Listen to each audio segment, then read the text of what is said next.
You ever heard the song? I don't think so. Space Oddity. Space Oddity is probably. I mean, like I sound like such a fake David Bowie fan. By the way, he was born January 8th, 1947. I was born January 9th, 1997. Stephen Hawking was also born January 9th. Kim Jong-un was born January 8th.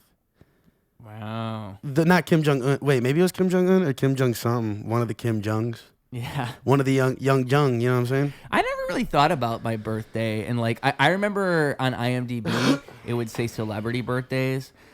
I mean, you ever hear that thing where it's like, if you're in a room with, I want to say it's like 30 people, one of them is bound to have the same birthday as you, which sounds statistically impossible, but it's true. You know, it's something like that. Like if you have 30 people in a room, and it's like, once you know enough people, it does kind of make sense because like your friends will have birthdays on the same days and shit, and it's like I don't know that many people, but everybody's got a birthday like in this month. Like I swear there was just a bunch of birthdays in a row. Like at that show we had, there was a birthday there, and then the day after, that guy Jonah who was at the show, Tim's friend. I don't know if you know Jonah very well. I don't know Jonah. No. Oh yeah, because he was. But it was his birthday. It was his birthday, like the next day. I know that.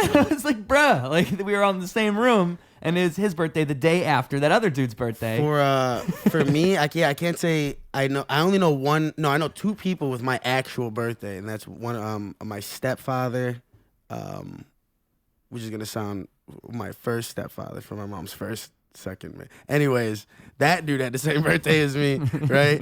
and then my boy Eddie Vega that I had freshman and sophomore, what's it called? Geology? Yeah. We had geology together with Miss Klein. If you're watching this, thank you for passing me because you know I should have failed. In rock class. Damn, I ain't Cam Patterson. I don't like rocks. I don't like rocks either. I feel like I would fail rock class. I was trying to remember what I learned in school recently, what it was, and I think it's sedimentary, igneous, and metamorphic. An erosion. But those are the three rocks. I don't know about erosion. Oh, what, nigga, rocks? Those are rocks? Those Metamorphosis? are the three different rocks, dude. There's three different kinds of rocks. I know one kind of rock. Dwayne Johnson? Yeah, dude. That's the only rock I know. Dwayne the Rock Johnson. And I can smell what the fuck he's cooking, dude. He probably has the same birthday as someone. Oh, he has. What is his? You know what, Jamie? Let's look it up. Dude, because, hey, can you look that up, Jamie? No, because the thing is that, like, my dog has the same birthday as my grandma. You know what I'm saying? Like, this girl that, like, I hung out with, she was the day after me. She's the 10th. Then one of our like very regular guests at the hotel, his daughter is the 8th. Fucking, and like you said, I went to a karaoke bar on my birthday, and everybody like, hey, shout out to my boy, it's his birthday this week. Like the whole fucking bar, I was like, hey, fuck you guys, you're lying. It's my birthday. Yeah. You know, don't do that to me. It feels wrong when other people have your birthday or your name. I think both of those things, it's just wrong. You can have my name. Really? I feel like I don't like the name as much. I would rather someone have my birthday than my name. Because, like, if I hear someone called by my name, I'm like, fucking, you're not me. You're like, you're looking, you're like, who needs me? Yeah. Well, you know what's interesting is I want to say when I had Stephen Black on the podcast recently, right before we started recording, we were talking about this, and I pulled it up on the computer. There's websites. Like, so there's, for one, there's the CIA, like, Social Security website. They'll provide the data. But also there's this other website that turns it into a graph. And, like, I think you just find it on Google if you type in name popularity website. And so you can type in any name, and it'll show you over the years how much more popular or less popular it's gotten. Okay. And it was confirmed to me. I've always said this, but it was confirmed. My name, from, like, when I was born and beyond, it's just been, like... It's all thanks to you. Straight up, dude. It's all thanks to you, dude. I never thought of it that way. I always thought it was like I was just kind of mad because I was unique and now I'm not. But you know what? I'm going to say what you just said. I'm going to say it's me and it's because I'm so good. Yeah, you got to make it a positive. They're like, damn, dude, this guy's doing so well. We got to name our son that. Yeah. Because and the other thing I like to think is there's going to be an army of us, like just an army of Wyatt's coming at you. And it's cool, but it's also like, you know... kind of a bummer. I used to feel when I was little, there weren't kids with my name. And now I see people with my name. Like, it's literally like well, that. yeah, no, if my name was Wyatt, I'd be a little bit pissed off about that too. Like, wait a second, you're Wyatt? Fuck you, bro. Like that was pretty. Yeah, nah, I'd be a little pissed. I'd be a little pissed. It's like there were no other me's, and now there are. Because like, my name's, Nicolas. So it's like, although at the end of the day, everyone calls me Nick, or like, I went through this whole identity crisis because growing up, all my teachers called me Nicholas, right? Because I'm Cuban. My family's from Cuba, and I was the first one born here. And, like, that's not my name. Like, no one ever called me Nicholas, and no one ever called me Nick at the house. Yeah. It was always, like, Nicky was one thing, but it was, like, Nicolas and Nico, you know what I'm saying? So like, when I went through my quarter life crisis, I was, like, telling them, I was like, stop calling me Nick. My name's Nico. And now it's just fucking weird because I'll be in a room where 4 people are calling me Nick and 4 people calling me Nico, and they're looking at each other like, who the fuck are y'all talking to? Yeah. And I'm answering to both of them. And I don't get it. Like, at this point, I don't care. Call me Nick if you want. Call me Nico. I like Neeky, but it's whatever the fuck you want to call me. I just never understood why people couldn't get that my name's not fucking Nick. Nick's not even my name. There's no C in my name. It's just Nikolas. So where do you get Nick or Nicholas? It just doesn't look, I guess. How do you spell it? Nikolas. So. Yeah. That doesn't sound like Nick. That doesn't look like Nick. Not my opinion. No, but I don't think most people are like actively thinking. Like, I don't think most people really think things all the way through. It's not that it matters. I'm not even being negative. I'm just saying most of the time people are just winging it throughout life, and they thought they got your name right. They don't fucking know. They don't know. If you told them, if you probably went to them, like, do you say it all the time? Are you saying to them like, "Yo, my name is pronounced"? Because if you don't say it, if you don't I never said it. I don't even think they really. Yeah. If it's never said, and if you did say it, they'd probably be, oh. I don't think it ever mattered. And it doesn't really matter. Yeah, it never mattered, so I didn't say shit. But when I went through that quarter life crisis, it mattered. I was like, what the fuck, man? I think it was just a buildup, like the straw broke the camel's back. I mean, I couldn't blame you. It's an identity crisis, being like, having your name be a part of it, kind of like, that makes it even more of an identity crisis, It's like my whole identity, my fucking name. Like, you guys can't even get my name right. Who am I? Who am I?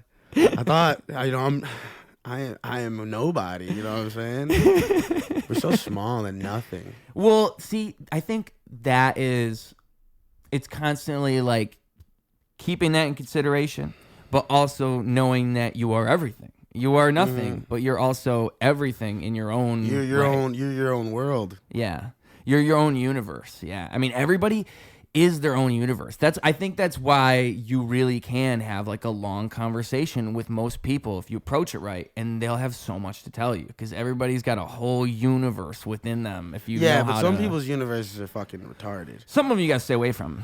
Yeah, some people's universes are like Family Guy 2015, 2020 circa. You know what I'm saying? Like, just like, what are you doing now at this point? Get rid of it.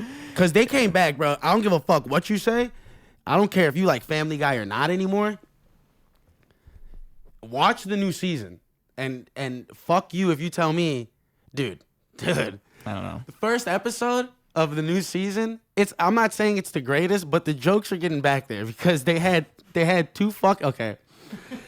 It was something about cereal. They did a cutaway, and they were talking about like it was like a cereal 9/11 conspiracy thing. It was like an Alex Jones cereal, right? And he's like, yeah, and oat milk can't melt steel spoons. And he's like, and all I'm saying, dude, there was no Chewios on the plane. That's all. And I'm like, come on, Chewios? That's a joke. That's a great joke. This was like, how new is this? They're brand new, like last month is when it came out. Okay. Yeah, dude, they're it was funny. It was funny in every episode. I just have such trust issues with Family Guy, But I hear you. That was the first naughty thing I ever saw because my mom. No, it's not Chewios, but and they weren't on the plane. But the first Family Guy was the first naughty thing. Yeah, because I was like, okay, so they came out in '99. I was born in '97. And I was like 3 years old, 3 or 4. This is one of my earliest memories. And my mom brought home a whole fucking the whole box set. Remember how that was like a thing back then? Yeah. To have the fucking oh my god. See, no anti-droop. No anti-droop. You know, that was like the thing back then was to have the fucking the whole like fucking 50 discs for nothing, like 2 episodes per fucking disc. She brought home like 10, 15 CDs or in the boxes and whatnot. I'm looking at it. I see a cartoon.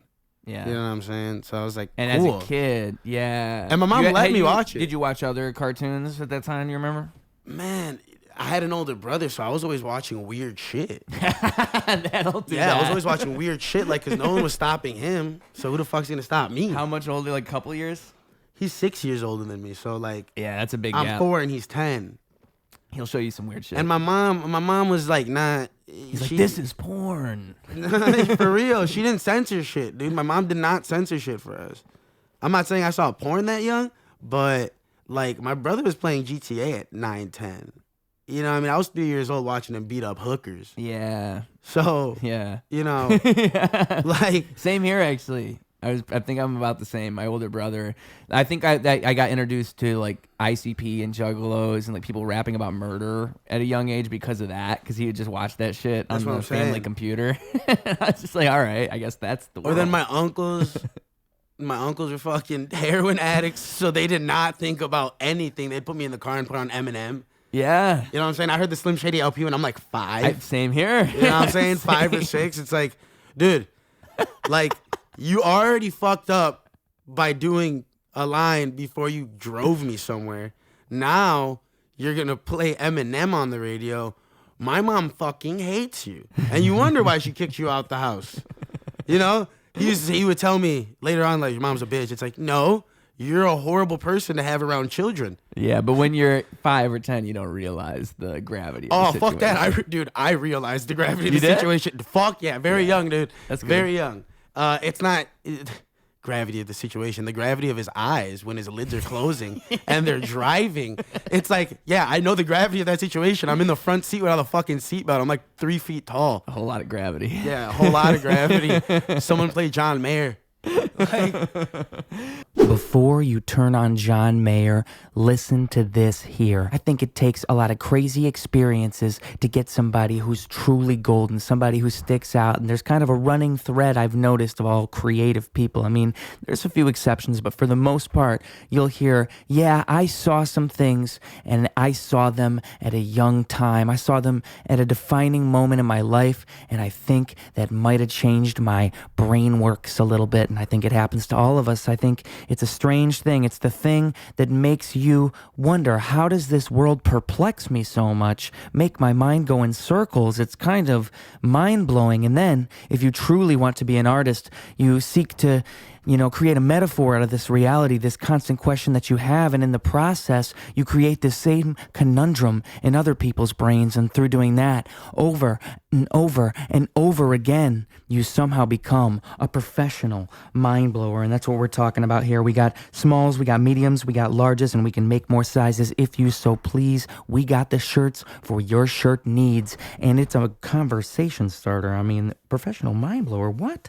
What are you talking about? Well, I'm talking that you're a professional mind blower. We all are. We can all blow minds. You just got to figure out how you're going to do it. $25 for these shirts. That's shipping included. Okay? And it's a great way for you to support this show. The other way you can do that is Patreon. $5 a month, the price of a coffee, the price of a beer at the bar, and you are making this show happen. If only some of you guys did that, that would really, really help out more than you could ever imagine, because this show, I'm aiming for it to have its own funding and it to become this big, gigantic, ginormous thing, and you can be a part of that. And there's perks too, okay? We've got stuff on that Patreon, exclusive podcast content. We've got my music coming out on there early, and we've got songs on there that'll only be on the Patreon. I'm talking exclusive Patreon music. That's right. All that stuff available for you if you just contribute just a teensy tiny bit to this operation. And I'm telling you, we're just getting bigger and better no matter what. So you might as well sign up early to say you did, because that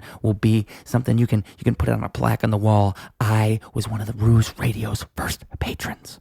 Okay. And I appreciate you guys. Thank you so much for watching. I really, really appreciate you for sticking around. And also, if you've been sticking around, maybe you'd be interested in my next upcoming performance at Roast Battle Chicago. What? Yes. I'll be rapping at the very end. I'll be doing something real special. I'm closing out the show. You can't miss it. I'm super excited to be collaborating with Roast Battle because these guys are awesome. I love what they're doing. They are reinvigorating the comedy scene in a way that we haven't seen in a while. It's very cool. You need more of that. You need more things to highlight the talent in your area wherever you are. Love it and love to be a part of it. Now let's talk more about Neeky's childhood corruption. But anyway, fucking Family Guy, dude. So you're watching people do drugs. You're watching Family Guy. What a world. Yeah. I mean, like, Family Guy would be a good introduction to like raunchy comedy, dude. But that's though. the thing. Family Guy was the last thing my mom was worried about. The Right. shit that was already going on around me. She's like, yeah, go watch Family Guy. Fuck it. Yeah. I feel like with my situation, like, I'm glad that there was my mom did not try to stop me from doing anything, and neither did my dad. And I just feel like that's like the best possible scenario to have. let me Like, figure I it out actually young. think that's good. Like, because I think it made me as free as I am now. Like, I think like there's no correct way to parent kids, and so for me, I felt lucky that my parents weren't like going too hard on trying to even support me in any particular direction. Like, it's not like if I had an interest, they were like, oh yeah, good job. It was just never anything, really. But that's actually probably better than like trying to make your kid feel like they're always doing the right thing. Because the world won't do that for you. No. When you actually go out into the world, it's not going to make you feel like you always feel like you should have did something else maybe. Like, that's always the case. Like, that was good, but maybe if I had I don't know like what parents are supposed to do. there's no right answer. There isn't, but it's like I do think encourage. Don't tell them what they're doing right or wrong. Don't tell them what to or not to do. You know, encourage them to think. encourage them to do. Yeah, exactly. Yeah. Encourage them to do. Like, that was my mom. Like, if she never, I love my mom, and she was a great nurturer and a great supporter. She wasn't a dad, so she's not going to tell me like, oh, baseball is cool, try it out, this is that. She did want me to play baseball. I did play baseball. But what I'm saying is she wouldn't push me into any direction. Right. Sometimes I do think in my head like, oh, I wish you put me on an instrument or something like that. But do I really? Like, I do now, but that's just because I'm an adult and I wish I had that skill.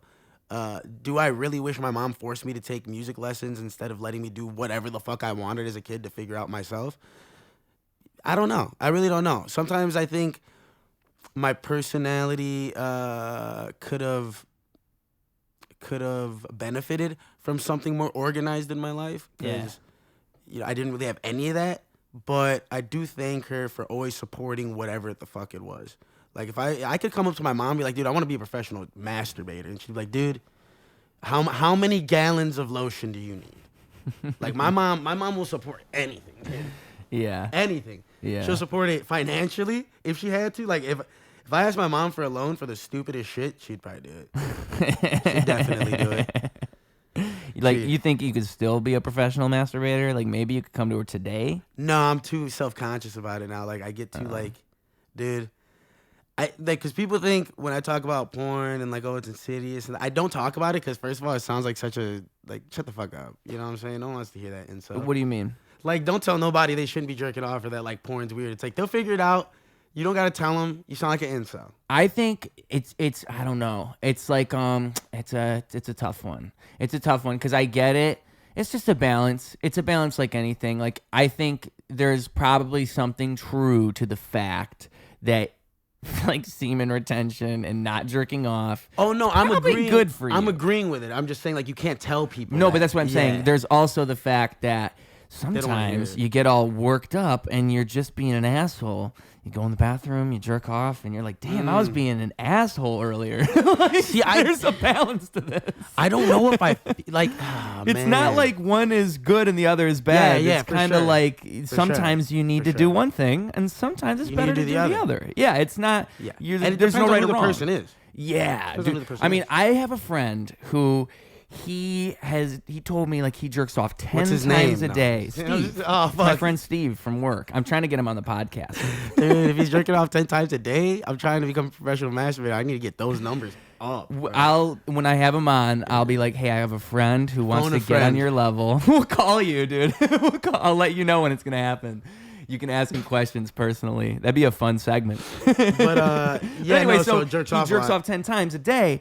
And I'm like, dude, those are crazy numbers. And then recently he's been telling us that he found out that when he ejaculates, it only like comes out in tiny little squirts, and he like it's something to do with like there's a nerve that's pinched, and he wants to have a surgery so he can finally ejaculate normally, because I guess, and it kind of made it make sense like why he does it 10 times a day.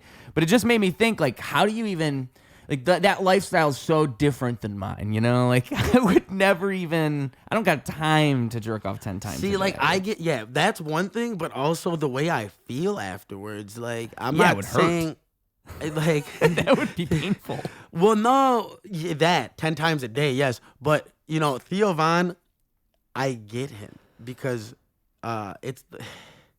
I don't know what it is. Like I feel so guilty after I jerk off. Oh yeah. Like I don't know why. Back in the day, when I was younger, you catch me jerking it anywhere, man. So like, You changed, bro. yeah, no, man. Like I had to change. I shit myself, you know. Where? Does that you really? How many times? Nah. I've shitting yourself, Have I dude? ever shit myself as an adult? I think I have, but I don't think I've done it in public. Like I think I've done it in places where it's like, okay, I can get out of this. I feel like situation. I did it when I was like sick. Like you know what I'm saying? Well, I can tell you, like Like when I was coughing or like, I don't know. I can't cough really, too hard. You know what I'm saying? Squirt it out. Yeah, I can think of two things. I can think of one time I farted on accident, and it was embarrassing. And that was like, I remember I was falling asleep in a class, and there was a movie playing. It was a history class. It was one of those movie days, and you know, I kind of had to shit, but you know, it's fine. So I'm just like, you know. But That's how it starts. and then a girl. You can't trust the fart, dude. No, you can't. And then yeah, you can't trust a fart. And so a girl comes up to me, and I'm not paying attention. You know, I don't have my fucking radar on, and she jabs my side like kids do in high school, and she like jabbed me right in my ab region. In the fart. Yeah, In the you- fart button. in you the know what I'm fart saying? button. In the fart button. You In know? the jejunum. And that pops out. And I remember I didn't look around. I didn't do anything. I just stared straight at like the movie screen, you know. You're like, nothing happened. Yeah.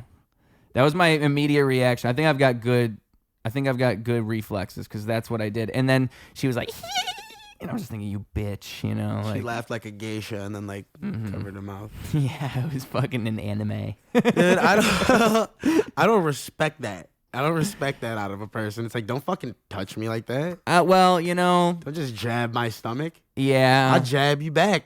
I should have jabbed her back. I should have fucking backwards fucking like I should have slapped her. So in the like, here's face. something. Okay, dude. Okay, look. Okay, look. Don't. It's okay. I was 15. The thing. Okay, this isn't fair because when I was at homecoming one year, and like this is one of the reasons why I didn't like going outside. I don't know. Maybe I'm just awkward or weird or something. But I'm at homecoming. Like the pep rally bullshit, majigger, whatever the fuck. And this girl runs up on me and hits me in the dick. No, hell nah. So when I catch her lacking, I punched her in the vagina. Yep. Everyone got mad at me, like, you can't touch a girl's vagina. I'm like, I'm not touching her. I'm not Drake Bell over here. I'm not digitally penetrating her. Right. Yeah. Right. I punched her in the vagina. Yeah. I gave her a nice little knuckle sandwich to her She asked roast for beef. You know what I'm saying? she earned it. So what the fuck? Yeah. Why everyone got mad at me? I'm like a freshman. I'm getting looked at weird. This is like the beginning of PC culture too, because you know, and dude, I'm ready for the anti-PC culture. to You come can't back. even punch roast beef anymore. You What know, kind of world is this? They say that we have the best sandwiches, the greatest. I think we should make an anti-PC roast beef. I think that would be really good. My fellow Americans, I am dating a man. He's very attractive. He's got big balls, very big balls. Who else? They sag to the floor, and they drag a little bit.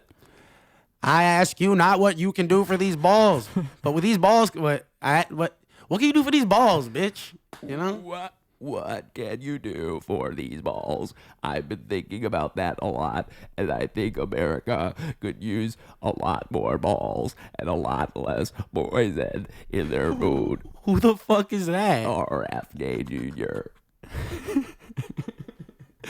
I'm not gonna lie, bro. I don't know shit about politics, and it makes me feel horrible because I don't even know what the fuck his voice sounds like. You don't know RFK, dude? I know who it is. That was actually the best I've ever done his voice. I was impressed with myself just now. Because, like, the thing is, he's got...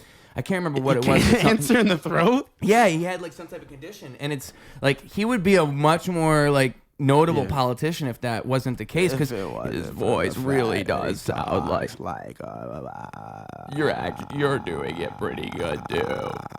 When I was a kid, I used to do that for fun. Because I like could hear it in the like that like a straw almost or some shit. Like that. Yeah, dude, like that fucking Ugandan throat singing, you know. Dude, I want to be able to do it because I feel like I can kind of do it sometimes. Like it's like.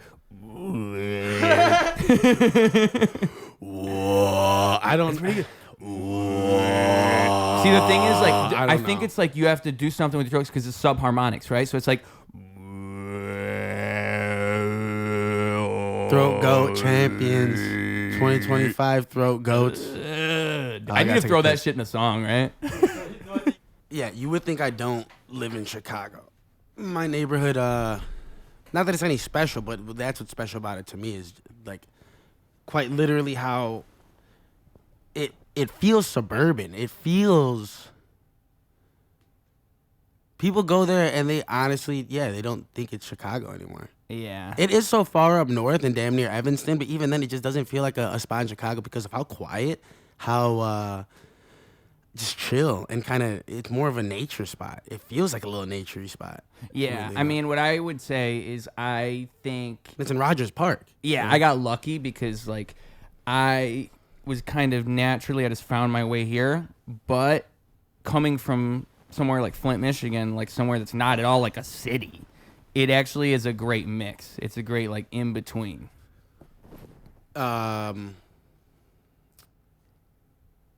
Wait, so you came from Flint? What do you? My bad. I'm saying like it's an in between a city and a more. You're saying where you're from, it was like you had the city feel, but then you also had nature all around you. No, there was no city feel where I'm from. That's exactly what I'm saying. Okay, so you're saying here. Here, it's an in between where it's like you're right next to the city. You're still technically in the city. Yeah. But it's not really like you're in the city. And like if I walk my dog, I can walk my dog over to the beach, but it's not like we're like I'm seeing tourists when I walk my dog. Yeah. It's not like that's happening. Yeah. It's nothing like being like if you told someone I'm moving to Chicago and then you go to Chicago where they live, you're like, oh fucking this is not what I thought it was gonna be when I came to visit you. Like it's that kind of thing. So I have friends and family from the suburbs that I lived in for high school and shit like that. And one of my closest friends, Austin Lerma, shout out to Austin Lerma. But Mrs. L, you gotta stop tweaking on the city. The city's not a bad place. Yeah. Stop filling my boy's head with these ideas that he shouldn't come to my house. It's so chill. It's so fucking chill. Like, and when I tell them I live in the city, their first thought is like, I don't know, either O Block or downtown. Yeah. And they're like, oh, chaos, traffic, busy. I'm like, dude, I have free parking every night. Right in front of my house, technically, most of the time. Yeah. If not, I just park in front of a fucking fire hydrant. Don't do nothing about it. They never do anything about it. Please don't do anything about it. But yeah, it's. I feel very lucky that I found the spot because I know I have a lot of friends that pay just as much in rent as me for spots where they're not getting no fucking parking, where they're, you know, tourists. And like, I don't want to live downtown. I did a lot of searching before and lived in like a hotel for maybe 2 months before. Yeah, it's completely different. Fucking hotel, that all. I was living in the fucking Westin downtown because I wanted to see how I felt, because that was my initial idea was, okay, I'm going to move as close to downtown as possible, like as close to my job. And there's buildings all around me that I could afford, tiny little fucking places, like probably as big as this fucking room. Yeah. for the price of rent, and then on top of it, I don't pay utilities at my place. So any other place I'm going, I got to be paying for parking. It's going to come to like $2,000 for rent. Right. And so I was like, let me live downtown. I get discounts through my hotel. So I was staying at the Westin for like 2 weeks. I booked it out for 2 weeks because they were going to give me a deal on that much time. And by the third day, I was like, fuck this place. Like, fuck downtown. Like, my dog's freaking out because she don't see grass anywhere. She doesn't want to go in elevators.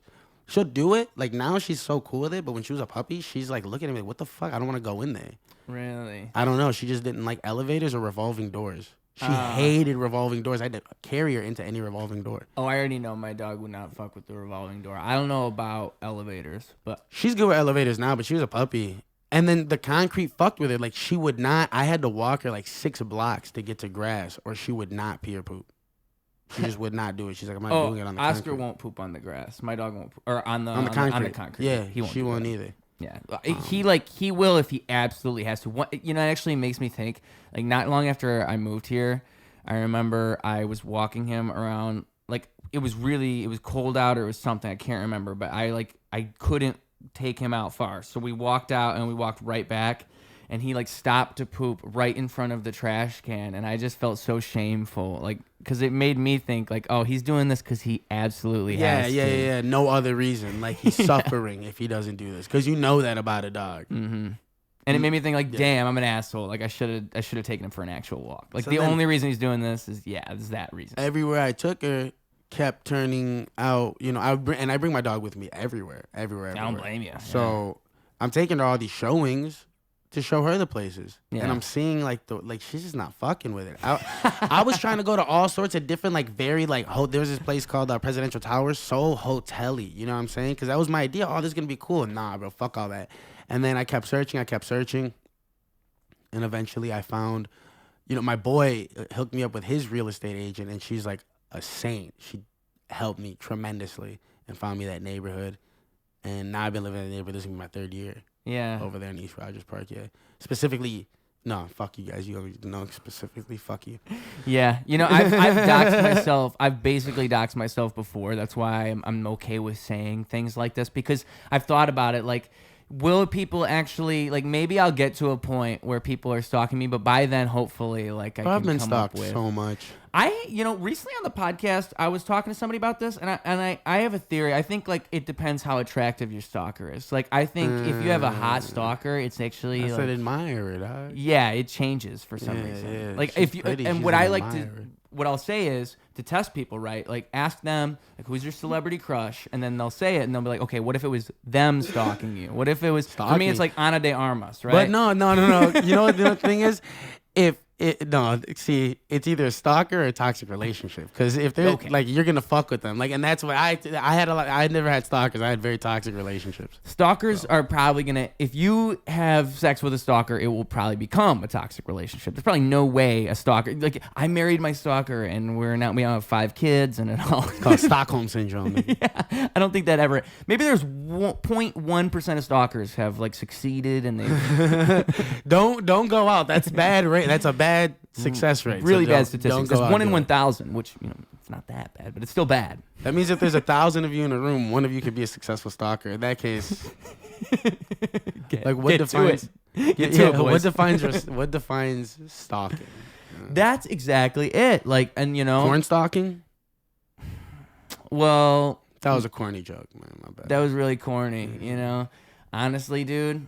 You should work on your jokes. Your jokes are a little fruity, is actually what I'm thinking. Like, your jokes are so fruity, I feel like a vegetable. Your jokes are fruity. Oh man, you know what I was gonna say, but it's just like let's leave it at that, like fruit, right? But anyways, what I wanted to tell you a little bit earlier is that fuck.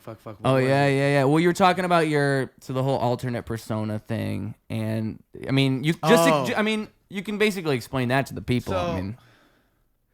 Well,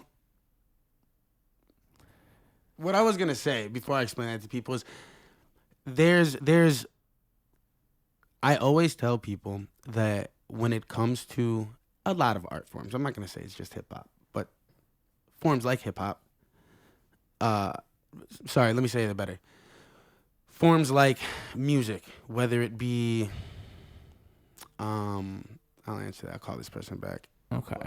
Whether it be like an artist or a dancer and when I say an artist, I mean like a live performer, like somebody who pretty much you're attached to your art is what I'm saying. Like you are personally attached to it. Okay. You know, like when Eminem would get in trouble for shit, he would get in trouble for all that shit. Yeah. You know, whether it was Slim Shady or whoever the fuck it was or blah, blah, blah, my bad. You're good. He would be getting in trouble for shit. So I think what I'm trying to get at is Like how it's a persona, but you're getting in trouble for the persona. no, not that. How in something like hip hop, I'm just gonna talk about my own genre, right? In something like hip hop, you're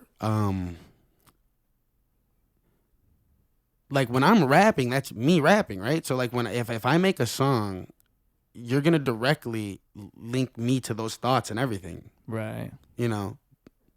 Whereas like Van Gogh could have been anonymous, still completely succeeded off of his art, which he didn't. And by the way, Van Gogh was fucking crazy and had a horrible life, and he was never succeeding off art. It's popular now, but anyway, you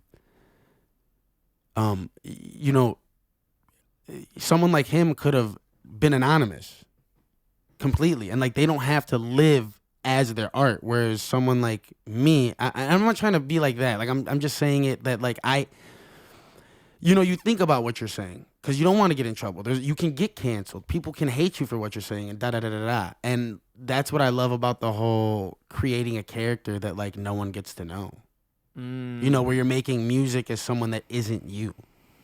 Or no one knows who it is. See, okay, so the entire reason that I say my name is Ruse is because I think, and this is my philosophy towards life, truly, is that everything is a ruse, right? So I'm not anything. I'm nothing. I am representing myself as something, but that's what we're always doing all the time. It's always a ruse. And so when I'm doing a song, that is me playing whatever character that song is asking me to play, you know? Like I'm never ever thinking like what are people going to think when they hear like when I perform this song live, what's that? Like I'm not thinking those things. I'm thinking like what is the best way to serve this song right here, right now? What is like the philosophy that I'm trying to like project onto this? What is the idea that I have that I'm representing within this? And then working around that rather than like thinking like, oh, what am I as a rapper? Like what is my rap character? I'm not thinking any of those things. Not that there's anything wrong with that, but right. For me, it's just so whatever. It's always like whatever it needs to be, you know, and like being able to be so detached from it in such a way. Like you shouldn't be, I think in a song or in a painting or in a movie, like it's not necessarily you. It's like how you're depicting something. It's like your perspective. I guess, you know? I personally made my music like that. Yeah. And like now I don't want to do that anymore. Yeah. You know, I can't really explain what I'm trying to say, but I'm just short. I've rapped always, and it's been directed straight to me. You know, like, or sorry, it's been what the fuck? What am I trying to say? It's been directly linked to me always. Right. Like all my thoughts. Like I was very. Anyway, I think it's a lot more fun and a lot more not just artistic, but it's just different. A different thing gets come out when it's anonymous. You know what I'm saying? Mm-hmm. For anyone. I guess. I really don't know what the fuck I'm saying right now. Let me tell you. Let me show you. It's a thought more than something I should be talking about. But this is my. That's kind of. This is my Slim Shady rap. I was gonna show you. I'm gonna show you now. I don't know if I'm gonna keep this in or cut it out. We'll see. Because I don't know if I'm allowed to. I think I can just rap on whatever beat on here. I think I'll get away with that. But this is me attempting to do that thing. That thing where you play the character that says the most controversial thing. I think that character is a great character to play. It's like there needs to be more like actual controversial rap. Like rap that sounds like, oh, like I can't believe he said that, you know? I don't know if you saw here. Sorry, I'm just trying to explain to this person where to drop off my fucking my delivery. Oh, is it? Yeah, they're like, "Where's your door?" I'm like, listen, listen, The brainiac, straight out the cranium, this a lazy rap. These rappers pussy, I'm pushing them like a daisy cap. Never was them, just look at me and my shady ass. No wasting time, I say it first, they hate me fast. Strategize to never fully be satisfied. All this rapping do is masturbate my mastermind. Why? Nah, I'm just pulling your leg. The third one can't stop, just squirt from the head. Don't apologize. Honey, watch me pollinize. Poltergeist, gunning for big numbers like Columbine. Evil, come Peter Pan, my Sandy Hook. Try and stop me, the psyop like a tranny look. I said, what happened to rap? If I met you off the field, boy, I'm clapping that ass. Bend over, nice and easy, put your back into that. No homo, but I hit it like I'm smacking a brat. What? Genius, he feed on encyclopedias. What you call hard, he think is the easiest. What you call bars weaker than the fetuses. What he call bars scheming like you devious. I nail Pelosi like a hammer, man, mischievous. I hope my mom ain't ever see this, I'm deleting it. I back it up like a truck when I bust it. Stupid, put the work in, I'm a doofus. You a fucking with an idiot. Horrific, it's insidious. Drop it like it's herpes. Get it? You can't get rid of it. Shadow band, try and find me like a clitoris. Ruse, bitch, I ain't say Russ, is you illiterate? I think Diddy's my idol. I'll do everything wrong, my decision is final. What? From a groove like a rift on a vinyl. Set the record straight, shooting from the hip with the rifle. And that's all we got. Hey. Look. All right.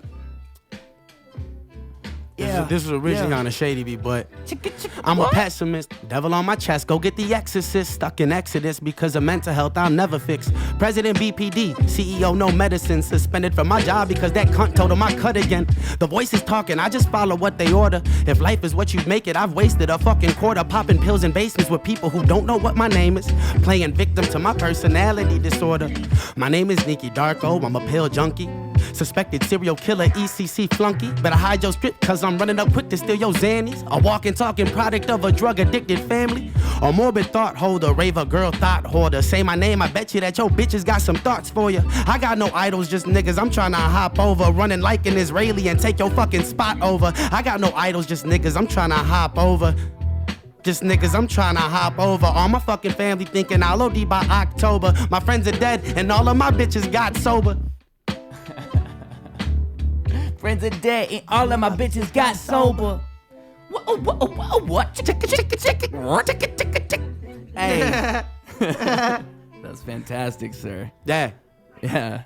that was fun. All right. I didn't expect you to do that. That was nice. I consider myself a professional mind blower. I think you just busted out a professional mind blower moment on me. I felt you just blew my mind a little bit. I like that. Now, see, as a rapper, I've learned that I need to have more pull out my pocket verses, because I know that's what you just did to me. I know you had one of those locked in, and you're fucking, because that's the thing. If you got that and you know you got that, I think what I should do is I should just rap the same verse over 10 different beats one day. Well, my thing, it scares me almost. It's do I have a verse? If I was in a situation, I'm on Hot 97, they throw on a beat. that's where I got the idea from. Exactly. But the thing is, I've never. How do I explain it? I've just written so much that there's so much I haven't dropped. There's so much that, and talk to my boy Joey Splinter. He knows this more than anybody. Yeah. I can memorize your lyrics before you memorize your lyrics. Really? I promise you. Wow, that's impressive. Let me listen to your song twice, and I promise you, I'll spit your song to you. You know how you were I gotta find this lyric. Nah, I got it.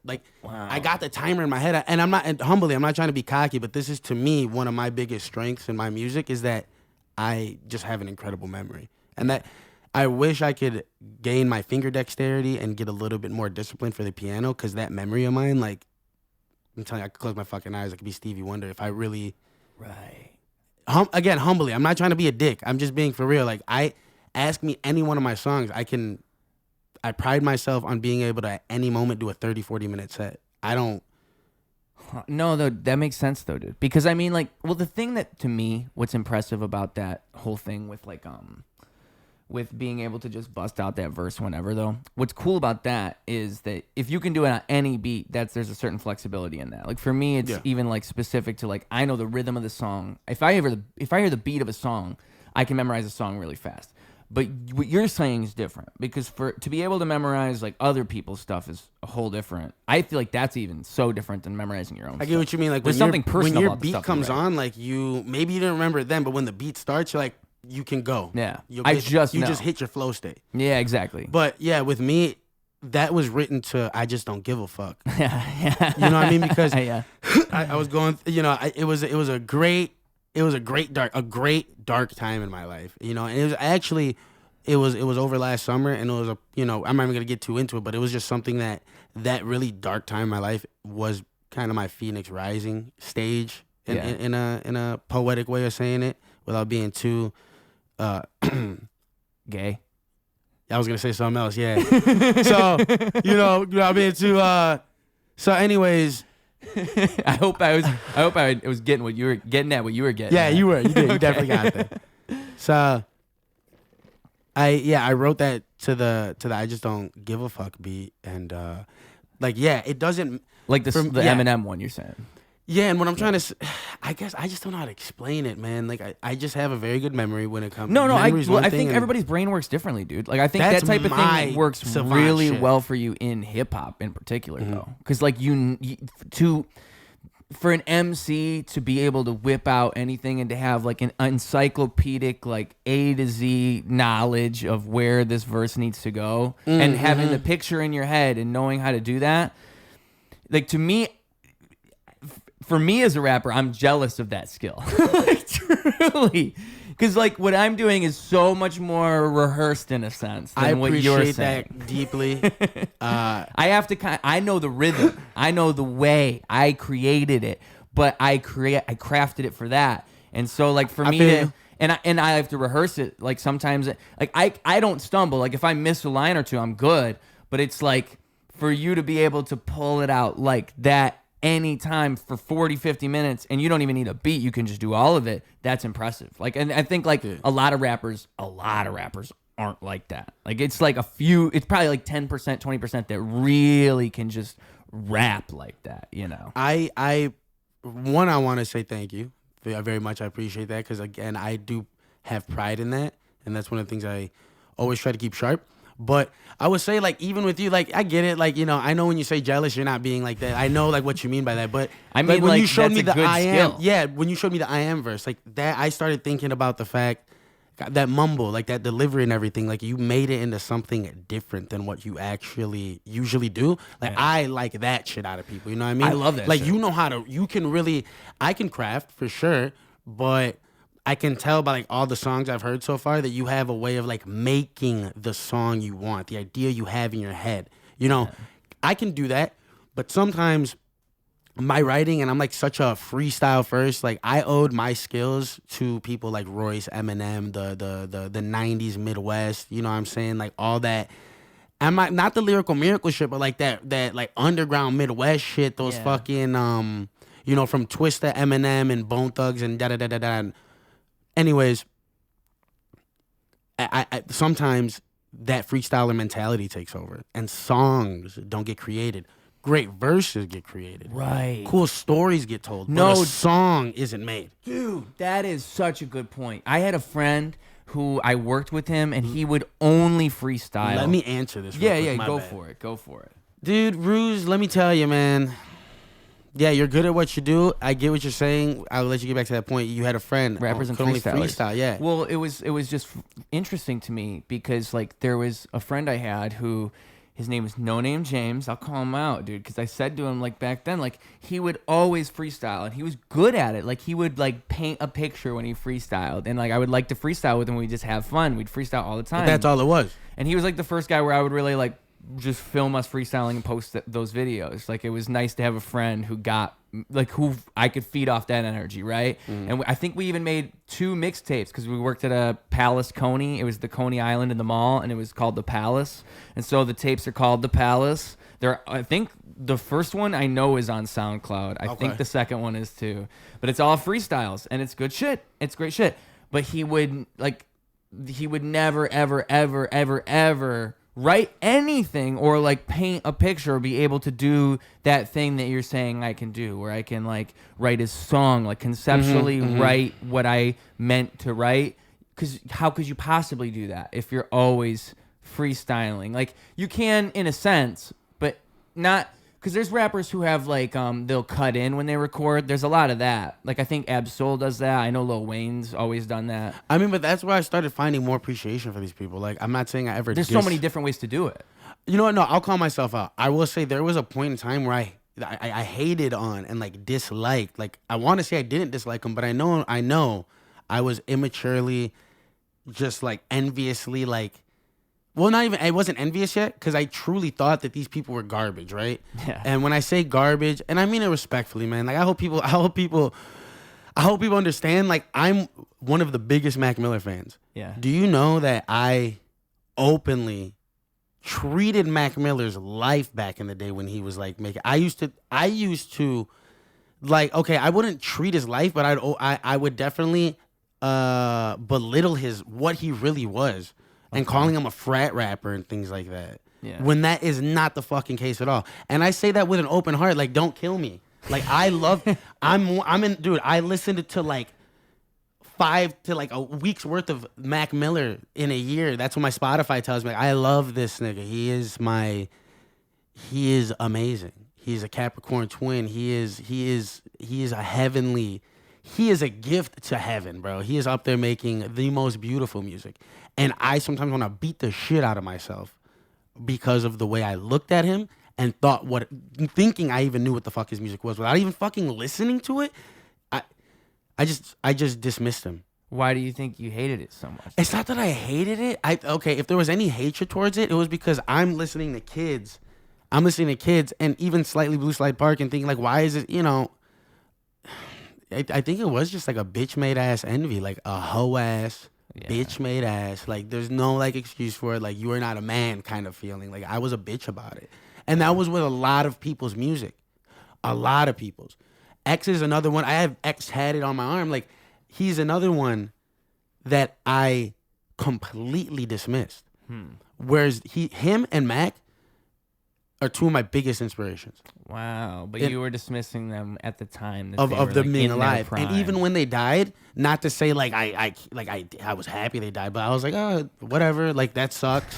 Yeah. Like, rest in peace. Not that it didn't matter, but I guess the point I'm trying to make is how important and special they are to me. And let me tell you, it was years after their deaths. I'm talking about, I fell in love with Mac Miller in like 2022. Yeah. I fell in love with X in like 2021, 2020, like 2020, something like that. Why did that change? I think it was growing up, I had this, like I said, I was a fake old head. Like Eminem, rap, lyrical. You listen to Tech 9 and shit like that. I mean, I didn't really like Tech 9 that much. I was just very close-minded. Someone once said to me, and I'll never ever forget it. It was Evil Rico. He's a photographer, and he said to me that rap is going through what rock music went through in like the 60s, where it got separated into a bunch of different genres. Yeah. But like, we don't look at it properly. We just call it all rap. Yes. And that's why I don't like telling people I rap, because they're like, I'm block trap. I'm the same way. Drill music. It's like, no. It's like, trust me. It's like I say musician. I always say musician. I still say rapper because I gotta like stand by my pride. Yeah. But it is a hard pill to swallow sometimes when you're telling people and they automatically just like, but hey, what do I expect? They think whatever I rap automatically is. dismiss people. Mm-hmm. That's what I did with Mac. Yeah. Because I had my idea of rap. First of all, my idea of rap was completely wrong. And that's why what he says is right, because it took me so long to figure that out. What changed was taking psychedelics and stop being just a closed-minded dick. Yeah. I was so angry at myself and the world and everything that happened to me as a kid that I was too stubborn to realize that everybody else has a life story, has art, has something to tell you. Uh-huh. And if you just fucking listen, it might be not only inspiring, but life-changing. Like some of this music was for me. Wow. I found X and Mac at a time I found, acid and shrooms and things like that. You know what I'm saying? I'm not saying you need a psychedelic awakening. It was something that fucking helped me. It was something that And you know what I'm saying? It's like I think you need a spiritual awakening, and psychedelics are one of the things that bring people to such things. But there's all kinds of ways there, you know. I do think the spiritual awakening is important. Sometimes I think about what my music would have been like If you had I hadn't would have had been that. listening to fucking watching movies with the sound off is one of my favorite albums. Yeah. Good AM is one of my favorite albums. All of his albums are one of my favorite albums. Mine is I never really got behind Kids, and like I love it and I listen to it and all that shit just because it's like he's gone, man. You know what I mean? And it's and I don't even deserve to feel bad about it. You know what I'm saying? But he's gone, and that sucks. And like listening to him as a kid and seeing that shit, bro, this motherfucker's been doing things. It's crazy to think, God bless like, him, to you know put what it I'm saying? in perspective too. I mean, we're about the same age. He was our age when he passed away, and he, fucking yeah. 92. So I was born. He's 5 years older. You know what I mean? He'd been 33 right now. yeah, and just the amount he accomplished by that age, and the people he worked with, The shit he and- did. Look at his yeah. albums. He played. He's the reason I grabbed a piano. Like that. If there's one motherfucker I'm healthily jealous of and that keeps me going, it's him, bro. It's funny to me because I never really listened to him that much until right before. I can't even remember if it was before or after he passed away. I think it was right before, and then I was like, oh shit. And then I listened to him a lot more after. But it's just strange because tonally, the types of things he does are things I would think I would do. Like it's That's very. what I'm saying. I identify with him a lot more than I Yes. identify with a lot of And I artists. wish I knew that growing up because I was like, dude, my dumb ass was listening to Shady XV. Yeah, Marshall Mathers LP2, I stand by. That was a good album. I like that album. That was a good album. That was a good I album. agree with I mean, you. it wasn't great, but it was good. It was good. I mean, Relapse. yeah. Great album. That was Yeah. a great album. I don't care what you say. Relapse looking like I listened to it again recently and I hadn't heard it in so long and I was like, this is so much better That's than what I I'm remember. saying, dude. Because I used to listen to it with my cousin while we were playing Blackout. Because remember back in the day, we had the 360. You could play music instead of listening to whatever game you were playing, and we would be playing the Relapse album over and over, and I loved it. Then I grew out of Eminem completely, and I started.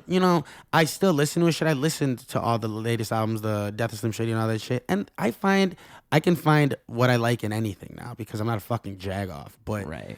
and grow the fuck up if you are. Like, just try to find something. Isn't it easier and better feeling to find something good about a situation you're not really liking than to just fucking, bathe in your dirty, sweaty sorrows?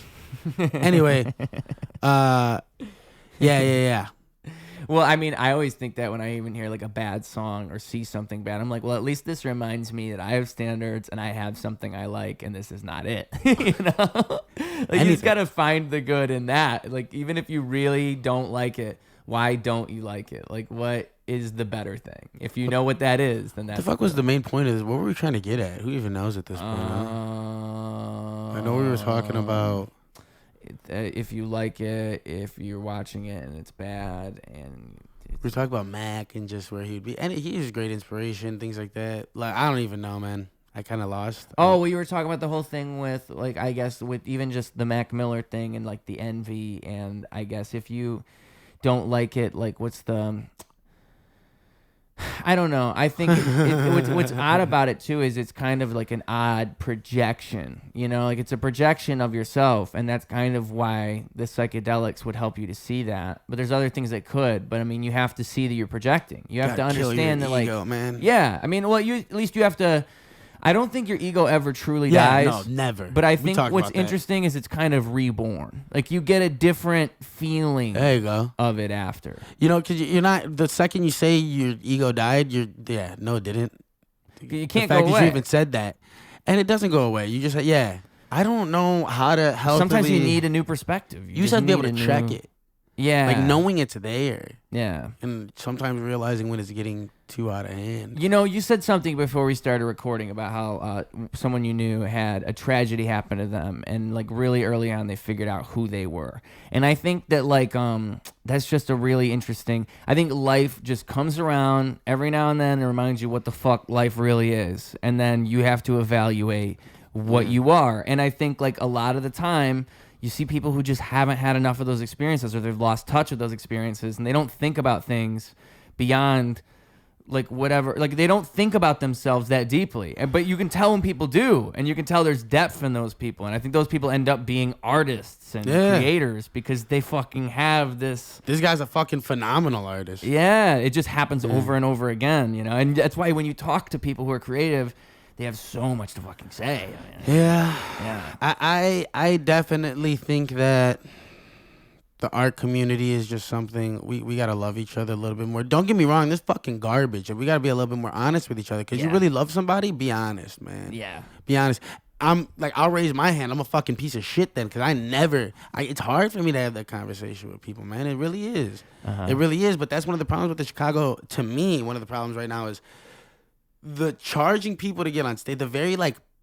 And I'm not calling out anybody, because I do appreciate these contests. I appreciate everyone deserves like the stage time and stuff like that. But I think it's just, I feel like the money's coming first. I saw Tim had invited me to an open mic, and I was looking at the poster and I'm thinking, what kind of open mic has headliners? What kind of open mic makes you pay to get in? What kind of open mic tells you that, like, it was just so strange. Like, they were advertising it like it was a show, but it was an open mic. And I'm just thinking, you guys don't even, you're missing the whole point of what an open mic is. And my thing is, like, it's not a show. You don't, if you're paying to be at an open mic. And what it turns into, don't go to, sorry. Just the whole thing. It was so, just go ahead. What it turns into is now, okay, everybody's trying to get stage time, so they're going to pay the money, but then the audience becomes performers. And, like, really, that's what every open mic is. Yes, but then, like, then why pay for it? Then why this and why that? And like the headliners. And one thing that I dislike right now, because it just got brought to my attention, and it's a personal thing. And again, I don't think if you're charging people for open mics, do your thing. I'm not mad at you. Like, that's how you want to make money. But I don't think money throw shows and give an experience over an open mic. Then right? Yeah, it's like, just, you're just promoting a show at that. Something like that. That's my whole thing, is like, you're not even doing it. And I'm not going to down anybody who does it. Like, I think open mics are important. It's super important for the community. I think they should be free. I guess if you're giving a certain kind of like experience, a level of experience, then yeah, that's fair. A lot of these people do contests too. Yeah. That one I can let slide. Not let slide. First of all, my opinion don't fucking matter. It doesn't. I ain't the fucking hip hop Nazis. So, you know, but me personally, I would love to see more, like, I don't know, promote shows, get the money off that, and then really do give people stage time. Like, build a platform off something and then give people stage time for sure. And what I don't like is that, and I'm not mad, I'm just going to make it more of a standard now, because when I think about it, bro, I be giving a lot to the places I get booked for, like a lot to them, whether it be a lot of people coming in or a lot of energy, a lot of effort. Like, I put money into these sets that I put together and get engineered, with these skits and everything, to do good for well, of course, for myself. Of course, there's always selfishness in this. This is for me. But truthfully, I don't feel like I'm getting anything out of what I do for anyone in Chicago. And not anyone, like my friends and family and my close people in hip hop, like the people I work with in hip hop. I appreciate everyone, whether you've given me something or not, whether we're on speaking terms or not. I appreciate anyone's time that they've given me. Energy is something valuable, and you don't have to give it to me. So thank you all, whether we're in good graces or not. But I just don't feel like, and I'm not talking about those people specifically, but I feel like, you know, when I get booked for shows and I'm giving these 15, 20-minute sets and I'm bringing 15 to 30 people, I feel like I'm not really getting anything back. Right. At all. I'm not even getting fucking content packages back, man. Like, no one's even sending me fucking videos of my shit. But maybe you're going to the wrong place. No, you're I fucking am. with the wrong people. I am. But it's like, that's very common out here. Like, that happened to me about 5 times now. And I'm like, yeah, no, I'm not going to keep doing that. Like, I got to start fucking with people who are actually going to. Right. Because what I've learned is, like, you got to fuck with people who are producing things. Like, that's what I'm starting to think, is like, I need to fuck with people who I can see it. They are producing things to the standard of which I would apply to myself, you know, like that type of standard. Like, when I look at them, it's like a reflect. And like I said, like that ego that, you know, you can have, right? Mm-hmm.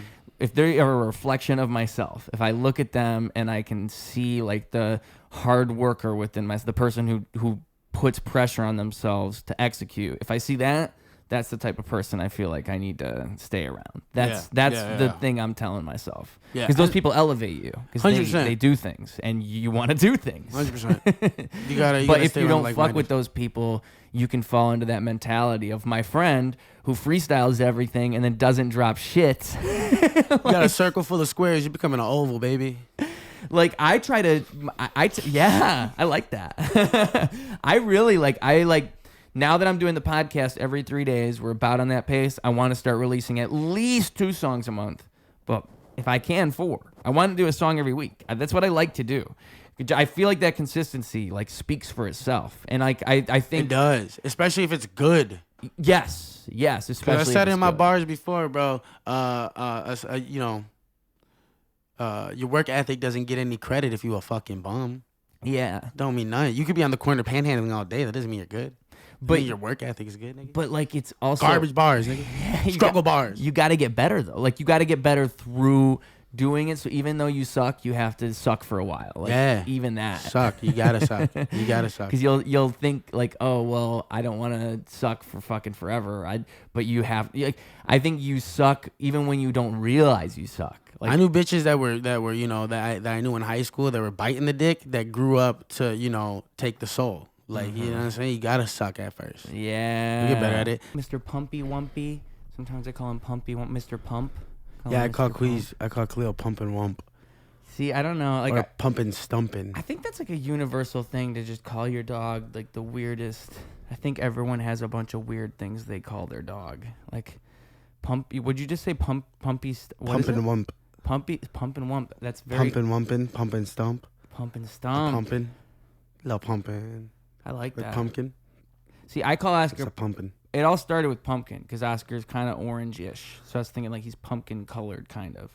So Mr. Pumpy Wumpy, like Mr. Pumpkin, Mr. Oski Woski, like Mr. Pumpkin. I call it Queasy Weege. Queasy Weege. Queasy Weege. Ooh, that sounds like a bad Asian. She's Japanese, so. It sounds like Japanese. Queasy. Come here, Queasy. That's how I talk to her. Ooh. I said, Queasy. Queasy. Hey, Queasy. And the dog's like. Queasy. Dog's going crazy. Bad woosh. Yeah. Bad woosh. And then like Cleopatra outside. Yeah. Cleo. Yeah. Cleopatra, you know. Yeah. Cleopatra. How do you come up with these names? Well, that's her name. That's her actual name. But did you come up with them? That's what. Did you? Yeah. I don't know. I just thought like she looked like a Egyptian goddess. Okay. I was gonna name her Evie. I was like, that's lame. Like you just like as cool as Evie is, like it doesn't. I don't know. It's just not. It doesn't work. Evie's a bad name. As cool as it is, but no, I don't think it's a good name either. It's just like so bland. It's like it's just. It's just like, Wally. Makes you feel like makes you feel like you didn't think. Yeah. It makes you feel like I didn't think. You know. Sometimes I felt that way about Oscar a little bit, but when I think about it, I've only met a couple dogs named Oscar. It actually isn't a bad name. It just seems like a generic dog name sometimes when I think about it. I think of the guy from Sesame Street.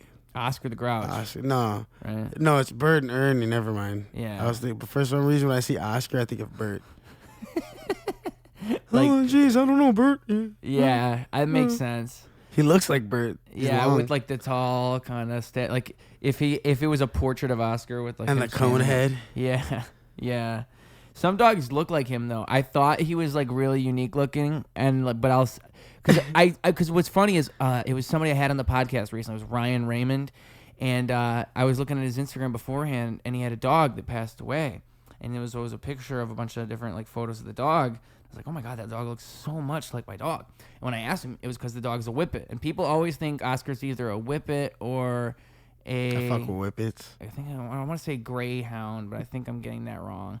But they always think he's one of the two. And I didn't realize how much he looked like whippets till I saw this guy's pictures. So Oscar fucks with Galaxy Gas? Oh yeah, dude. He's about the whippets. And I'm like, dude, you gotta stop because I'll leave and I'll accidentally leave like a paint can sitting out. When he's having a seizure. Yeah. Because he hit it too hard. And I'm like, dog. You're like, bro, you can't be. You gotta let out that because like you know Steve-O. You ever seen the documentary?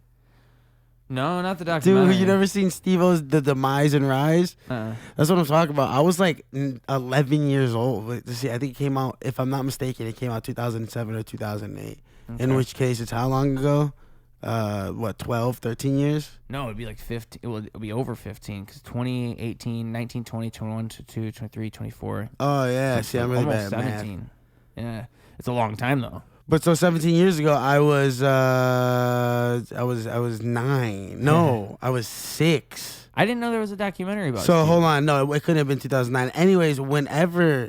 Wait, how was I? Bro, I'm horrible at math. 3... 3... I was about 10 or 11. Yeah, actually, I could have been 10 or 11. Whatever, bro. I don't fucking know math. What I'm trying to say is, when I was a kid, I watched that documentary about Steve-O. It's called The Demise and Rise of Steve-O. Or no, Steve-O, The Demise and Rise. And it was all about, like, how he blew up and, like, you know, his upbringing, how drugs were always a big part of it.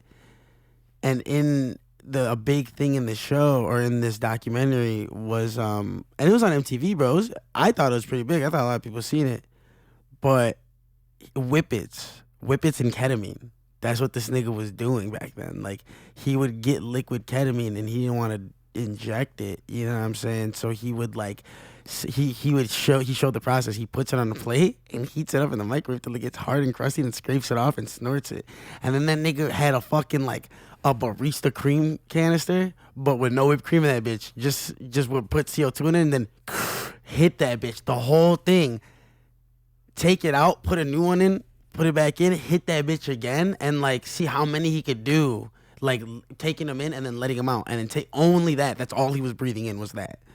And this nigga was, like, and he recorded all of this. He's one of the reasons, you know, that I believe in keeping a camera rolling no matter what, during the good and the bad. Because... I don't know, why not? Document it. Yeah. Like, let's document some shit. And, like, when you look at him now, knowing all of that just makes you appreciate what he is now so much more. Because he's sober now, and he's been sober for so long. He's still doing crazy shit, but he's not doing drugs and doing this crazy shit. He's just the same guy he was before, except a lot happier and not addicted to drugs. A lot healthier and happier, yeah. And I mean, he was doing his podcast really consistently for a long time, but I think as far as I remember, the last time I saw an episode, he was kind of, like, slowing down, which is either way, like, it's fucking Steve-O. He doesn't have to do a podcast. Some of the stories he's told on the Joe Rogan, some of the stories he's told on his, like, I know things about Steve-O because, again, the show, because of how much he's one of the people I looked up to. I even say it in a song. I said I looked up to niggas like Steve-O and Mac Miller. Yeah. And so, like, I think someone like him, I don't know, man. I don't know. Well, Steve-O, I think, I feel like Steve-O is one of those few people who, like, full send. He's like the definition of full send. Before it was like, now there's all these stunt people, and now it's kind of a thing you'll see on the internet. Supreme Patty and Steve will do it and da da da da da. But, like, he was one of the OGs. Yeah. That's what Jackass in general kind of was. But Steve-O is a pioneer in that world. And that's what I mean when I say, you know, and I refer to it as Attitude Era because of a video I saw, as well as just, like, I think of wrestling. And how there was this real, energy of, like, the 90s and the late 90s and 2000s. And, of course, Slim Shady, right? Yeah, but the way wrestling culture was, and then you got South Park, and then you got Family Guy, and then you got, like, Spike TV and all these fucking things. And it was just a different energy back then. And he was one of those people that, like, really helped solidify that culture, you know? Yeah. It created Krashouts and, like, maybe not Krashouts, but created these fucking, these just, like, the daredevils, I guess, for lack of better words. When was, like, the first Jackass movie? Because I know it was all, like 2002, maybe? 3? Yeah, but before that, it was a show. Was it Wild Boys first? Or was that after? So it was all the Big Brother shit, and Bam Margera's out there doing his thing, and CKY's CKY, and he's making the tapes, and, you know, the skate tapes with, like, the skits in them, and what's his face, Jeff Tremaine picks that up. He sees that, he kind of, like, picks him up, and I can't remember exactly how. I know what's his name, Johnny Knoxville gets picked up as well. I think Steve-O was, like, someone that just, found him. How, I can't remember, but they got into him too. But everybody kind of got picked up by Jeff Tremaine and the whole Big Brother cast. And Jackass was made pretty much based off of that. The CKY tapes where Bam was doing the skating with his fucking brother's band in the background, and then like in between like skits of him beating the shit out of his dad and fucking throwing people off a roof in a shopping cart. And that's the kind of shit that's the shit I grew up with. That's the shit I like. You know what I mean? That's why, as calm as a person as I am, I enjoy the rowdier side of things. Yeah, know? I mean, I feel like it makes me wonder. Like, I feel like my guess would be it might have just been inevitable. I think like 9/11 and like the turn of the 90s into the 2000s, and just like the few, like, it was not a great start to the 2000s Safety era. Act. We're gonna pay attention to you now. It just makes me think, like, maybe it's things like, I don't even know, like, what would it be that makes the world feel so different moving out of the 90s into the 2000s? And then there's like technology advancing so much more than it ever could have. Like the 90s, internet's nowhere near what it became. Even in the mid, like 2005, MySpace and all this is already kind of a thing. But you wouldn't predict that like in 2000. You wouldn't know it's gonna. I had go a that Macintosh. Far. Yeah, it's just so those? crazy how things move like that. Because I wish, like, with the type of hip hop I make and the type of music I make, I'm sure you probably might feel the same way. I wish I was like 20 years sooner. Like, I feel like I would have resonated so much more with people, because the world is so much different now, and the music people expect even is different. And like I resonate a lot with like what hip hop was then, because I think it was that same thing, that raw energy, that kind of attitude era was happening in rap too, and like throughout the 90s. Hip hop and not to compare it to jazz in a pretentious way, but like things like hip hop and jazz are like the improvs of like some of the improvs of music. Don't get me wrong, music's kind of improv in a way no matter what, but like hip hop was based off of that raw, the cipher, you know what I mean? Like the DJ, the fucking the what's it called? Boom boxers and the fucking MCs and freestylers and shit like that. Yeah. It was very raw and uncut and unplugged. Just like, I don't know. It just raw. Raw is a great way to put it. And lyrics were first and stories were first. Yeah. Well, and like the idea of like taking stuff and remixing it was a big part of hip hop too. Like just the idea of taking, sampling, and like you said with DJing, like DJing, you need songs to work from, and so like so much of that is part of hip hop too. Hip hop's naturally such a constructive, like, finding. It's all very improv culture to me. Yeah, I think so. Well, and that's kind of like the art of a freestyle too. I had like an epiphany because there's a book I read around here somewhere. And it's the people who invented improv, essentially, like the improv philosophy towards comedy. Yeah.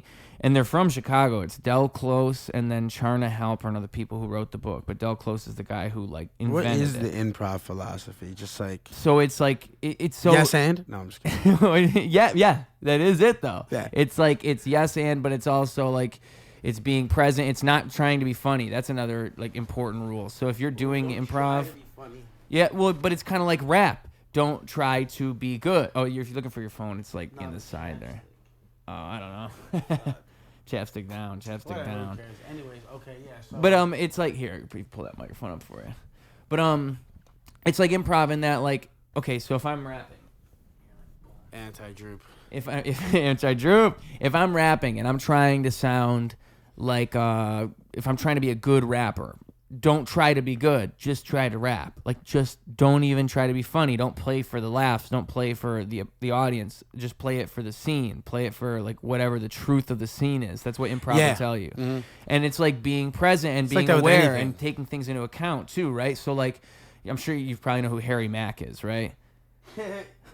Yeah, shout out to my boy Alex Alm, fucking loser. You love Harry Mack. I love Alex Alm. I love Alex Alm, but he fucking loves Harry Mack, not in a bad way. Just always pushed him down my throat, and I respect it. I know why. I mean, he's cool. I like Harry Mack for the fact that he's created a way for people to easy. Like I can say, people can see what he's doing, and there's something nice about that. I think that he would benefit.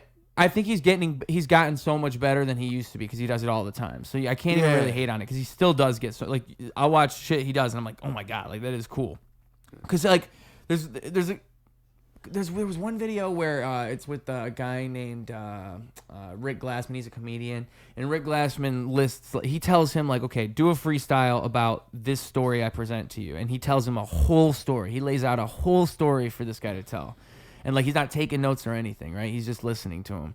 And then, like, he tells him, like, the emotional tone of the story. Like, he lays the whole thing out exactly how he wants the freestyle to be. Like, basically, from point A to point Z, this is what I want you to do. And then he does an 8-minute freestyle telling the story that the guy told him to tell. And, like, to me, that's ridiculously impressive. Just because of the fact that he took everything into account and then weaved it into a fucking song live. That is talent. So anyway, what was I gonna say about him? Just I guess what he does is that when he's freestyling, one of the like it's so obvious what he's doing, but he'll just like, okay, so you're wearing that jacket right now. See something about teddy bear, blue and red eyes, like it's something like he would just find ways to throw the things that you're wearing into the rap. Yeah, no, I've seen a lot of his videos. Punches. But like things like that where it's like being present. Like in improv, they would tell you to be present and be aware of everything that's going on in the moment. And so like by doing that and being present and acknowledging the things in the moment, like, oh, that person got excited when I said that. Now I'm going to freestyle about how you just got excited. Oh, now you're excited that I'm rapping about you being excited. So it's like, yeah, you can't stick to one. You can't stick to one thing. You know what I'm saying? When you start beating the dead horse or like overusing shit right away, you got to stay in the moment. You can't stay locked into one thought process when you're doing something like freestyling or even acting, improv or not. Like you can have a script, but that's the problem. Like when you stick to one expectation or one plan, you're kind of bound to get fucked. I mean, even when I record like a song, a lot of the time I'll like figure out how I'm supposed to rap it as I'm doing it. That's why I really like having like a home studio and being able to do it myself, because I'm not worried about paying for studio time or wasting anybody's time. I'm just sitting here with my headphones on like trying to figure out what it's going to be, because sometimes I think it's going to be like a simple delivery and then it turns out to be the complete opposite. Like I have to use my voice a complete different way, you know? Or like even with the show on Saturday, last Saturday or whenever it was, fucking you know, I kept hearing like the speaker just wasn't ready. And now for some of those beats, man. Oh, I know. You know, that's the only downside. But aren't you like, haven't you seen a lot of that? Like, I feel like there's a whole lot of that. Like, have you experienced like a lot of places with good sound? Because I feel like there's a lot of places with mediocre sound. I would say it's more, and especially like when you're talking about like brand new and you're talking about like, not like he's brand new, like clearly he's been doing this shit for a while, but like, you know, I don't know if they've done like hip hop in that spot before. So like, I don't know. You know, no matter what, I think it's so common not only to hear bad sound, because bad sound is one thing, but then hear it at the same spot the same way forever. Yeah. Like, you know, I love them. I loved Hairpin. I would go to Hairpin all the time. Right. Hairpin is great. I don't know if they ever cared to get the sound right. Yeah. You know? I don't know I don't want to be a dick. Like, I love them. But, like, did you guys want to get the sound right? Because it felt like every week the sound was... I don't think it was ever that good, and it never got better. Right. And like, to me... If you're doing music, especially, I mean, even comedy though, like you need to have the sound. Like sound is an essential part. That's the communication and all this. You know what I'm saying? Well, and the audience needs to like you need to project whatever's happening out to the audience. And with music, like it's a certain thing, especially with like the vocals over an instrumental. And I had no problem with Saturday because again, like that was new there, right? Well, and also we have to learn it. Not only that, but like that type of environment wasn't a hip hop show either. Yeah, you can get away with some stuff because like everybody's just it's kind of like just everybody's having a good time. I wish there's no mic. Yeah, I wish it was just unplugged. I don't know. I in my mind, I think I can sound good on a shitty mic. That's what I think. I make a shitty mic sound good. That's like I don't think my the ego mic. there. I don't think the mic is the problem. I think the way that, for me and my set, I did not want to sacrifice the beats. Yeah. Like the beats, as much as I'm a lyricist, and fuck yeah, I hope you were listening to what I was saying on that set. But the beats, more than anything, were like, that's exactly what people were talking about when I was done with the set, and I was hoping they would. Yeah. Because that fucking producer did very well, and it sucks. He was there, and then he leaves before anything even starts. I don't know what the fuck happened. I don't know if he wasn't. So someone you know, the producer? Yeah, no, we that was like, Vice was in every way one of the first people to, like, one of the first peers to really inspire me. Don't get me wrong, like, a lot of people around me always gave me a little like, oh wow, I fuck with what he does, or like, you know, oh, I wanna do the shit he's doing, in a sense. And I don't think me and Vice were never stylistically. Like, if I show you Vice's music, I think it's good. Sometimes, just like he knows, in the past, it could have been over the top, it could have been cringy, a lot of things. But I do think he had good music, and I think more than anything, he just fucking worked. His thing was, if I'm thinking about it, I'm gonna do it.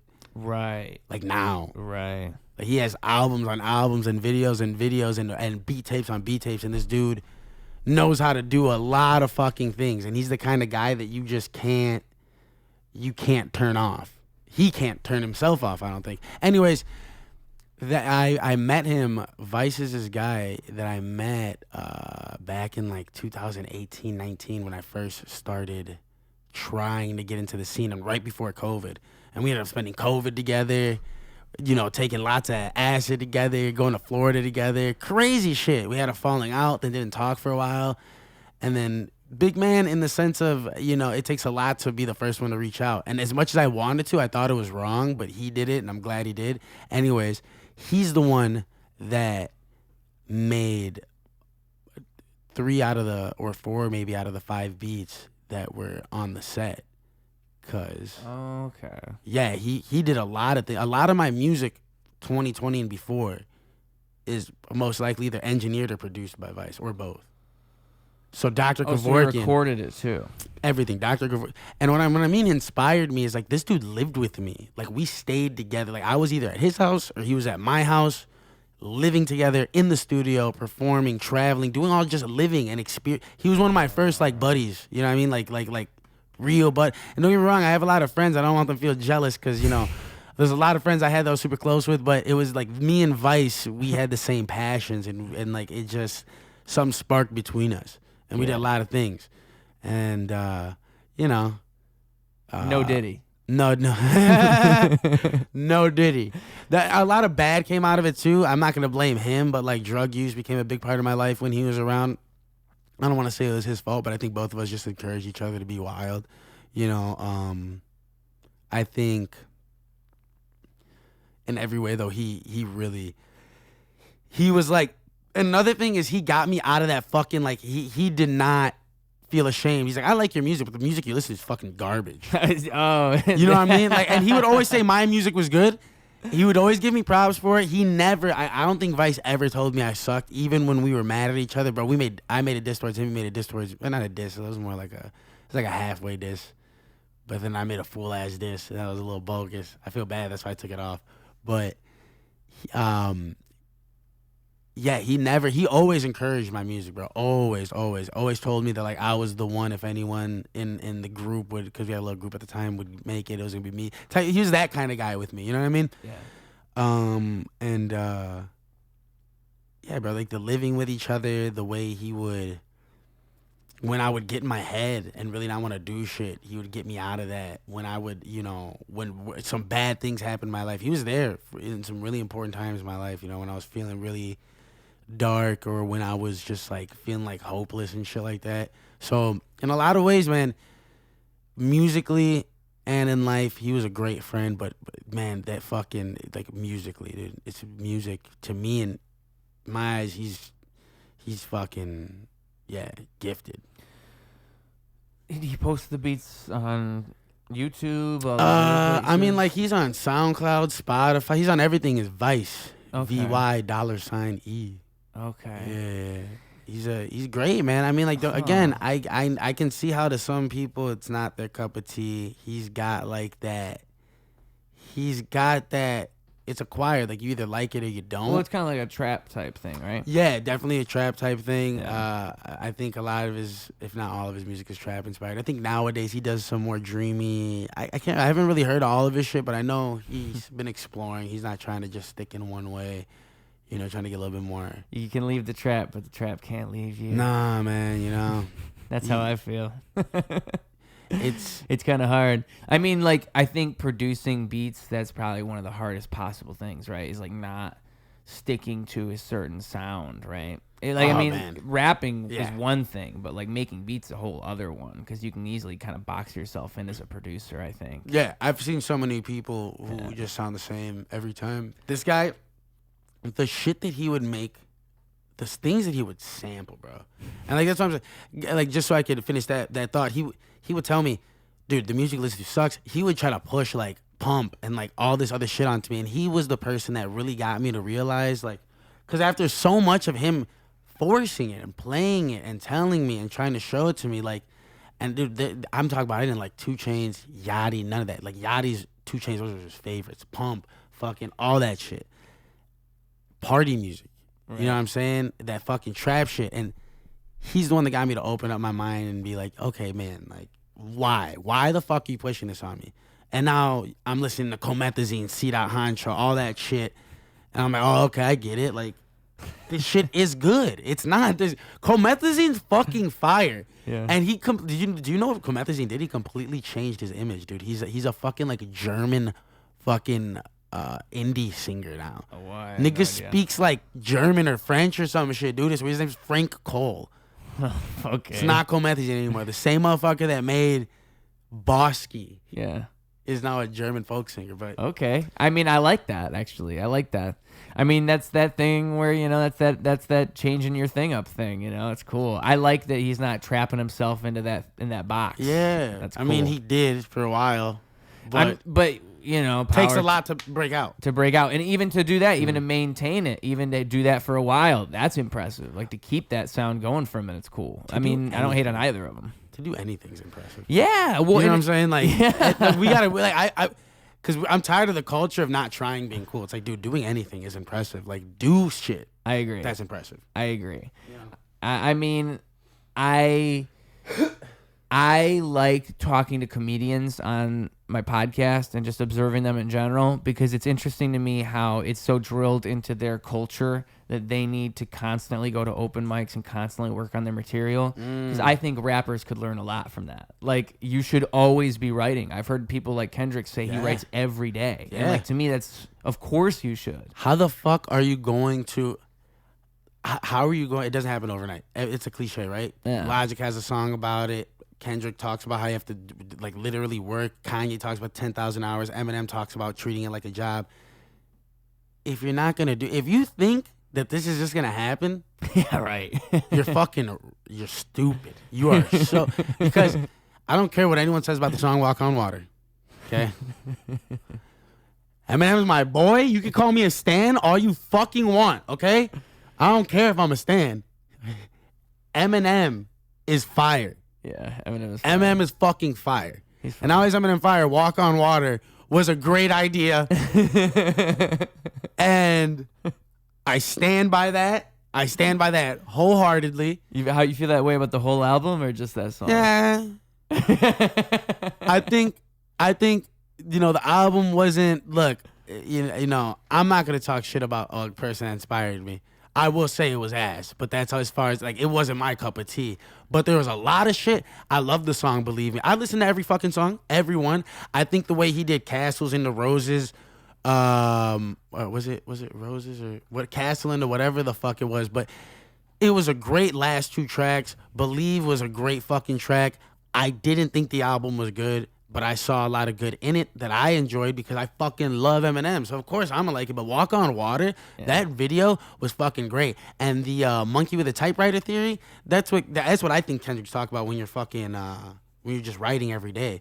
What do you mean? So like the theory that if you give a monkey a typewriter, you give like 100 monkeys, or if it's one monkey, you teach him how to play with a typewriter, he's gonna write Shakespeare eventually. Yeah. So okay. so in the video, Eminem, there's like 20 of him at a desk with typewriters and it's scribble, scrabble, scribble, scrabble, scribble, scrabble. At the end of the video, you see on one of the monkeys, Eminem's paper, he's writing Stan. It's saying like, Dear Slim, I wrote you, but, and then it's like, oh, the monkey with it. He's pretty much saying, bro, I'm not famous because I'm a genius. I was just trying to do something, and y'all ended up loving, the way I am, and 8 Mile, and this is and Stan and shit like that, making him a pop sensation.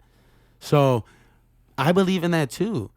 Bro, the amount that I write, if you look underneath my coffee table, the amount of notebooks, if you look at the notes in my phones, everything, bro, that's all I do. My friends and my family know that. That's what I do. I carry notebooks with me and I'm not gonna lie, I lost my notebook and I fell off of it for a little bit because I've been so sad when I lost that dude, I was so fucking sad. But you have to. Like, if this is what you want to do. I can't imagine if I keep a lot of notes on my phone, like lyrics on my phone, which is crazy. And I can't imagine if that disappeared somehow. But you have to do it, yeah. If it's what you want to do, you have to do it.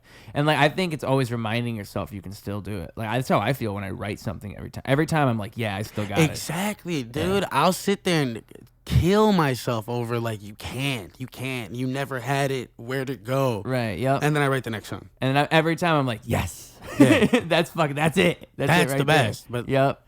I mean, and like, I think challenging yourself too, like trying to write specific things. Like one thing I like to do is I'll take a bunch of words. Like I'll write down a bunch of name. One I did is it's a bunch of pops. I'll name a bunch of different pops, and so I write down all of those, and then I try to incorporate them into a rap about pop. And so the idea is, if I do it right, you're gonna hear me mention all these different names of pops, but that'll just be a motif running throughout the rap, right?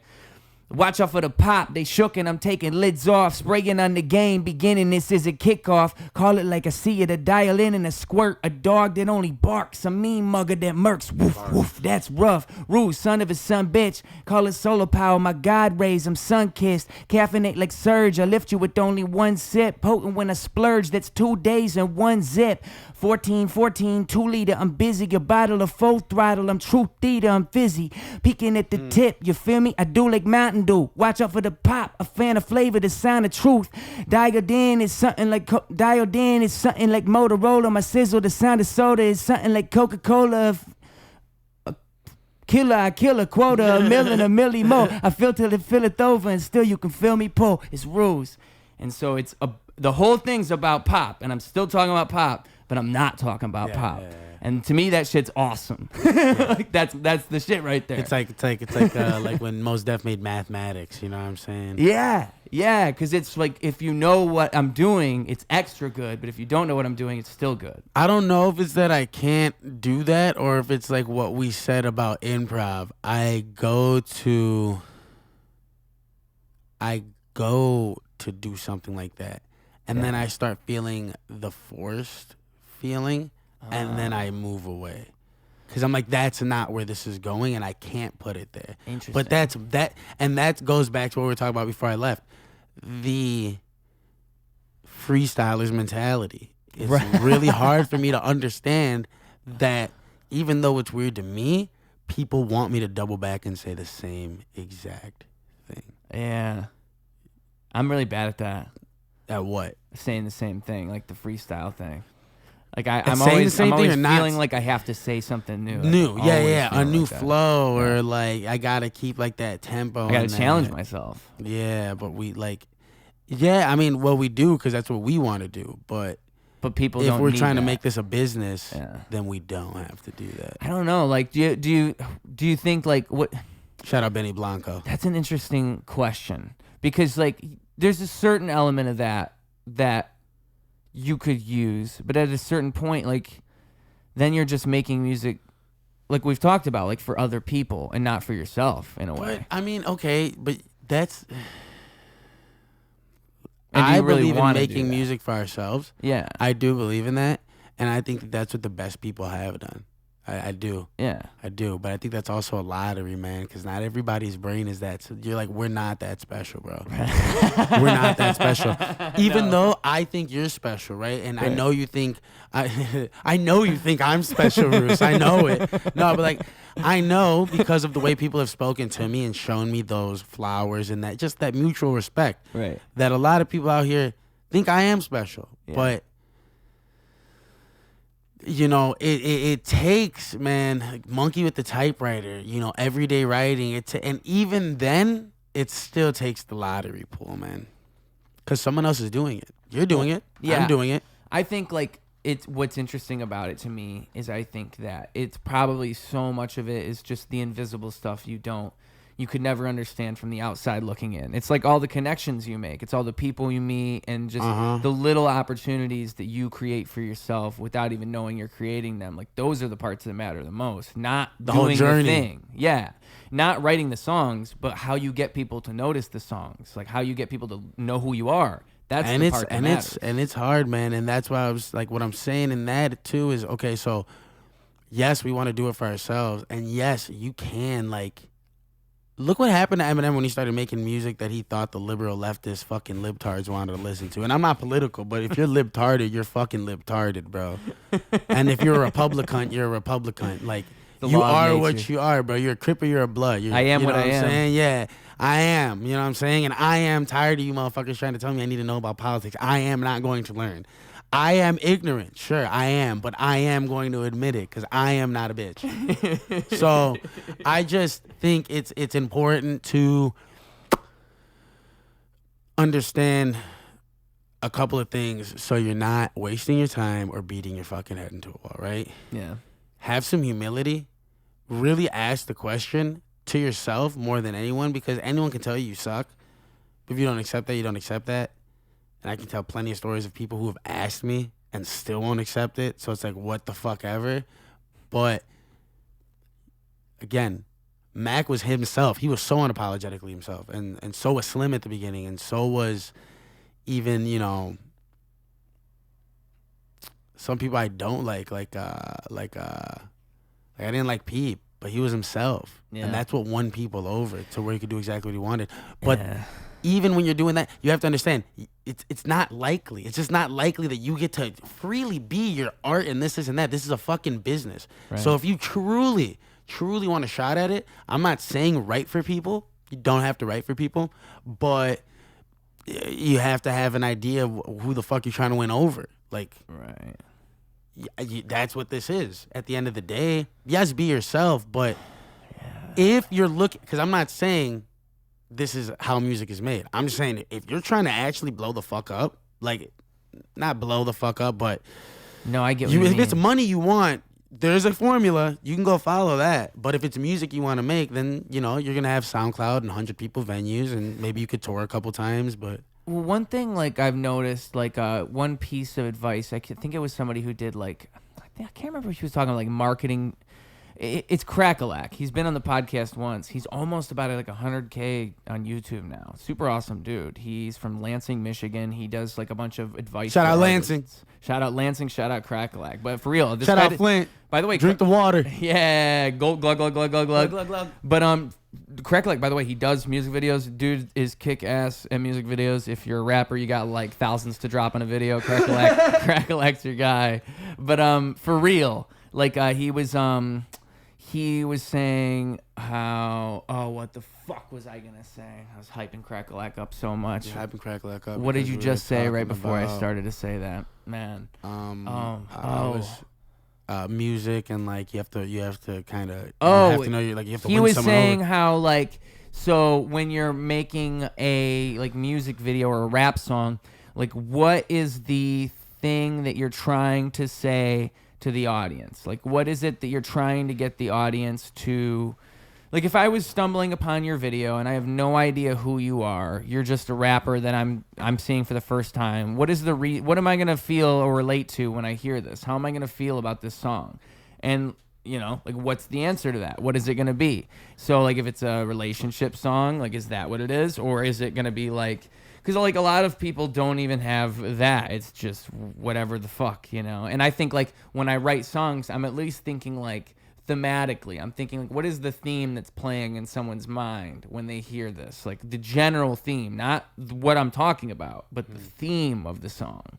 And that might be different than like what I'm actually saying. So like maybe it's a rap about I'm bragging, but it's actually like the theme is pride, you know, like it could be that. Yeah, no, I feel you. Like, I think too many people use the whole run and gun performance shot. Hey, I'm rapping into the camera. It's like, I think the whole idea of the music video is supposed to be, like you said, trying to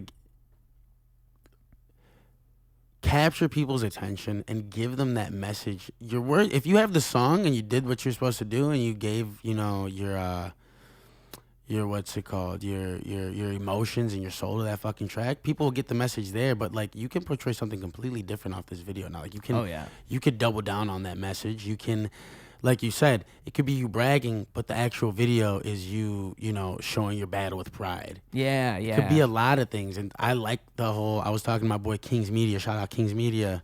I hope I said that right. We just started following each other. We were like looking for each other for a while too. Okay. Because we had met at like some shoot. But either way, dope guy. Hopefully I can make it to a shoot today because he wanted me to do a photo shoot with him because he's doing some like Y2K shoot. And either way, he was telling me how you should let him know that Y2K was 25 years ago, by the way. He might be a little 25th confused. anniversary, dude. Oh, is that what it is? I don't fucking know, dude. I don't know. I think it's more like, anyways. We were talking about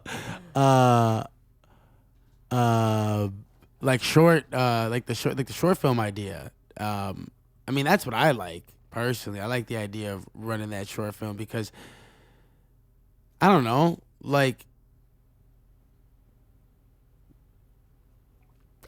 I think maybe it's just my style of music, perhaps, or maybe the taste I have. But why not use it for that cinematic advantage? You know, I mean, that real dive into your brain. You know. Yeah, I've always like filmed my own things, and that's what I'm like trying to figure out because I know I need to like journey into music videos. I'm trying to figure out what's for one, someone who has like a reasonable price, and for another thing, someone who I like trust to properly do that. You know, because it's like I would want a music video to be like a music video. Like I feel like there's something about that, you know, to actually dive into deeper into a song somehow and to take a song to another level. Music videos used to have an expectation. Like back in like the 90s and 2000s even, it was still a thing. Like you have a cool music video with your song. Even in like the 2010s, it was still kind of a thing. And you can have like, you know, of course there's cool and there's entertaining. You could have shit like that. You could have the Brockhampton videos. You could have like the vibe, you know what I'm saying? But like, yeah, like not what everything has happened to reinvent the wheel though either. But give us something. Yeah, you know what I mean, give us something. I do miss when, you know, fucking 2010s. Who had great music videos back then? I mean, Spacebound. I remember Spacebound. You know what I mean? I remember things like ASAP's coming videos. I remember the videos for like. Missed Calls for Mac Miller or fucking Kanye had some great videos back Kanye then. Heartless, you know, Kanye fucking everything. Yeah, Kanye. Every Kanye video. Bound, you know, all these videos. Yeah. I miss that because now I could be wrong. I just don't think it's as much of a thing now. Yeah. I don't think you like see much about music videos. Definitely not underground. Yeah, right. Definitely not underground. Right. And I'm a little upset sometimes because I've been working, you know, for a while to get some videos done, and like I feel like there's always something. I can't blame either side, me or the videographer. I just feel like there's always something going on. Right? Like what? I've had videographers lose shit, you know, like really important shots. And then it feels like, you know, I've had a video. Where's the shot of my dick, bro? The shot of my dick. That was dude, the for best real, dude, shot. I think there is. I do have a videographer that has shots of me naked in their camera, but it's not like that. It's just like, anyways. Anyway. Like, no Diddy. No Diddy. I've worked with some and I got mad respect for them, but like, dude, there's some videographers I started working with up to a year ago and still haven't had videos done. Like, I'm not even lying. You know what Crackalack had told me? He also told me burn me once, and like that's his. No, it should be that and way, that is bro. a good rule. That you got to be careful. You can't adhere to that rule 100%, but it is a smart rule. Like there's something to that. I mean, me and one of them, like, dude, I'm talking about. He lost the footage like a year past, and I crashed out on him a little bit, and I did apologize for it too because I felt bad. And I was like, just send me the fucking money back for not gonna do the video. He sends me the money back. And then he hits me up recently, like, you know, like say a couple months ago, he's like, hey man, I really still want to make the video with you. I'm like, yeah. We meet up once for a shoot, and then every time, and I'm not saying he's lying or nothing, but it's always something. Oh, okay. He's like, oh, I can't, oh, this happened, that happened, woo up the bam, and I'm like, okay. You know, like, I'm not paying you, so I can't be mad about that. Oh, can you come to this? No, yeah, no. And then, you know, another guy that I recently started working with, recently it's always one of the two. Like, I had an eye infection, so we couldn't meet up. And then, you know, fucking, it was this for him and that for him. But the first time we were supposed to meet up, 3 hours late. Ooh. If he wasn't 3 hours late, dude, the song is 1 minute and 35 seconds. And me and him talked about it, so I'm not talking shit at all. Like, I'm not mad at him because we did talk about it, and he did apologize, and I told him it's good, and blah, let's just get it done. But that's all it was. Because all we needed was the sunlight. It was a perfect day. Had he would have been there at 11 like he was supposed to, we would have been able to get it all done. He ended up getting there at like 2. Right. And what was it, like earlier when the sun... Yeah, it was like it was a couple months ago when the fucking sun was going down at, you know, what's it called? Fucking 4. 4 o'clock. Yeah, 4:30. I legit think it said it was 4:24 that the sun was going down that day. If I remember. That correctly. is an important part of this story. Like living in Chicago, the sun goes down fucking early as shit. So you know we're not in San Fran, my nigga. You know we're in Siberia, dude, where it don't get no sunlight. That's how it feels. So you know, and that's just a running theme. That's a running theme. Like, I'll give people, you know, some money and I'll get some reels out of it. But where the fuck's the video? Mm-hmm. Yeah. And I think it's, you know, see, it's cool, like you said, how you were close with that producer. Say his name for me one more time. Vice. Yeah. Vice. But, it's Vice. It's Vice. Is Vice. You can use that as a producer tag if you want. It's Vice. His producer tag is Vice. You crazy. Vice. It's like some crazy. Some chick. some girl saying that. I like that. But anyway, like having people in like a circle, like having a group of people, you can leverage each other's skills, right? He makes beats, so you rap, you guys can each win off of that relationship. It's the same thing with somebody who makes videos. Like really, you just need a guy who needs you and you need him, and then we can both win. Like I've been in that position for a long time. Like, damn, I just need to meet the right guy who fucking I'm still waiting does on it. that, yeah. Yeah, because like it's the same thing with the producer. If I found a producer who had the sound I need and fucking I just know him and I can just get the beats. Bro, Vice God. never charged me for a fucking Yeah, dude. Bro, Vice bought me this tattoo. Dude, Vice used to give me shit. Vice used to go to the mall with me, like, and I used to do things for Vice too. I loved him. I hope I did enough for him in return. I hope that was reciprocated, you know, the two-way street. But dude, I don't know, man. It feels like nowadays nobody needs you. They need money is what they want. You know, even the dude I record with, I don't expect it to be free. Ever. Like that's not what this is about, right? Like you need your bread. Right. But it's like, fuck, man. It's like I'm always getting told by people how much they believe in me, how much they know. And it's like, if you know, man, you should help me get this ticket off. You know what I'm saying? Because then we're going to eat. You know what I'm saying? Like, and I know he is helping me. Like, I know he's got connections he's helping me out with. He's got a great sound. He's got a great studio. He's got a lot of things. And I appreciate him from the bottom of my heart because he's very human with me. He's there for me when I need him. We've been working with each other for like a year and a half, maybe 2 years. I don't know, but tremendous amount of love for the guy. Dude, so much money I spend. It's like I don't know when that ends because, bro, I'm not making shit. Like I said, every set, I didn't want nothing at Tim's show, nothing at all. But I wanted to make sure that shit was packed. I made sure everyone bought a ticket. I hope I got him some money. But none of this shit makes me any money. Yeah. And no one I work with has ever given me a single dollar. Like, shout out HQ. I love Mr. Devin. Devin Gallagher's a fucking an amazing man with an amazing bread company. Go get that soda bread. But like, go get the soda bread from the Gallagher family. If you've never tried Mama Gallagher's soda bread, I will fist fuck you. I'll watch. Yeah. The kitty too. Yeah. We'll watch. The cat will watch. Yeah. I mean, Jesus Christ. Yeah, you fucking anyways. Sickos. Nah, but he would do this show where like we would all get staged like 15-minute sets, but like everyone, including the artists, were paying $20 to come. It was like a backyard, like they were cooking for everybody, and like there was free liquor. That's cool. That's all dope, but it's like damn, bro. It's like even then I have to pay. Right. I'm not getting paid, bro. Yeah. I'm driving out to Palatine to do a 15-20 minute set, and this is not at all putting him on blast because I think HQ is an amazing event, and I would still pay the $20. But what I'm saying is like it would be kind of cool if I could at least, maybe everyone else pays, but since I'm performing 15-20 minutes and so is everybody else, maybe they don't have to pay. Maybe just those 6-7 people that are performing don't have to pay.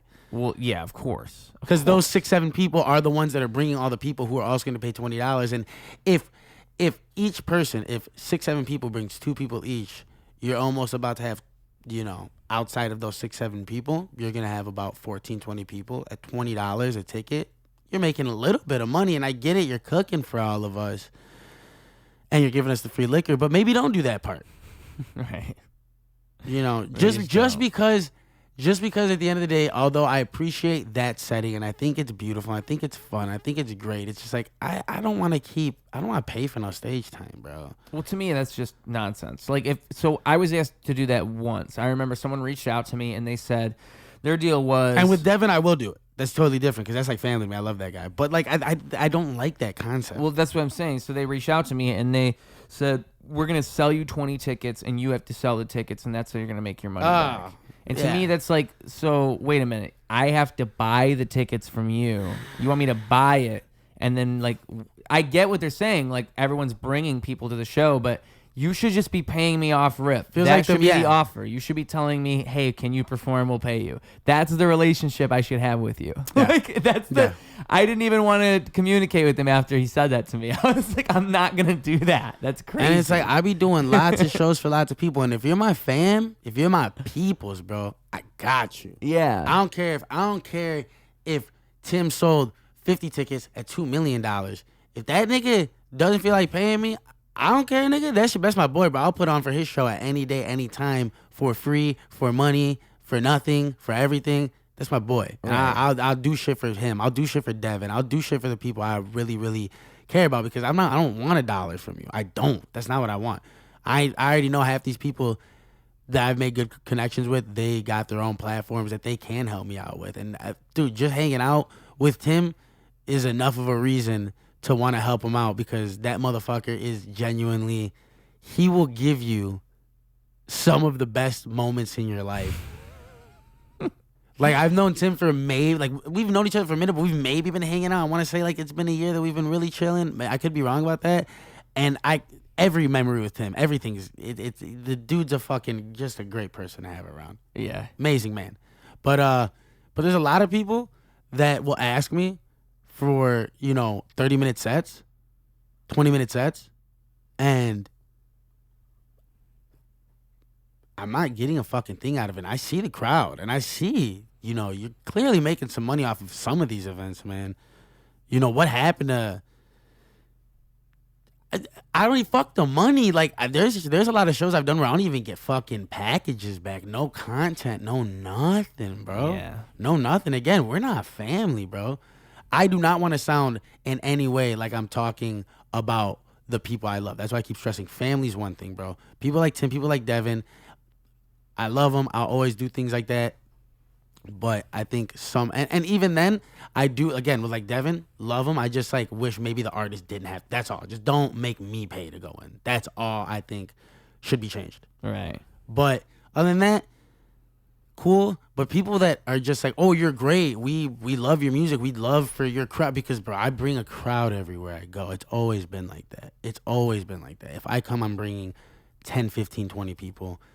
As many people as I can. But I can guarantee you 10, 15 people to a show that's not mine, that I'm only getting a 15, 20-minute set to, that my people have to sit there for 3 hours watching type shit. I'll get you a crowd. Yeah. And you're not even going to give me some pictures? like you don't even have a videographer there, which I've been to shows where I've been to shows where they told me that's what I'm going to get, and I never got it. I've been, and it's like, dude, come on. I don't think I'm special, but you said I was, and you needed my help. Yeah. I've had people reach out to me asking me, oh, I need you for a set, and then saying it's $10 for the slot. I'm like, what the fuck do you mean? You just asked me to perform. Yeah. Eat a bag of dicks. You know what? Now another thing came to mind. There was a thing in downtown Flint where it was a thing called Glizzy Fest, I want to say. Maybe it was something else. And it was it had to do with, it was just a bunch of hip hop artists. And I remember like the guy, I reached out to him and I was like, hey, like how would it work being a part of this? Like blah, blah, blah. And he told me it was like $200 for 10 minutes or something crazy. And I was just thinking like, bro, there's no way that's worth it. There's just no way in hell that's actually like worth what you're paying for. But I'm sure he made so much money off that shit. Cause it's like pyramid scheme ass feel. Yeah. That's what I felt like when they were telling me to sell the tickets. I'm like, so you're telling me to buy something and sell it to someone else? So we're going to give you this Mary Kay product at this much. You can go door to door selling it. Yeah. Are we Girl Scouts? Yeah. But, in a way, there's the good way to look at it is, at least if you know what you're doing, those people in that night that showed up that weren't the ones you brought will remember you. And they'll see the way the people you brought reacted to you, and they think of you that way. They're like, damn, he's got some loyal people here. They like him a lot. He must be popular. Like, that's the perception they have if that's their first impression. I know, man. And then then they think of you as that. They look you up, and now you've got, I think any new fan, any new person that finds out who you are at any event, that's a win. But at the same time, you should be getting fucking paid. But then half of these fucking events, the whole crowd are people waiting to perform. Oh, right. So I know, dude, man. All these shows I be going to at the end of the day, like, that's one of the things I loved about Tim's show. It wasn't that. Like, it was us performers and the people we know, not more performers. Right. That's not what we need. And everybody was having a good time. We don't want to perform. Yeah, and everyone's having a good time. We're not trying to perform for each other, though. What the fuck is the point? And I'm not, again, this isn't to criticize in like a way of, I don't think you guys are doing the right thing. Your guys' business model sucks. I don't care. Do your thing. I just don't want to fucking be a part of it because it's starting to piss me off because I don't think a couple of bucks is worth your reputation as a business. No. You know what I mean? Like, keep the artist happy because that's what this is. It's artist based. Yeah, it's and everybody should be winning. Based. Everybody should be winning, and everybody should be supporting everybody. Like, that's the way that we all win together, is if we all support each other. And like, if you're throwing a show, make it a win for the artist somehow. And I've done so much for free, bro, that I'm still waiting for my get backs. Like something, bro. Like a verse. Like a lot of motherfuckers won't even give me that. I've noticed that where like I've had people give me verses for free, and every time that happens, I'm like, okay, I do owe them one. Like, I do, because they didn't have to fucking do that. Like, there's good rappers, like people I've met online that are like impressed me, and they've done verses for me for free. And so it's like, but the other way around too, where like I've done verses for people, and I think like I think they haven't done them for me. I think I have had the reverse. Dude. I had someone who I've done multiple shows for the promotion, paid to do lots of things with these people, fucking, like, just really supported and given love and showed up. And I asked to hang out with this person. Okay. And they started telling me how busy they are. And you know how it's going to be hard, and then started looking at a schedule on their phone and saying, hey, how about we, like, pretty much let me pencil you in for for, or like I think it was like a month and a half from then. And to hang out. Dude, and as it was getting to that, I just kept, dude, you know, I'm glad you're laughing at it. I'm really glad because like That's pretty silly. as That's actually funny. as they're telling me that, they were dead fucking serious, bro. And I'm talking again, I've done things for these people, dude. Chill. I didn't want to do nothing, bro.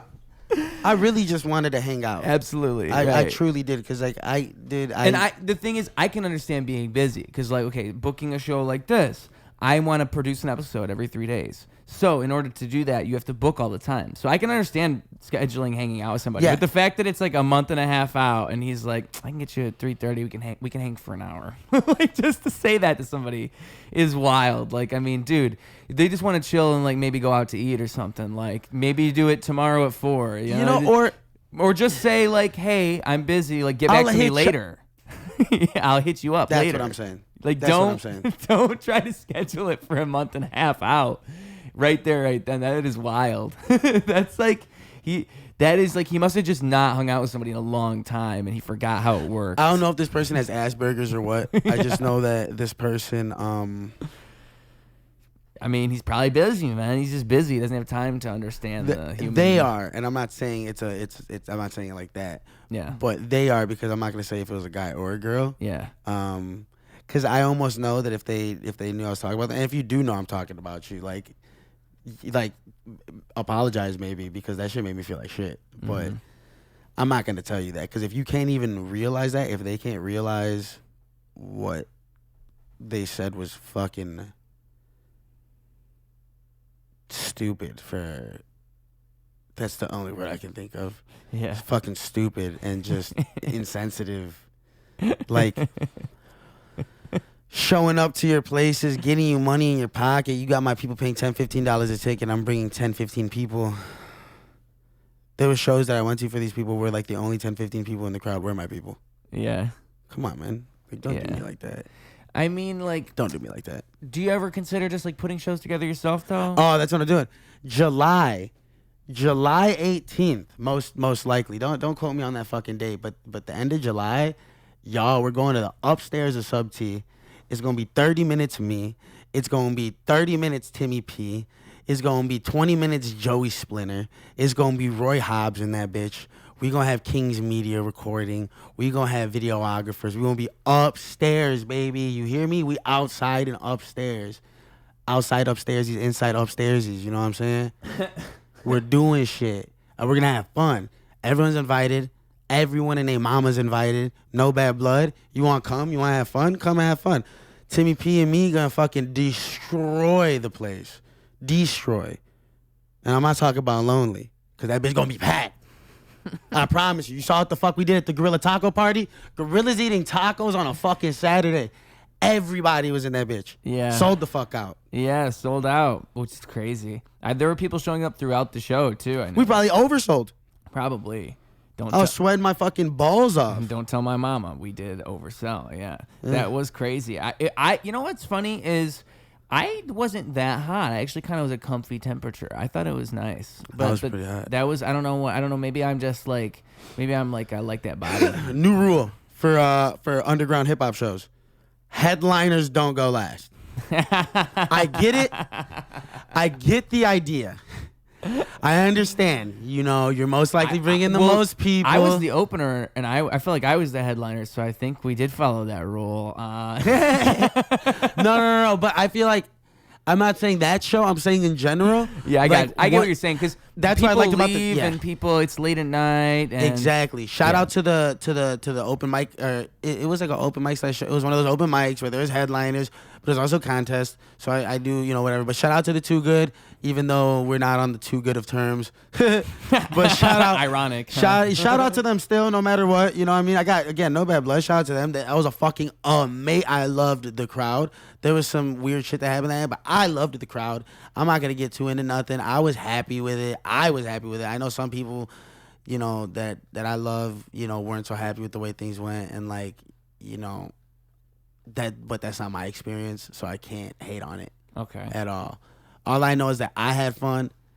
You know, because I don't want to sound like a dick towards the person I love either, because like they weren't being irrational, like they had a reason for being upset and shit like that. But you know, other than that, I thought it was a good open mic.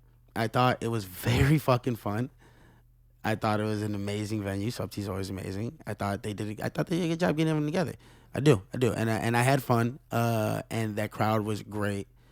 But I just, what they did was that I think that's what I liked the most about being able to perform for that show was there was a good crowd of 80 people. Okay. The headliners were an hour and a half into the show. Like the show started at 9. Headliners was this started the open like mic I was talking about that had like the headliners and all this. it could have been. I don't know. Probably is the Yeah, same it could. one. That's the one. I. How long ago was this? This is in January 25th. I think this is the one.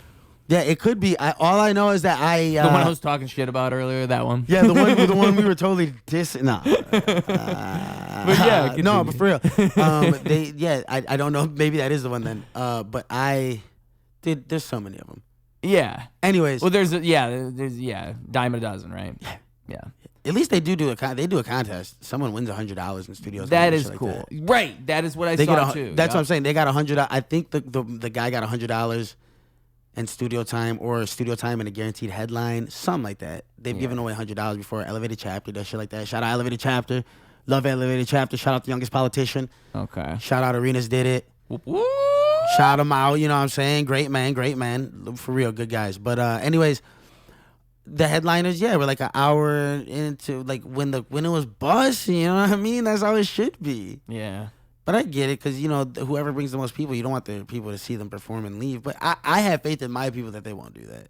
Yeah. Yeah. Yeah, that's true. That's why I'm saying push the idea of make it more of a norm, the show I'm trying to throw. I'm not saying I have the answers or what I do is right. But what I am saying is it's going to be more of an experience and fun than anything. It's less about the money I'm going to make back and more about getting people to want to be there for 3 hours. So Laz, he was at that show we performed at the other day too. He's one of the comedians. You remember him, Laz Patillo? I just had him on the podcast. He was the guest before you, and he was saying how that's kind of what he wants to do with his shows too. Is just have like a fun show where everybody's just like a good time, where we're just being real and we're just being comfortable. And instead of 15 artists where the vibe is completely changing every 5 minutes for 4 hours, how about 5 artists for 2 or 3 hours? You know what I'm saying? Yeah. Maybe at the most. You know what I mean? agree with that. I think there should be way more of that. That's how when I put together shows, I keep saying it on here, but it's going to happen. I've been like preparing myself mentally for producing shows here in Chicago, because I did it way back in Flint, but that was nothing. That was like there was one venue and there's one place to. It's not like there was options there, you know. But what would you just say? Let's do it together, man. Let's do it, dude. For real. I'm with it, for real. Like I need people to venture into this with me. If you want to be my helper. There's a reason why Tim called it Guerrilla Taco Parties, because we guerrilla marketed the fuck out of that. Me and Tim were out there 30 degree weather putting up posters. I was every day. Oh, really? Personally in people's inboxes. Like, I believe in the personal invite. Shout out Sarah W. Flo. I'm sorry you didn't get a personal invite. I swear to God, like, you know we love you. So that's interesting to me, because I didn't ask you, but I was wondering, like, is that how you get all these people to turn out? That's what I do. Through doing like what should I say, like directly interacting with them, like creating one-on-one face to face if I can. Yeah. Like coming here and so for instance, my boy, I'm sorry to cut you off. No, my boy Hasiel, amazing artist. Yeah. I was inviting him to come to the show, and me and him have been like reconnecting because we knew each other in middle school, bro. Me and him have been reconnecting and whatnot, and I really wanted him to come to the show. And Friday, the night before the show, he was, doing, and I even told him this, he was doing a art gallery thing, so I went to it to see him, check out his art, talk to him about it. Because, bro, why the fuck do you think anyone's going to come check you out if you don't give a damn about them? Right. Like, that helps a lot. Yeah, more than you could ever even predict. Dude. Was I thinking about, maybe this will help get him to come to the show?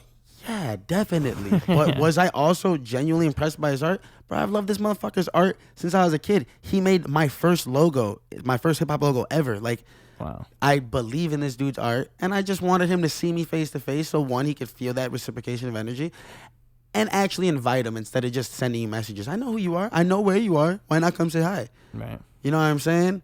Like, nowadays, we don't have the bike outside of the house to know where everyone is, but we do have your fucking story. You want to hang out? Show up. Well, especially if somebody has like a show or something, though. Show up. They remember you being the person that showed up. It's kind of like... Especially if you didn't invite them. Yeah, right. Well, I was going to say, like, if it's like one thing you never, ever forget is if it was your birthday and like one of your friends asked you to hang out on your birthday, you're going to remember that, oh, he asked me on my birthday to hang out. Like, that was really thoughtful of him. You're never going to forget that ever. You're going to be like, oh, he was the one who remembered to ask me that. Like, that's such a, it's just the random little thoughtful moments like those that you probably remember the most out of everything in life. So that's really smart to invite people to shows like that. That's really smart. And I'm going to keep doing it like that. And I hope with Sub T, man, starting now, I'm already telling people, like, I'm trying to get that shit together because I believe in it. I believe in I believe in Joey Splinter. I know he can bring people. I believe in Tim Perez. You already saw me and him did.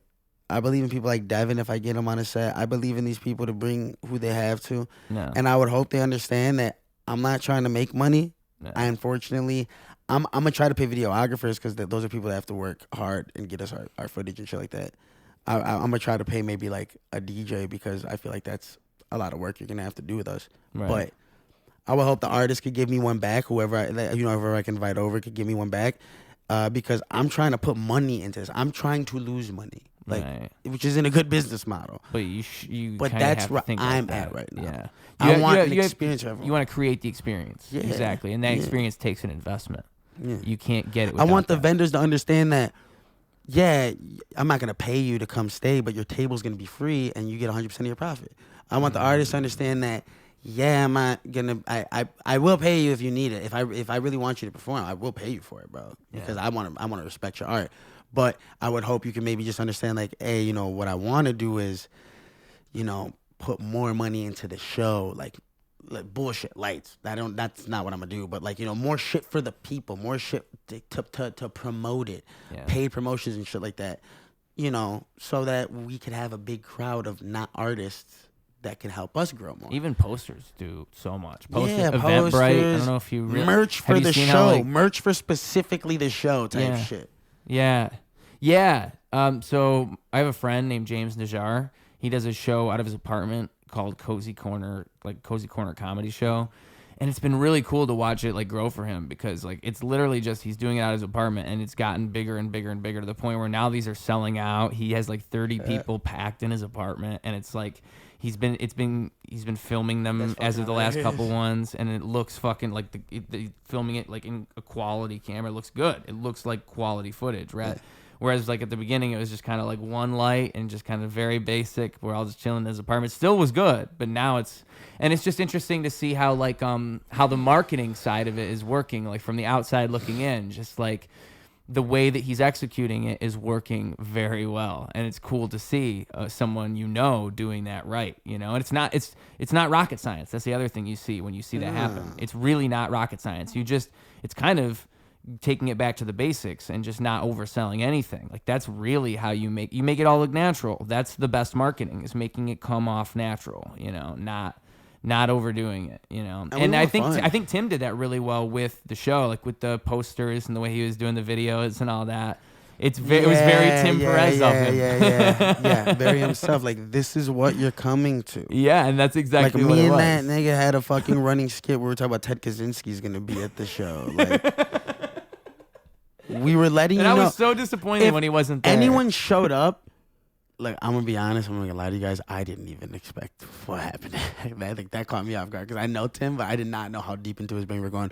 But if anyone showed up and thought that show was going to be normal and you saw the flyers and the promos, you're not normal. Because if you thought that's normal, then come to the Bug House. you know what I'm saying? Come to the Bug House, April 12th, baby. Yeah. I'm very glad that he's putting together events for the people. I'm glad that it's all coming to fruition, I'm glad to hear you're putting together events for the people. Oh yeah, it's gonna come. It's gonna come. And I think we just need the right people curating the right things. I think that's how we get and I think people want real shit. They want real shit live. People want real hip hop live. Like they want that. However we're bringing it, whether it's the open mic process or not. But I think it's time to have more avenues of getting that. Whether it be once or twice a year, I'm putting up $500-$600 to get a venue and a bunch of other shit to hopefully, because bro, I'm charging $15 tickets to get in. Okay. You believe in this? You better, because dude, this is, bro, we're good. Right. We're good. Yeah. My music, the amount of money I put into my fucking album, you don't go into no fucking place on a Friday, Saturday night like Roy Hobbs said yesterday. No fucking venues like, yeah, free show on Friday. Come in. Just come in. No, dude. And you're going to pay $100 tickets to see artists that you don't even fucking know that sometimes are not even half as good as your friends. And I'm not going to put myself saying I'm better than established artists, but I'm a great fucking artist. Right. And I would hope you're willing to pay $15. And then if you want to go up to the balcony and be a little bit more private and away from everybody, $25. Okay. $25. There's a full bar up there. Ooh. You get to look down on me because you're so much better than me. Private No. bar. Yeah. It's like a private bar. But yeah, because like you've been to the upstairs and sub T, right? No. Oh, dude, I still haven't been to Sub dude, T. such a nice stage. So dope. Yeah. So I've heard a lot of dope. good things. Go to a Too Good mic if you want. I mean, like, you don't even got to perform just to see it. Like, it's pretty dope. They get a lot of people there. You know what I mean? Okay. I can't lie. But Do you think what I do would communicate well in that environment? I'm Your sure it hip-hop? probably would. Yeah. I'm sure Bro. I'd probably be fine. Bro, Cal Scrubby performed upstairs at Sub T. You know what I mean? Like, I know it's like, what is it, a rock venue to people? I don't know what it is to people, but anything, good music translates anywhere. Yeah. Who's throwing the event? What's the event for? You're throwing a hip hop event? Yeah, your music translates then. Definitely. Okay. Because you have sick fucking hip hop music. Yeah. Okay. Interesting. I will say, like, you know, yeah, certain crowds are certain crowds.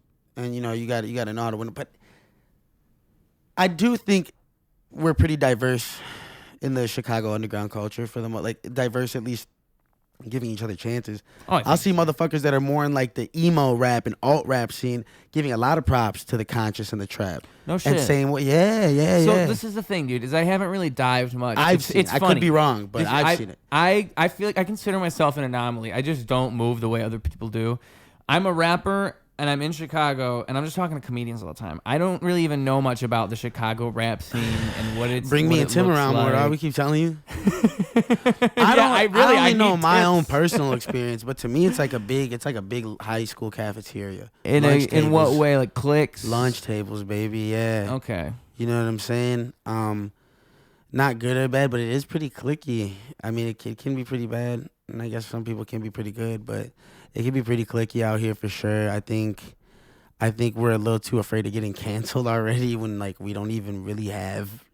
There's nothing to cancel, the bro. comedians are the same way. There's nothing to cancel. Who are we? Yeah. Like, who's gonna? Yeah, no one really cares. Yeah. And no one really, especially if you're a rapper. Like people, if you're doing it ironically, you're just saying shit to be dramatic. Not only that, it's like we just get so political so quickly and like want the right people there, and like we don't want to say things, and you don't want to like, I don't know. It's just not. That's not hip hop. I agree. That's not hip hop. That's not hip hop. I think hip hop. That's not rock and roll. That's not. Yeah, I think like the actual like rapper, like rock star thing to do would be to be outspoken. I think it's actually crazy when rappers say like the culturally respectable thing to say. Like I'm just like, why would you even feel the need to come out and say it? You're actually lowering your street cred. If that's your thing, then that's your thing. Cool. Like if that's your thing, then that's what you're making. You know, if you're NF or like fucking, right. You know, big shout out Mike Shinoda. You know what I'm saying? Fucking Linkin Park. If you're that guy, and it works for you, cool. Yeah. But that's not. It's just not hip hop to me. That's like, to me, hip hop is like the counterculture, like fuck the police. Right there, counterculture. Yeah. Like, counter everything. Exactly. Fuck the police. Fuck the industry. Yeah. Fuck the mainstream. I look at hip hop, skateboarding, punk, alt, grunge, like those things. It's about not giving a fuck. Exactly. Yep. Yeah, and the We give too much of a individualism fuck. that can come out through that, you know, like how believing in what you believe in and not giving a fuck about what anybody else believes in, like how the expression that can come out through that. Like skateboarding is cool because it's like literally in the art of the sport. Like you express yourself through skating. Check your steez, man. Yeah. You know what I'm saying? You got any steez? Nah, you know what I'm saying? Skate 1 and 3, I played them. I played a lot of the Tony Hawk games. That was Tony a lot Hawk of 2 fun. was Skate, bro. Viva la Skate, bro. I still play Skate 3. I Take him have to been Dick City. watching. There's this guy Andy Anderson. Have you heard of him? Andy Anderson. He's like becoming really popular on social media recently, and I think I don't know what it was that like made it happen, but he's basically like the second coming of Rodney Mullen, if you know who Rodney Mullen Yeah, I is. know Randy Mullen. So there's a Hell podcast yeah. that Rodney Mullen and Andy Anderson did together, and it's Tony Hawk's podcast. So it's like all three of them in a conversation, and it's just cool to see those two. That's how I found out who Andy Anderson was, because it was Rodney Mullen fucking giving him a bunch of compliments. I'm like, what the fuck? This is Rodney Mullen saying this. But bruh, I'm telling you, this motherfucker is crazy. Like the shit he does on a skateboard is wild. He'll like there's one video of him. So you know what, like I forget what it's called, like a dark slide or something like that. But it's when you grind on With the grip board tape? upside down. Yeah, with the dark grip slide. tape. So he did a dark slide on one of those rails that goes like this. So like the rail's like a wavy rail that goes back and forth, and then he dark slid across it, which is fucking.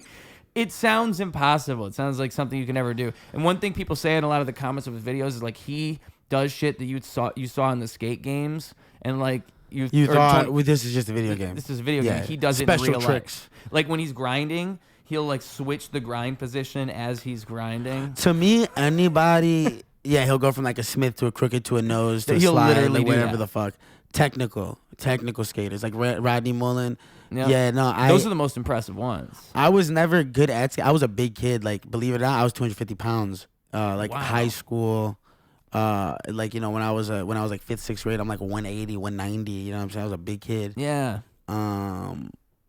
So like skateboard, I loved it though. I couldn't really do it, but I loved fucking watching it. My hoe ass, bitch ass cousin, you heard me, bitch. Come throw these hands, nigga. You don't even to respond to my text. You probably ain't gonna even see this because you don't support me, hoe. And you lie. You tell people you were born in Puerto Rico. That's a fucking lie, nigga. You were born on the north side of Chicago, nigga. You laid in the same crib as me. Why are you running from your past? Grow up. Like, how the fuck are you gonna make? He makes intro videos to his fucking fight tapes, cause he's a pretty good fighter. I'll give him that. Talk about I was born in Puerto Rico. I'm fully Puerto Rican.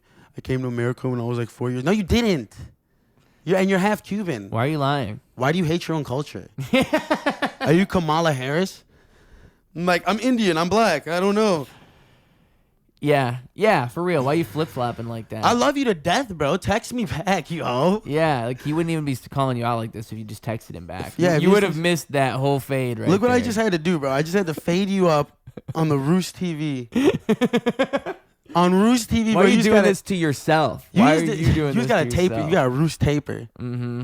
And I don't like to have to provide that experience to people, but I felt like that was necessary. I feel like I keep calling people on your podcast. It's like, you're like, dude, why am I a platform for your beefs right now? I don't know. I kind of like it. I kind of Yeah. like being drama central sometimes. Yeah, I'm trying to be like very like NWO, like Steve Austin, I'm coming for you, nigga. Oh, he got duties. Bro, that's one of my favorite WWF moments of all time. Yeah, it's dude. just one of the best. It's one of the best because it's like Hulk Hogan, I'm coming for you, nigga. Oh. that must be like before they figured out like let's do a 10-second delay. You know, like they hadn't done that yet.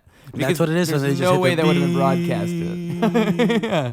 You as soon as you see it, you say, yeah, you slam that Censor. button. I mean, it's so funny. The instant regret of that moment is what makes it so funny. Yeah, he says it and then face palms immediately. he he like, you know what I'm saying, dude? He just. But then, how about Vince McMahon saying the N-word, though? I mean, there's also multiple moments where Vince McMahon saying the N-word, and those Came are up to just John scripted. Cena, That's the yeah. best part. Those are not accidents. Those are they It's want. And it's not even that long ago. It's like at least like 17 years ago. It's just so funny to me. Like 2008, he's just dapping up John Cena. Yeah, and saying, what's up? Yeah, 2008, he's dabbing up John Cena, saying nigga, and then pooping on some girl's chest. Yeah. Right after. Yeah. And then like now you got John Cena going, yeah, I know he shat on that girl's chest, but he is Vince McMahon. Like still to this day, you just can't hate the guy.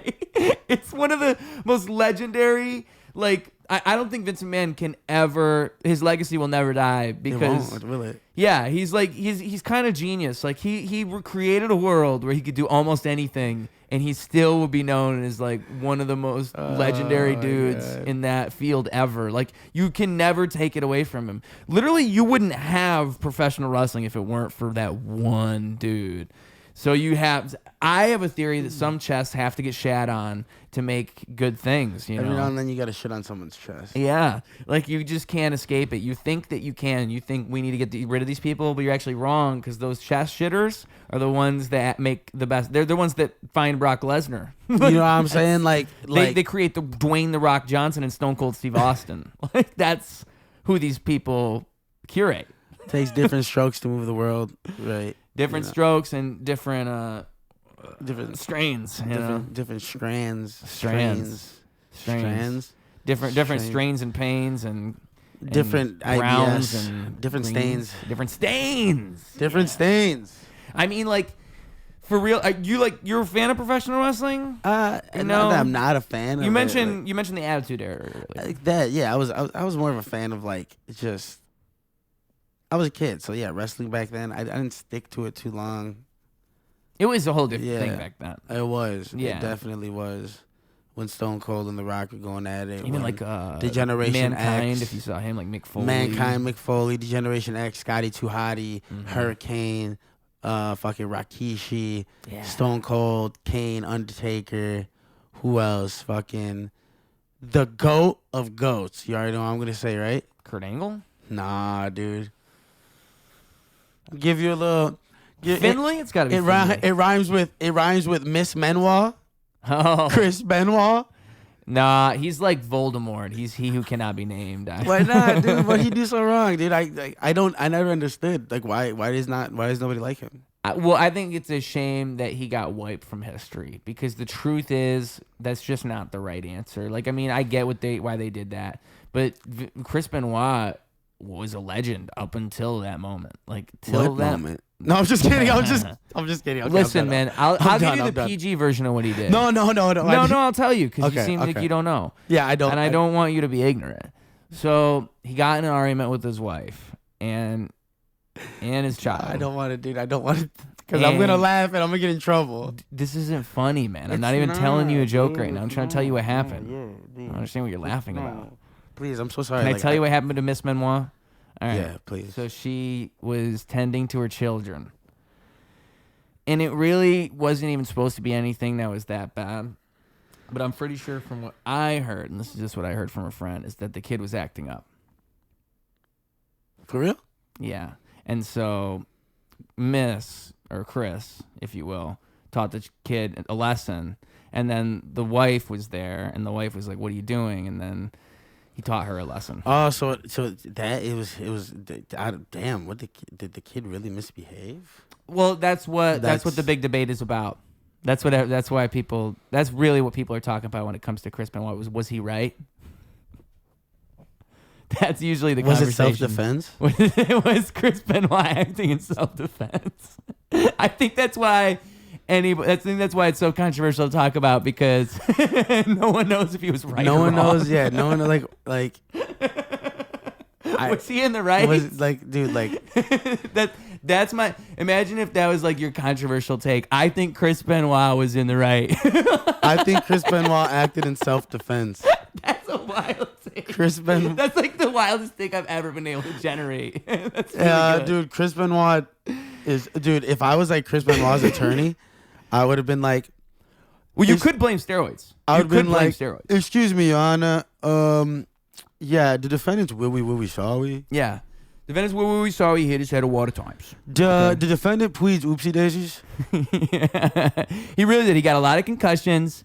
He maybe got prescribed something he shouldn't have got prescribed. I mean, those these wacky WWE doctors. Somebody said on Reddit that he gave his son the crippler crossface. That's wild. That's wild. Dude. That ain't right. That's worse than what I said. That's way worse. Oh, man. One time. Did you do an oopsie daisies? Nah. Amityville Horror is not a oopsie daisies. Nah, dude. One time I was talking to somebody about it, and I was like, I was like, I think I was under the impression that he hung them all. Like they all like he hung them and then himself. I don't know if that's what it was. I don't know what the fuck gave me that idea, dude. Morbid brain. And then I was like, what I if don't he? know what it was. And I was like, what if he just wanted to hang out with them? And I didn't think about it as a pun at the time, but like the people looked at me like, you're fucking sick. And I'm like, nah, dude, I didn't mean it like that. Like, you know? But you didn't. But you really didn't. I didn't mean it like that. What? So you just meant what if he wanted to hang out with them? Like you literally meant it literally? Like what if they just yeah, wanted to like hang out? I was saying if he did hang them all together, like what if he just like, cause he was sick in the head and like I was actually being semi-empathetic. I was not trying to be a dick. And I was thinking about the fact like that what like if he wanted to be with like them? he wanted, right. I was like, what if he just wanted to hang with them? Like, Oh. and I'm like, I get it. But it sounds like you're like doing wordplay. Yeah. But you weren't. I wasn't doing I wordplay. I really wasn't doing wordplay. I'd admit it. You see, I admit it. Yeah. I would admit Okay. it. I was not doing wordplay. It was so that made it even funnier. It wasn't a bar. No, it's not improv. Fucking Chris Benoit, dude. What a shitty way to end your fucking career. Like what a shitty way to end like a good career. There's gonna be a universe where Chris Benoit is like a WWE legend, and everybody's like, "Oh my god, like he's like Kurt Angle." There's a different universe where he never did an oopsie daisy, and he never bumped his head so many times, and he's still a legend. Like that's probably we're just not in that universe. It's crazy to think about, like how his life just flipped, and then he's Voldemort. You can't even acknowledge him. He just becomes the guy that we just delete his history. We can't even talk about him anymore. Like, He's that's not so a person odd. no more. Yeah. Just recently, they brought him up. Like some fan asked about him. And I think CM Punk had an answer about it. I can't remember what he said. It was a good answer. I think CM Punk, it was just like, why do you guys not talk about Chris Benoit? And CM Punk said something like, it's just, we don't even want to give any attention to somebody who did something like that. I think that was the gist of the answer. Like, it's just, we don't even want to. Yeah, I get it. I do think though, like it's a good example of like, let's study our history or we're doomed to repeat it. Like, maybe if we would have talked more about him, Aaron Hernandez, maybe if we would have talked more about him, because it's gonna keep shit like that happens a lot, dude. Like a lot, doesn't it? It seems like it does. And that's why you can't take down the statues. You need the statues. You need the statues because they remind us. Yes. They remind us of what we shouldn't do. If you have slaves or if you don't have slaves, it's not that that's important. It's what you learn from At the end of the day, history. America had the most slaves. Some would say the best slaves. The best slaves, the best slaves. strongest slaves. And sometimes you can just grab them by the pussy. You could grab the slaves by the ass if you're a gay man. I like gay men. Grab them by the bushy. Don't let go.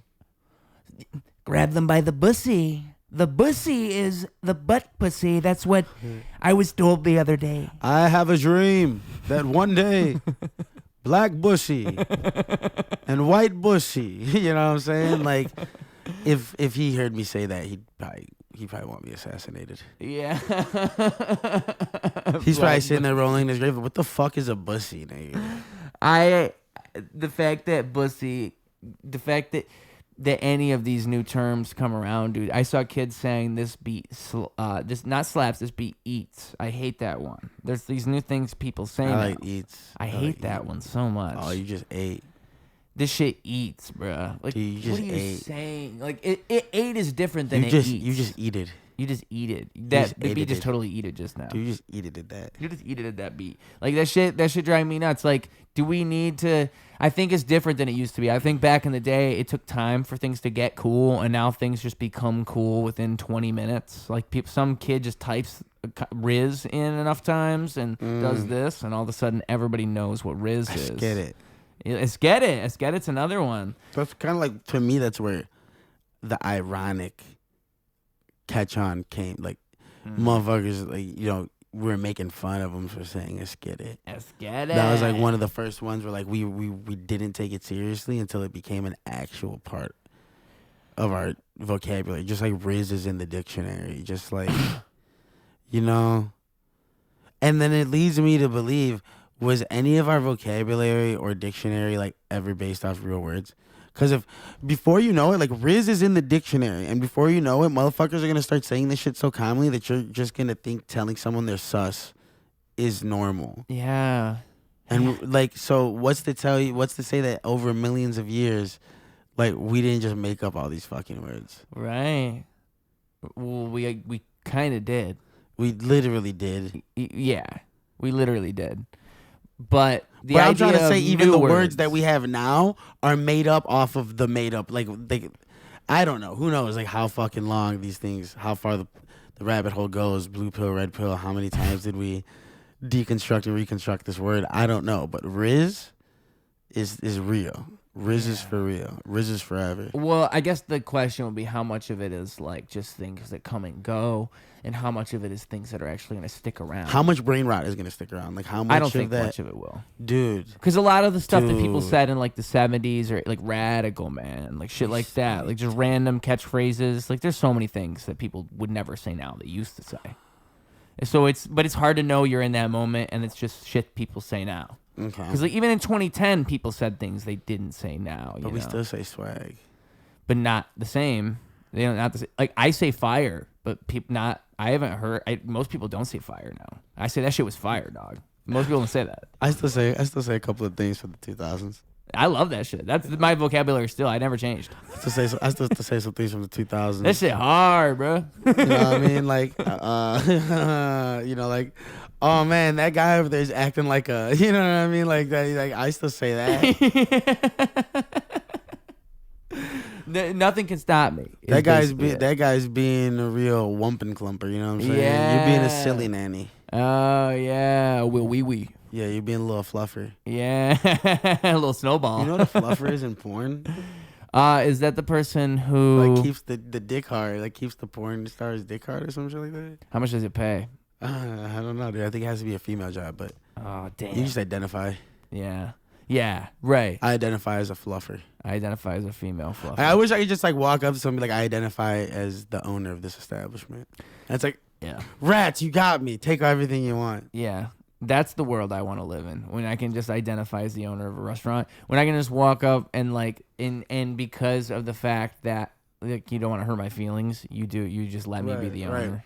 I identify my song as good. Like, we don't want to get bad reviews. We don't want this restaurant to get bad reviews, so we're going to let this guy be the owner for 30 minutes. It's either you recertify me as platinum because I identify my album as platinum, or you get completely canceled because you didn't accept Bruce Jenner as a woman. I think what you need is a disability. I think if you want to do that, you have to be the disabled rapper. Like, sometimes I really wish I could just break my legs. Is really? I don't think that counts as disabled. I think disabled's like Lou Gehrig's disease, right? Or like... But I can't get that. Why not? How do you get it? I'm assuming like a needle. I don't know. I don't know if you can just get like it's like cerebral palsy. I can't get that. Like, I'm sure. Like, I like. Don't you just have to like? It's not contagious. I don't think so. I thought these things were like disorders, like diseases. I thought like you just catch it. You just catch cerebral palsy. Kinda. I don't think that's what it is, bro. I thought you just kind of caught it, like oh man, like you're like, oh, you know, I went outside after taking a shower, caught cerebral palsy. Yeah. You know what I mean? Oh, ate some bad Chinese food, cerebral palsy. Mm-hmm.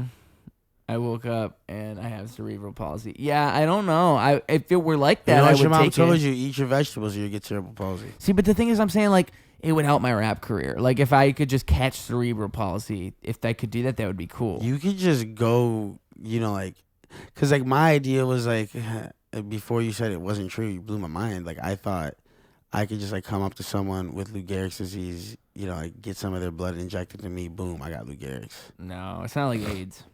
No, AIDS is different. Yeah. Damn. I think I'm pretty sure AIDS is what confused everybody about how all that shit works. I think like even when AIDS came around, they're like, wait, so I can't touch AIDS people? And I don't even think that's it. I think pretty sure you gotta have sex with them. I'm pretty sure you gotta let them sneeze on you and lick it off or something. I got tested for AIDS once. Okay, so. All right, bro, you ready for this one? Okay. I told my grandma and she laughed at me, and I had my what's it called? My pediatrician at like 12 or 13 years old test me for AIDS before even having sex. Cause I like learned like okay, cause I'd gotten my dick sucked Because I was a based 12-year-old, As one is.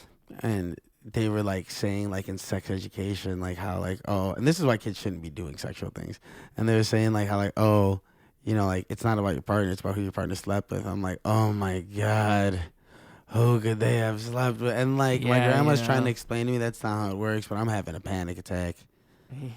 So she just had to like, she called my doctor and like told him like, hey, he wants to get tested, and like they like fucking humored me because I was having panic attacks.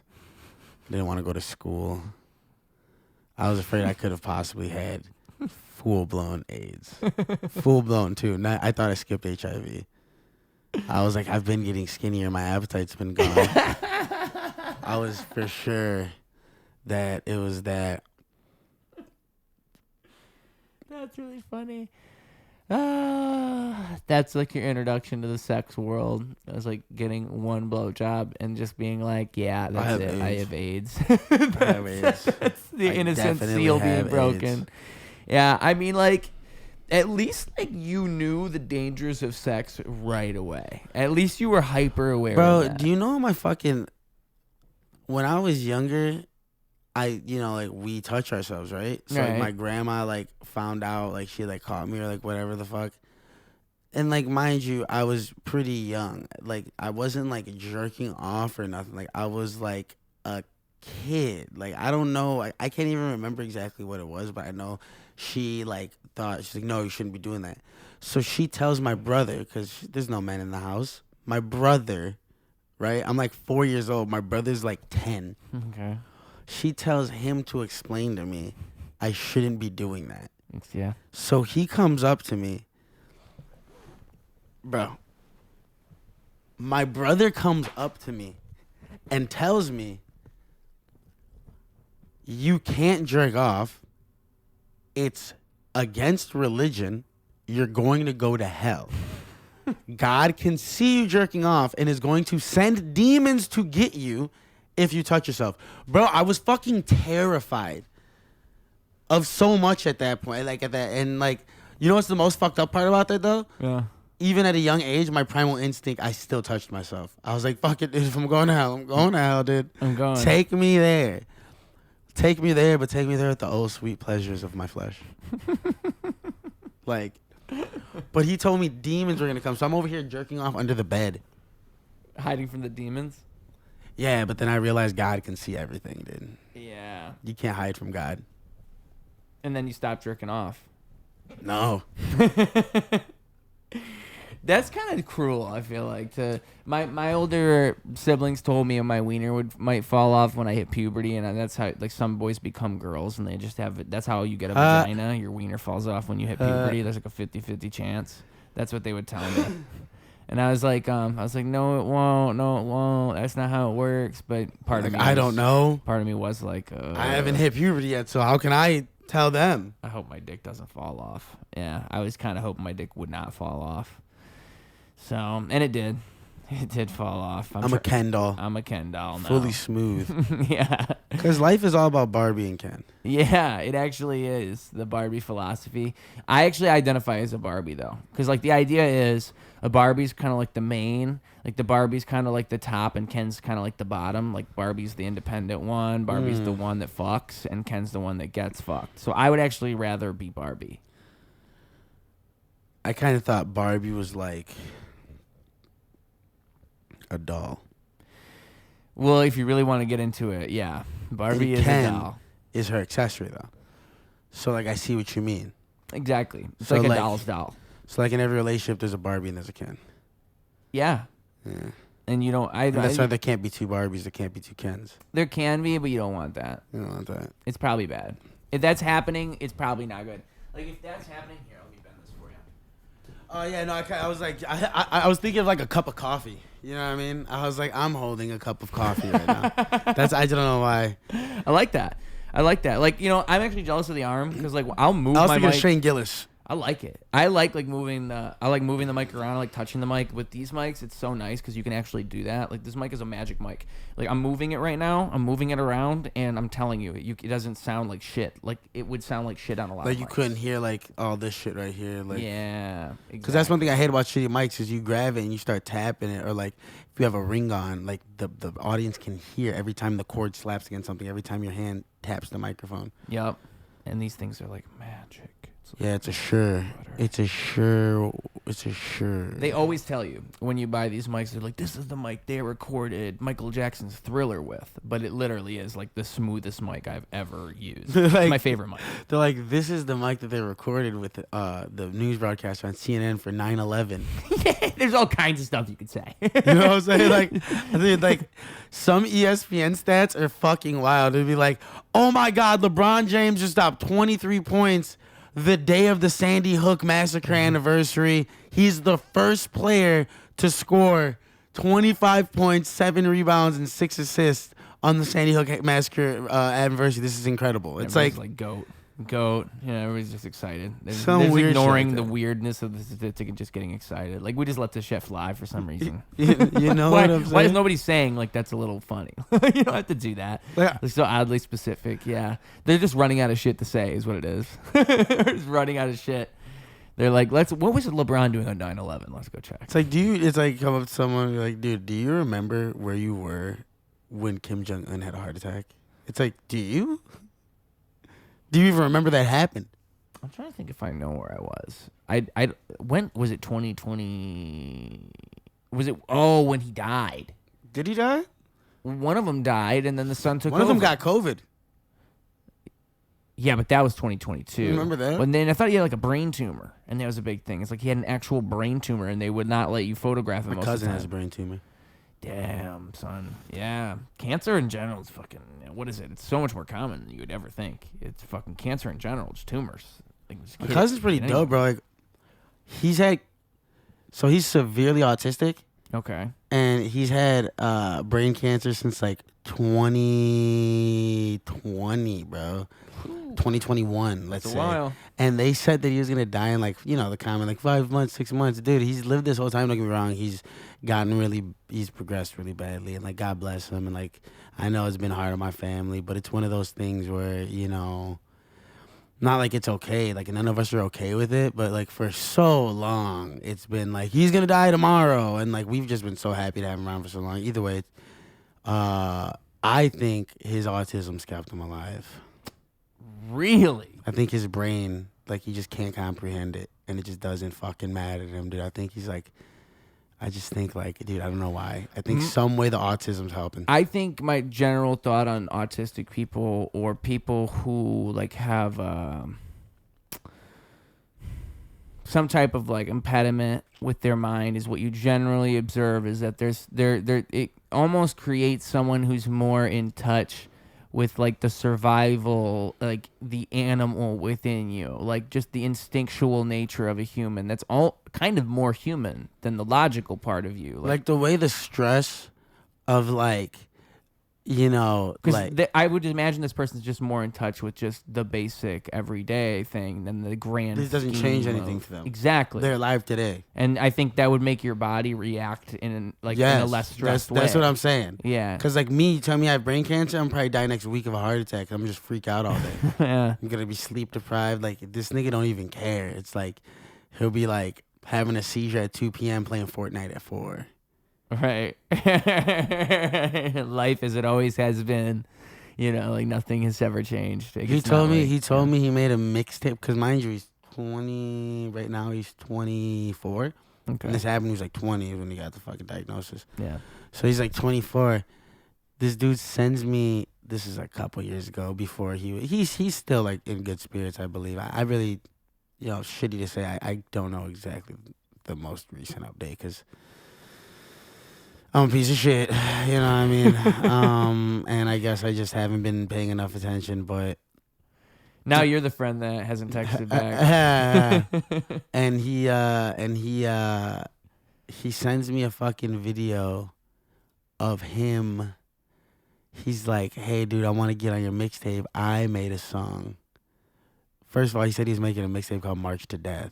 Okay. So at least lets you know that he understands that death is coming. That was fucking sick to hear him say that. Like, damn, you don't give a fuck. You must make a mixtape called March to Death. Wow. And then the song he sends me was him singing Sunflower by Post Malone and Sway Lee. And in his head, that was his mixtape. I have the video still. I won't watch it because I'm just letting it keep its beauty. And I'm gonna show everyone. No, there's no irony in that. Like, that's just him being him. Mm-hmm. Yeah. Isn't that crazy? I like that. Yeah. I like that. I like that. That's what he's doing. He's just being Post Malone for his mixtape. Like, he genuinely thinks, dude. I think that those types of people, and it almost it reawakens me to the fact that, like, perspective is so individualistic. Like, it's so based on you. I could never ever come to such a thought process. I would never even think such a thing. You know, like it reminds me how people are so different from one another. There was one time I met a guy and he told me his favorite movie was Paul Blart Mall Cop, and that he watched it every single night when he was depressed. It was the one movie he watched, and it made him feel better and made him feel at home. And it just made me think, like, wow, that was him. Like, that was his life. That was, and I would never be that. I could never handle watching Paul Blart Mall Cop every day for a week. But for him, it was a safe place. And it's just like, dude, the human spirit is a fucking wild thing. Like, bro, because he's living. Like, in his mind, he's living when he's watching that movie. Just like when this guy sings Post Malone, he's alive. He's dropping a tape. Yeah, my cousin, he's fucking like, he's like, dude, me singing Post Malone is my rap career. Like, and it's not ironic. It's not, like, they're not trying to make you laugh. They're not even trying to impress anybody. They're just being themselves. Hey-yo, we're in completely different positions. Ayo, switching positions. Switching positions. Sticking my dick in this dick, it's ludicrous. Switching positions, I'm sticking my dick and she licking my fingers like I'm eating chicken. I swear to God that my bars are ridiculous. Put my dick inside her chin and she licking it. That doesn't make sense, but it rhymed. I heard schizophrenic people do that. They do what? It's like it's called it's called something. It's like man, it has to do with like words and rhyming. Like, it's just like a verbal diarrhea on a page. If you know who what's his name is, Ghostface Killer. Yeah, he's schizophrenic. And most of his music he says comes from like the schizophrenia. Like it shows, and like there's like breakdowns and videos about it and shit like that. It's pretty cool. It's pretty inspiring. Well, have you seen the way Eminem writes? I wouldn't be surprised if Eminem was secretly schizophrenic, because he'll like write things back and forth on the paper, and only he can read it. Like, crazy. He writes his music like a schizophrenic person. Yeah.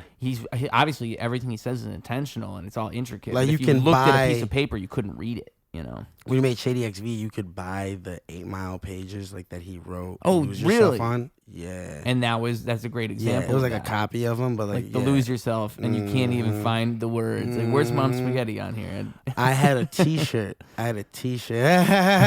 Fuck you. Where's Mom Spaghetti? No, I had a T-shirt because I'm telling you, big Eminem stan, bro. Big Eminem stan. I loved Eminem. I know Eminem. He is where like my memory started off from. I used to pride myself off of telling people I can recite any Eminem song to you, and I still can to this day, bro. Like, I really feel like I can. Yeah, I really feel like I can. Eminem's a fucking legend, dude. I don't. There's, like you said earlier, like there is Eminem slander, but you just cannot deny the influence that guy has. No. He changed the game. And the fucking he was rapping like other motherfuckers weren't. Exactly. Don't get me wrong. I know his style came from the Outsiders. I know that there was sick motherfuckers like that. Like, that's not what I'm talking about. It's like the way he actually rapped. Because Young Z from the Outsiders, although he was sick and demented, his flow was garbanzo beans. To me, I didn't think that shit was fire. I didn't think a lot of motherfuckers from Outsiders could spit like Eminem had that bit of that bad. Like, he was like, he just had something, bro. Yeah. What did he say? He's like, he said, fuck. but I'm more or less towards chopping a fella to mozzarella worse than a helicopter propeller. Got you locked in a cellar with your skeleton showing. Caught up in anorexia while I'm standing next to you, eating a full course meal, watching you starve to death with an IV in your vein, feeding you liquid Darvocet, pumping you full of drugs. Like, dude. You know, one thing that's so, like, I think it translates through comedy and through hip hop, if they're both the same, in that, like, you end up, if you do it right long enough, you end up having, like, your own undeniable, like, tone and voice. Like, when you rap an Eminem verse, it sounds like Eminem. Like, you can hear the Eminem in it because of his flow is so him. Distinct. Yeah, distinct. So, yeah, him. Just. Yeah. And like, something about, like, one thing about Eminem that I've noticed he does so well, it's like he'll tie in just like cultural shit or oddly specific shit, or like, you know, he's so good at like building up to shit. I can only imagine what he would, like, a brand new fresh Slim Shady, like if he was born in this generation, right? What that would have sounded like. It'd be fucking dope. It'd be just as dope. Someone who's actually controversial, because you have rappers who are like a fun one is what the fuck, he did a song with Roseanne, Tom MacDonald. He's definitely like attempting the Slim Shady thing. I'm sorry, bro. I don't care. Like, I'm not trying to get popular and diss him or nothing, dude. But all I'm saying is, like, I hope he knows that he is. I hope he knows, dude, how garbage he is. I would hope he knows. I would hope he knows. Did you see a song with Shapiro? Yeah, I was gonna say Ben Shapiro. I didn't, dude. I stopped all that shit. I just couldn't keep doing it. Like, it's. Look at my stacks. I got the raps. It makes me want to actually cut my own dick off and turn it into a vagina, and say that my pronouns are Tom MacDonald. He's gonna turn you into one of those libtards you were talking about earlier. He's gonna turn me into a libtard, dude. I feel like if I listen to his music, I'm just gonna actually kill myself. I'm sorry to say it like that. Well, the thing about I know he probably thinks he's good or someone thinks he's good, but fuck that, dude. That shit is garbage. I knew when he did the White Boys song, I just felt like it's like counterculture to be counterculture, and that's why I didn't like it. Like, I felt like it wasn't like legit. It's just he's gonna, and that's kind of how it's played out over time. It's like he's become the guy who's just gonna say the controversial thing, and it's like, oh, that's what I would have guessed from the start. And so that's I'm sure my music sucks to a lot of people, but I just can't keep letting. Like, I don't know. I think he defined himself as that guy. That's kind of what's weird about it. It's like you're just gonna be that guy forever. You're like, look at you me. want to be. Yeah, I'm gonna say what nobody else is gonna say because I'm brave. And like, what now? Like, how are you gonna drop a song that's not that? Like, that's you. That's what you are. It's your whole fucking brand. You created it, and you embraced it. Not only did you create it, but when it benefited you, you just embraced it more and more and more. And you know, like. Whatever. The White Boys song, I didn't hate that when it came out. I was like, well, that's not terrible. Like, it's not the worst shit I've ever heard in my life. And then he just doubled down over and over. It's like, okay, I can't get behind this. I wasn't even behind that. But, like, I had friends who liked it. Like, I think my brother liked the song. And I was like, okay, I can understand how somebody would look at this and be like, because it is, like we were saying before, how rap is countercultural. If you wanted to say that, you could make that argument. I could see how someone who likes Limp Bizkit and ICP liking Tom MacDonald. I could totally see that. Exactly. My brother liked ICP. I remember you saying that. So, like, I get it. I do. Yeah. And there's nothing wrong with it. There's nothing wrong with it. No. And so, like, it's just not for me. It's just not for me. I don't like it. To me, it's too one-dimensional. But guess what? I didn't like Lil Yachty, and now I do. Yeah.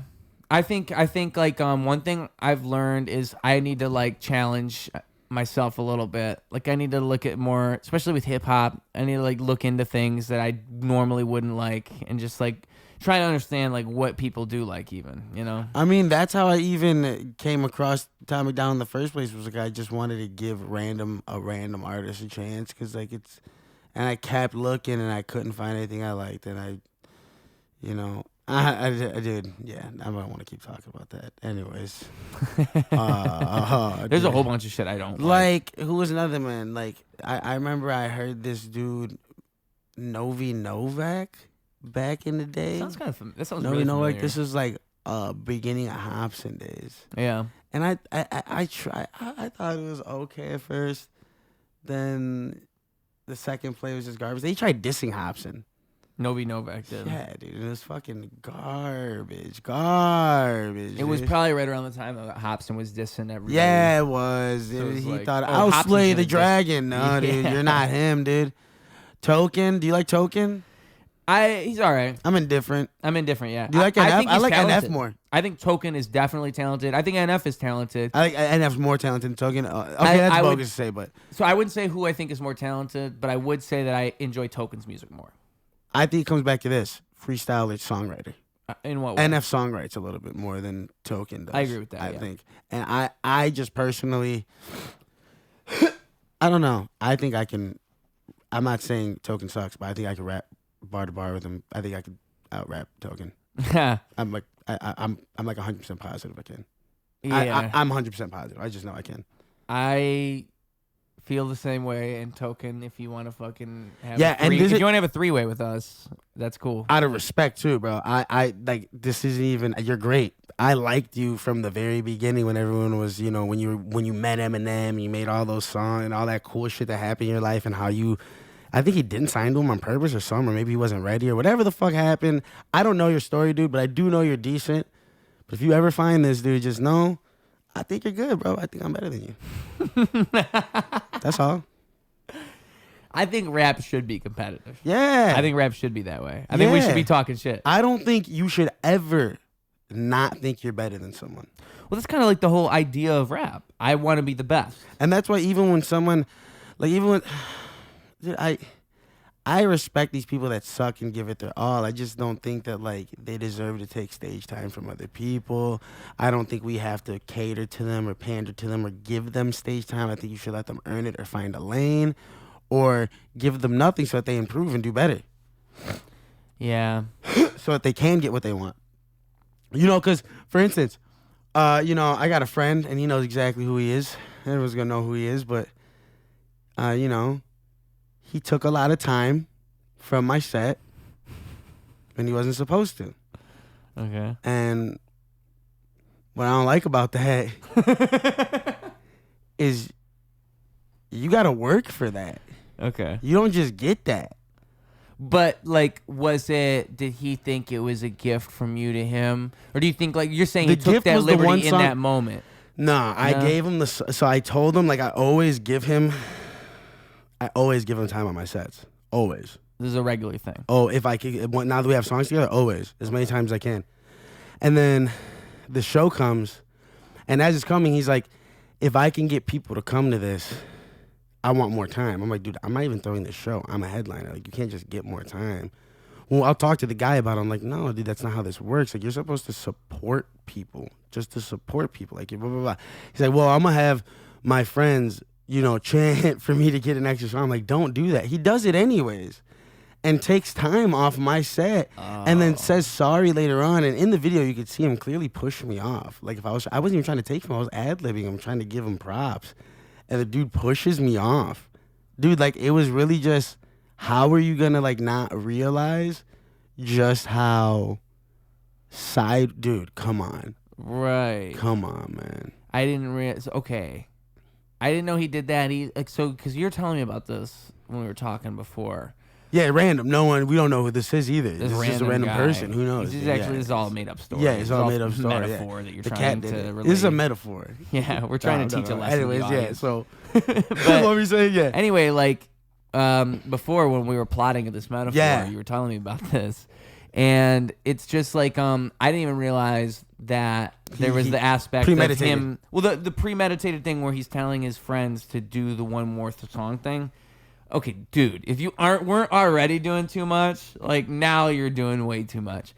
You can bring people, and you can even think that bringing people should get you some type of flowers. But like, I don't agree with that, but you should feel that way. You should kind of have an expectation, because kind of what you said before. Like, I'm bringing people around, I'm bringing people to all these shows. I should be getting something out of this. There should be some type of transaction happening here. But I one can show understand that, but you and can't 4 people. expect it. You can't just expect it. Because in this automatically. metaphor, there's only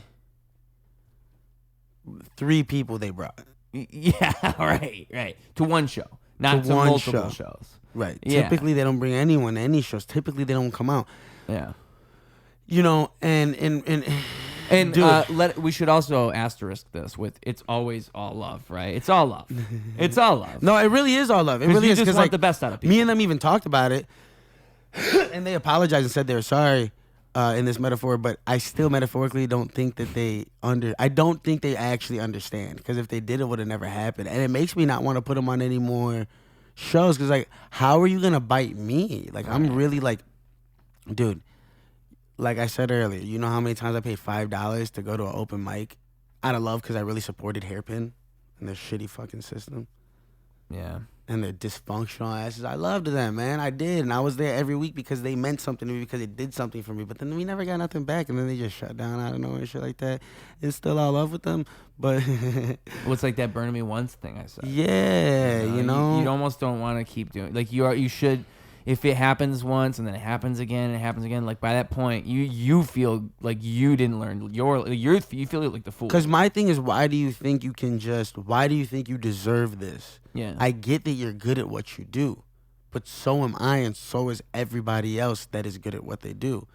And you can't take from other people. Just like, you know how many times I saw people in places I'm performing getting more time than me or getting more respect than me. It's like, I'm not just going to step in the way or walk out the way because I feel some sort of way, or not bring people or not support. Every time I go to open mic, I bring as many people as I can. Every time I do anything, I try to pack the house, and I'm not making $1. So I just don't know why other people have this expectation. And if you want that expectation, that's fine. But if you ask me and I tell you no, that's extremely fucked. Right. Because I just said, no, you cannot, and now you raped me. Yeah. Yeah. I'm sorry for the metaphor, feminists. Don't be mad at me. Rape is serious, I know. But you just did something without my consent. Yeah. No, I get what you mean. I am violated. Yeah. And like, you don't want to be in an abusive relationship where that might happen over and over, you know? You don't want to be in a relationship where you keep trying to help somebody out and they just keep fucking raping you. You don't want that. That's not good. Oh, babe, you hurt your knee. Please lift me up. It's like, give me that pussy. It's like, oh, no. Not again. Again? And then you stab them. Dude, I hate this metaphor. And then you go to jail forever. And then you got to take out the biggest, baddest bitch in there before you get raped again. Yo. You're not letting that happen. You know, if I end up like somehow in a Tyler Perry movie, maybe it's kind of cool. Like if I go to jail and I'm fucking Medea goes to domestic violence counseling. Yeah. Maybe this is actually kind of fun. But like for real though, Your cat's a dog. Yeah, I think she grew up around dogs, so I think that's why. She just like, she acts like one. She lets me pet her belly. Yeah, no, I like. Yeah, they're literally doing the same thing. She licks him and he licks her. Like, so yeah, you could be in a Medea movie. You could totally play. You think I could do blackface? Whoa. Is that yeah, you know you could. Like, you definitely could. Thank you. I think I should. You could like. I think that might be like how I Tom MacDonald myself. Like I skyrocket because like my career. Because like why like the blackface rapper. I was thinking more like you'd be like a good white character, you know, in a Medea. But like you could be a white player character that just plays blackface. Yeah, non-ironically in the film. Like it would no, just your be name's part of the blackface. movie. Oh, but you're white. Yeah. Okay. And I like the whole that. movie. You ever seen the movie The Breaks? No. There's black. Is it blackface? What is it? Well, first of all, the best blackface-esque movie is White Chicks. Oh yeah, it's backwards probably the blackface. Yeah. Wow. And then second, Tropic Thunder. Yeah, Tropic Thunder, but that's actual blackface. Yeah. So that's White one. Chicks is like the best. Like, the best backwards blackface. It's the best. Dude, I don't know. Like, it's just the best. It's so good. But like the best blackface movie ever this generation has got to be Tropic Thunder. Yeah, it just doesn't even top that. And no one even talks about the fact that Robert Downey Jr. because he was playing a character that was playing blackface, it made his blackface cancel out. I'm a dude playing a dude. This guy's another dude. Like, yeah. With like the most obnoxious black scent too of all time. That's the other part of it. Like it's not. Misha Benton Jack.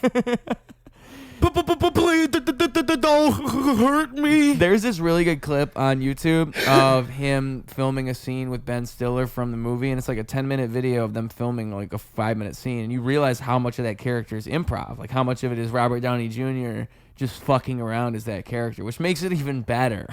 Like, you know, which is crazy because You know, people don't even know that whole like Mel Gibson and his wife, the tapes, that was improv. No. Dude, none of it was real. No way. None of it was real. No way, dude. Staged. You can't get me. That's Improv. not. No way. Look it up.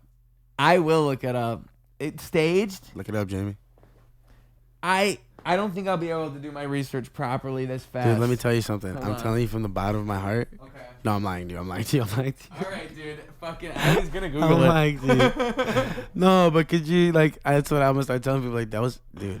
They're like, oh, he's racist. He doesn't like Jewish people. Like, see how good he improv you. Yeah. So what I'll do is I'll say that Chris Benoit was right. And you'll say And I'll be like, that Mel Gibson was improv. Yeah. Yeah. That's fun. And we'll see which one of us can. So you failed at improv because when I said that, you were supposed to say yes and. You were supposed to. No, I didn't fail. You failed because I believed in the reality and I was playing into the reality, and then you broke the reality, I broke the reality? by saying that what you were faking it. If you would have kept it going, then you so I broke ruined it? You ruined it. You broke the rules, not me. And now I'm gonna you kill broke myself. the rules again by telling me I broke the rules. Now I gotta break the rules by telling you broke the rules. See how meta He's like, this now I shit gotta is? break your nose. We gotta start breaking shit, dude. We could break all kinds of things. We could break a dance, dude. You ever break dance? You ever try You ever break the dancing? fast? Break a fast. Ooh, break it down, bro. Break it I, fast, break it down, son. I had this guy. Actually, I don't even want to tell that story. It was just about like a counselor that I had that like talked about cigarettes and how they're called fags. And it's like, it's not even a good story though. Now that I think about it, I think I just want to say fag. Yeah, you did. Good for you, dude. So I wish I was gay sometimes because I feel like you're familiar with the comedian Tim Dillon? You know him at all? I know the name. I'm sure Tim. I don't think I've ever seen a stand up. I can't tell you. I can think of any of that kind. He's openly gay, and so he'll just like he doesn't look like a conventional gay dude, and he'll make jokes about gay people, and like he'll just say shit about gay people that we all know is true. But it's just like so great to have one gay guy who's like able to roast the gay community for us. Like, you kind of need, and they can say the word faggot. Like, you kind of need a gay guy who can just come out and say that word. So for the rest That's of based us. as fuck. Because it's based. Yeah. Based. Exactly. But there's a balance to it, dude. I'm telling you. Because, like, especially if you go to comedy open mics, you go and you see these things. There's people who try to be based, and they try so hard. They really want to say these words, and so they try to craft a way for them to say the word, and then you can just tell, like, it's not. They're not being creative. They're just trying. They just wanted to say it, like you just said. Yeah. Like you just. I knew that was gonna admitted. happen, so I was like, never mind. But it's how it goes, I hate that It's at that work. word, it's the N word, and it's retard. Retard. Retard should be okay. I don't even care about that word. And- yeah. People get mad, but like it's, dude. I don't even think retarded people get mad at that word. I still I'm telling understand you. hard R being a problem. I mean, still get that. I had a brother with Asperger's who probably would qualify, and I don't think he ever would have gotten mad if someone said like, "It's retarded." Retarded, I don't think is a problem. Yeah. I think the only word that like. Is there anything? What else? What else is still too charged? Like, first of all, Well, personally speaking, I don't think any word should have that much power. No, I agree And with I'm you. not trying to be that person. I'm a believer of like I do believe in free speech once. I believe in intentions twice. I believe in a lot of things. I just don't think we should be giving these words that much power. And I'm not trying to be anti anything. I just no like. I'm not saying it doesn't have power. We're not giving it power. Its history is giving it power. And I understand that. But I just think like I would hope we understand intentions and the difference in intentions for all these words. For everything. And I'm not just saying the N-word like hard R is fucking crazy. Like, dude, to look, you don't understand how many times they've like, bro, I've had motherfuckers call me that and roll the R. Like, they grr the R at. Like, you know what I mean? Like, so much growing up. Yeah. My own uncle, because I'm the only person in my family with any melanin in my skin. Wow.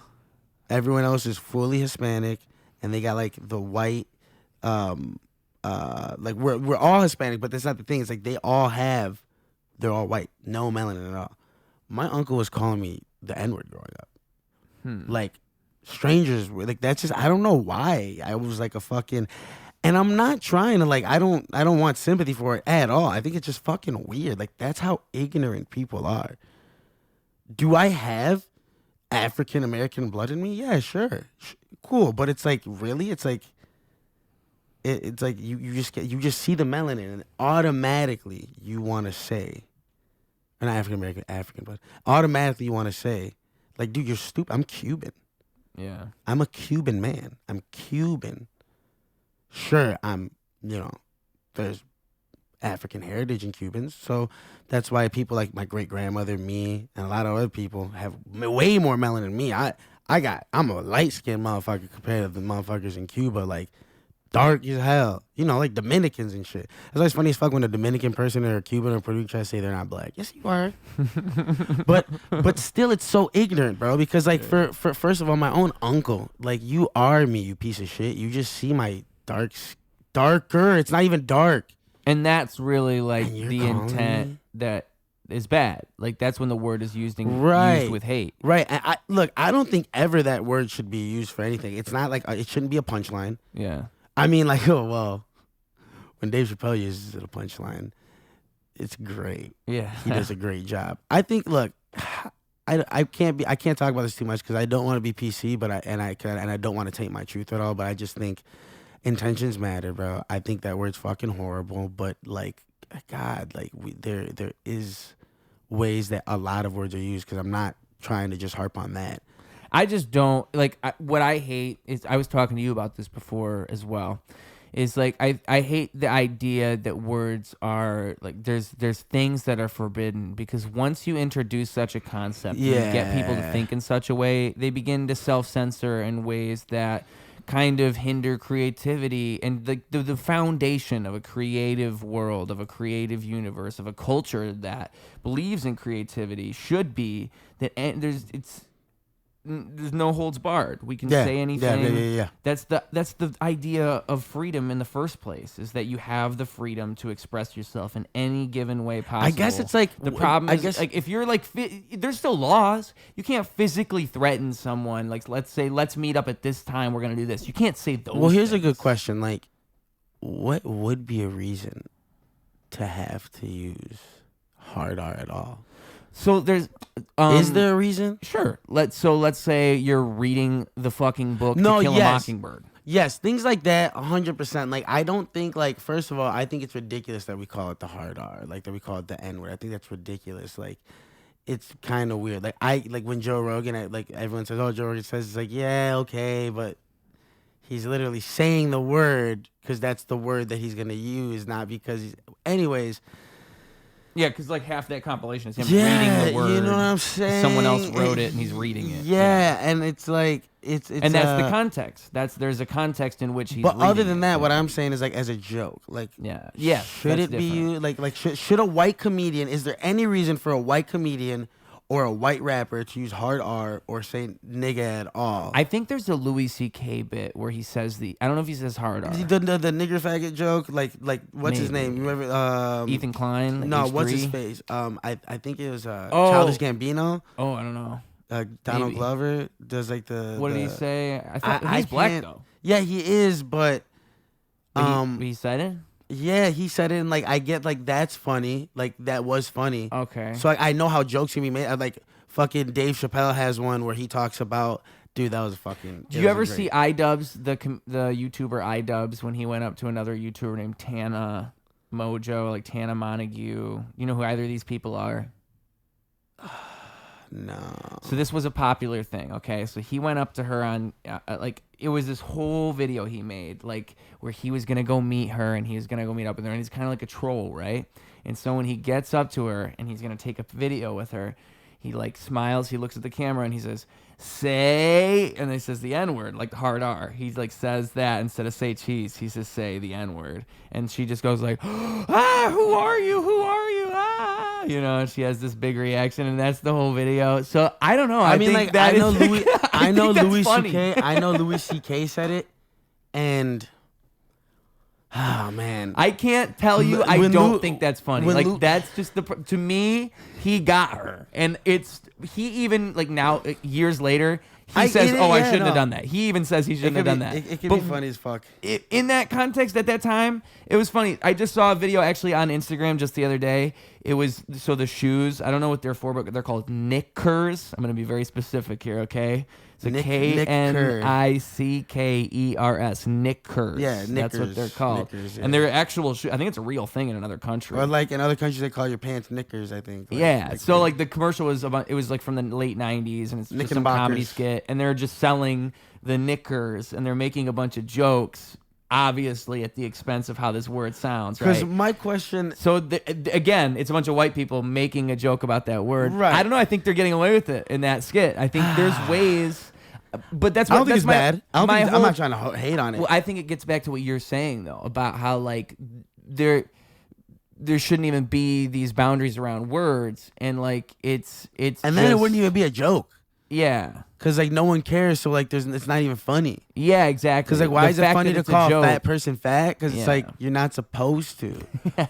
And, like, that's, like, the Louis C.K. joke I do remember, and well, that's a lot of comedy and humor is, like, pointing out absurdity. And it's also just, like, shock. Yeah. But, man, I don't know. That's a hard one because dude, I don't care. Yeah. But I can understand completely why people care. Well, I think I see where people are coming from when they say, what the fuck, why, like, especially when a white person says it. Oh my God, I get it. You know what? There's another person I think of now, Sam Hyde. He's another comedian he's a white dude who does say the N-word. He does. But he has like a fan base who just doesn't give a fuck. Like he does it. He just does it. I mean, it's not like it's 2025. He's a white guy. He says the N-word. I actually got scarred one time because like,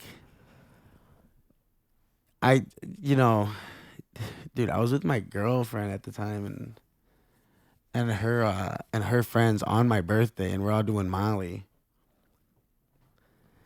And they're talking about, her friends talking about how like her brother and his wife be saying, she said, yeah, they're always like using the hard R like it's a joke and da da da da da. And then I said, yeah, it's fucked up, man. Like I don't know why people think the word nigger is a joke.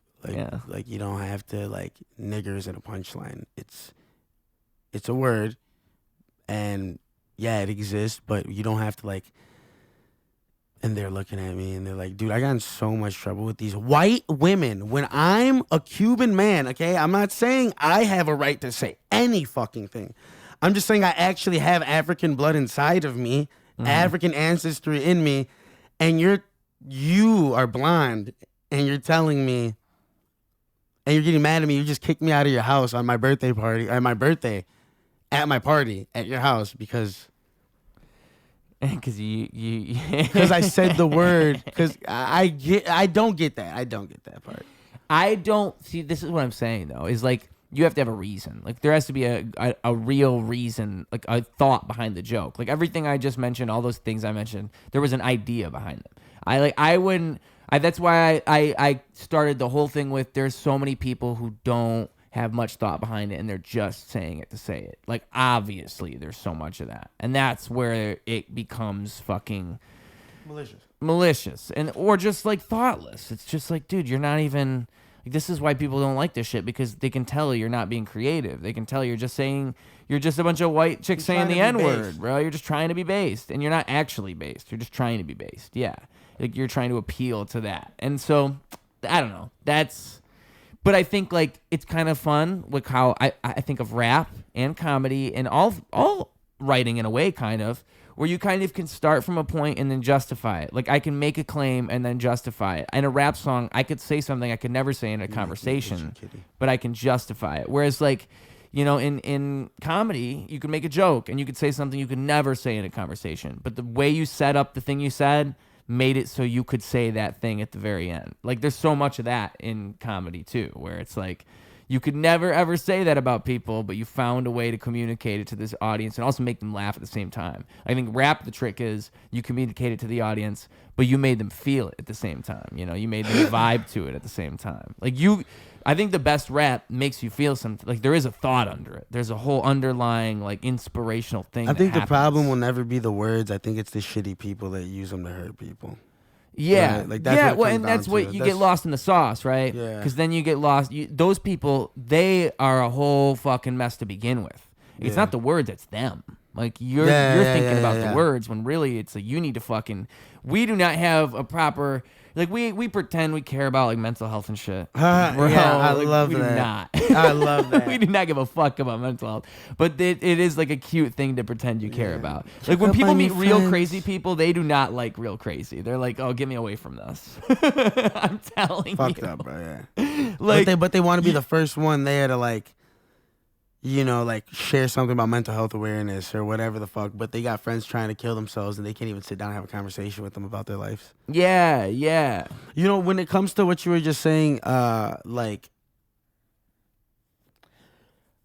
me and I can't remember his name right now, but it was he actually had the honors of teaching Tim Perez. He said that like Tim was in his class at one point and did improv with them or something like that. Okay. This was at the show. Was it Andres Smirlos? The tall dude. Because he's a teacher. I'm talking about the tall dude, the tall, Yeah, I think it bald was white him. guy. Oh, bald, maybe not. He's like a metal guy kinda. Mm. Anyways, he's like a lead singer of a metal band, shouting him out. That's what I'm saying. I don't know what his name. I think he's lead vocals for like some metal band or I something didn't like even know that. about this. Either way, he's dope. He was dope. Cool guy, and I guess he teaches improv. And one of the things, because we were talking about my tattoos and how you know, the first thing people ask me is if I'm satanic, and I'm not at all. And like these tattoos, I never got them with the intent of them being or looking satanic. Like I was not thinking about that. I knew people would take these because I got the chest tattoo first, and I knew people were gonna take it as a little, you know, like shocking. I knew it was metal as fuck, you know what I mean? Like that's what I was thinking about. I got the goat. I wasn't thinking devil. I was thinking about the fact that I'm a Capricorn, the fact that my mother, we're from Cuba. She was born in Cuba, and when she was born, she was like allergic to my grandmother's breast milk, or like just couldn't like digest it or something. She couldn't digest anything, coconut milk, breast milk, none of that. Wow. And like they didn't understand what's going on because this is Cuba in like the 70s, 60s. I want to say 60s. And so they pretty much send my mother home to die. And so my grandma went and she was like, fuck it, like let's get a goat. Let's just try goat milk. They get the goat, and that's what my mother lived off of until she was like 6, 7, whatever age you are, till you can, you know, like eat normal food. And they killed the goat and ate it. So like, and my grandma tells me stories where, cause you know, bro, Cuba, dude, there's weird shit going on over there. She used to like leave the door open, and when my mom would cry, the goat would come into the house and lay down next to my mom. My mom would grab her nipple and like start drinking from the goat. However real that is, whatever, these are stories I got told, bro. So that was what's going on back in Cuba. But that's why I got the goat on me. Like the goat to me is symbolic as fuck. I'm a Capricorn. I'm the goat. As well as my mother and my life is owed to a goat. Because my mother would not be here if that goat was not there for her. And I wouldn't be here if my mother was not here. Yeah. So, and then like, you know, the other 2 tattoos I got not only playing off of the chest tattoo, but each one, if anyone ever cares to ask, they're both lambs. One's a grown lamb, one's a young lamb. One looks a little bit cuter and fucking demonic, and the other one just looks heavy metal demonic, right? But they're not demons. And I wish that all these people who asked that question, especially the ones that claim to, you know, be believers of Christianity and all that, you know, read Revelations. I had a time in my life where I was super manic and just like going crazy, schizo in my brain, and Revelations was just like something I kept reading about and watching about and learning about and all this shit, and number of completion, the 7 eyes, the 7 horns, the sacrificial lamb, the living creatures that protected God's throne, you know, Orpheon or whatever. I can't remember the name, but like that big eye of wheels or wheel of eyes, all that shit. Like that's what these tattoos represent. The sacrifice, you know, the fact that God's not going to lead you into something if he doesn't know what the fuck he's telling you to do. He told John, I believe, stab your fucking son, kill your son. And when you had to go put that fucking knife through him, it turned into a lamb. That lamb. That lamb got sacrificed. And that story's in, I think, a lot of books of religions, if not all. Sacrifice? Yeah, like it's something similar to it. You know what I'm saying? Why do you think that is? Just because of that whole the Well, I mean, necessity like, of it? I mean, I really like that, and I'm not trying to quote it or anything because I haven't read it a million times. Revelations, I have peeped a lot, and that's again where the tattoos get based off of the most. But the whole story of the sacrificial lamb, and like I don't know, I think at the end of the day, religion, like that's hard. That's hard to believe that someone you can't even tangibly know exists. You know, that's how I know I haven't found God, because I still have so many questions. And do I look? Yeah, of course I am. I'm not trying to block that man off. Not at all. Yeah. Me and Tim Perez talk about it all the time. God bless my brother. You know what I'm saying? I believe in God. I was raised Catholic by my grandmother. And although she didn't push me to go to church or shove any Bible down my throat, she did teach me to fear God and that he's real. But although I do fear him and I do know he's real, it's like there's still all these weird questions in my head. And like, Well, not that I'll ever go against him or anything. Don't you think that though, like, don't you think that religion would make logical sense either way? Like, don't you think, like, even if there were or weren't a God, wouldn't it make sense for religion to emerge? Yes, yeah. That's why I accept religion for what it is, because it's like we need, like, if you don't like the Bible, me and Tim say it all the time, if you don't like the Bible, you're just a piece of shit. Like, how can you not like a book? I get it. Like, I'm not talking about like the where you read shit where it talks about slavery and this and that. And Well, I think like if you don't see the value of religion, because I understand where there's exactly. I understand where there's weird shit in all religions, but at the end of the day, the value of it is like trying to like live in the light of God. Like, don't kill. Like the 10 Commandments: don't rob, don't steal, don't kill, don't lie. Of don't course, cheat. there's don't like a this, don't negative that. side to it. But I think a lot of the people seeing the negatives is like people finding a reason to not like it. So back to what we were talking about, I'm talking to this guy, and your tattoos, you know, do people ask? Yeah, dude, and I'm not, right? Of course, but he was telling me how in improv that he teaches, he's telling the kids, or you know, I don't know, they're probably like, I don't know how old they are, maybe high The school. kids, and they're all like 25. Yeah, that's what I'm saying. You know, Yeah. fucking older people are like. Anyways, he said, I tell them, I'm gonna give you a topic. Try to make it not dirty. Like, don't make it dirty. All right. 2 priests walk into a Boy Scout convention. Oh, bro, you're sick. Come on, blah, blah, blah. It's like, I'm sick. I just said 2 priests are walking to a Boy Scout convention. Maybe they're picking up their sons. Maybe they're the scout leaders. Why are you thinking about them touching them? Because that's what that says. So it's like, when you see my tattoos and you automatically say that they're demonic, it doesn't mean you're making a problem, but it means that you just want to see the problem in it, because you can ask the question, sure, I appreciate that, and I'm never going to shy anyone away from it. But when people ask me that so much, a lot of them, when I tell them the answer, say, yeah, what, and then like don't believe me or pretend like this, that, or the third. It's like, bro, I'm not lying to you in any way. I'm not, and like if you don't want to believe that, it just means you can't see anything out of these images other than evil. Yeah. And I think maybe you should go check your brain, not seeming so based. Yeah. I mean, it's kind of a bummer. It really is a bummer when people look at like just religious iconography and immediately are so like hateful like that. I just don't even. And that goes down to words too. You know what I'm saying? Yeah. I don't think. Yeah. Yes. You know. Absolutely. Yeah. You know, like I can't remember what the whole purpose was, but there's I saw something where I think it was Jordan Peterson making a point about like how if you ask people to draw a house, what people will draw or what people will imagine is going to be different for every single person. Something as simple as a house.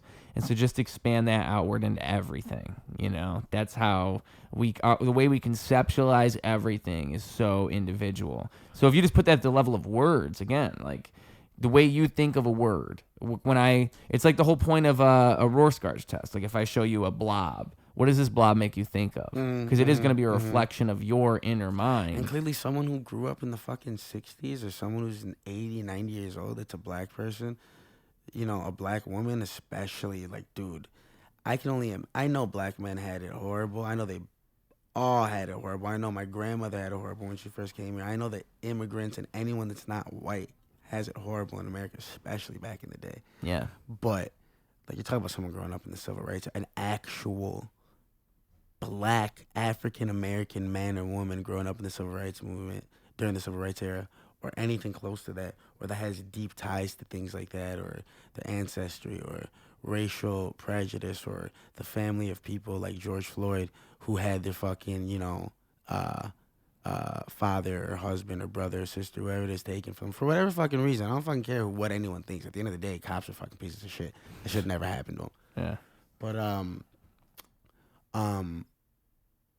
I can see why they would look at our conversation and be like, "Fuck you, you're Cuban," you know what I'm saying? And "Fuck you, white boy."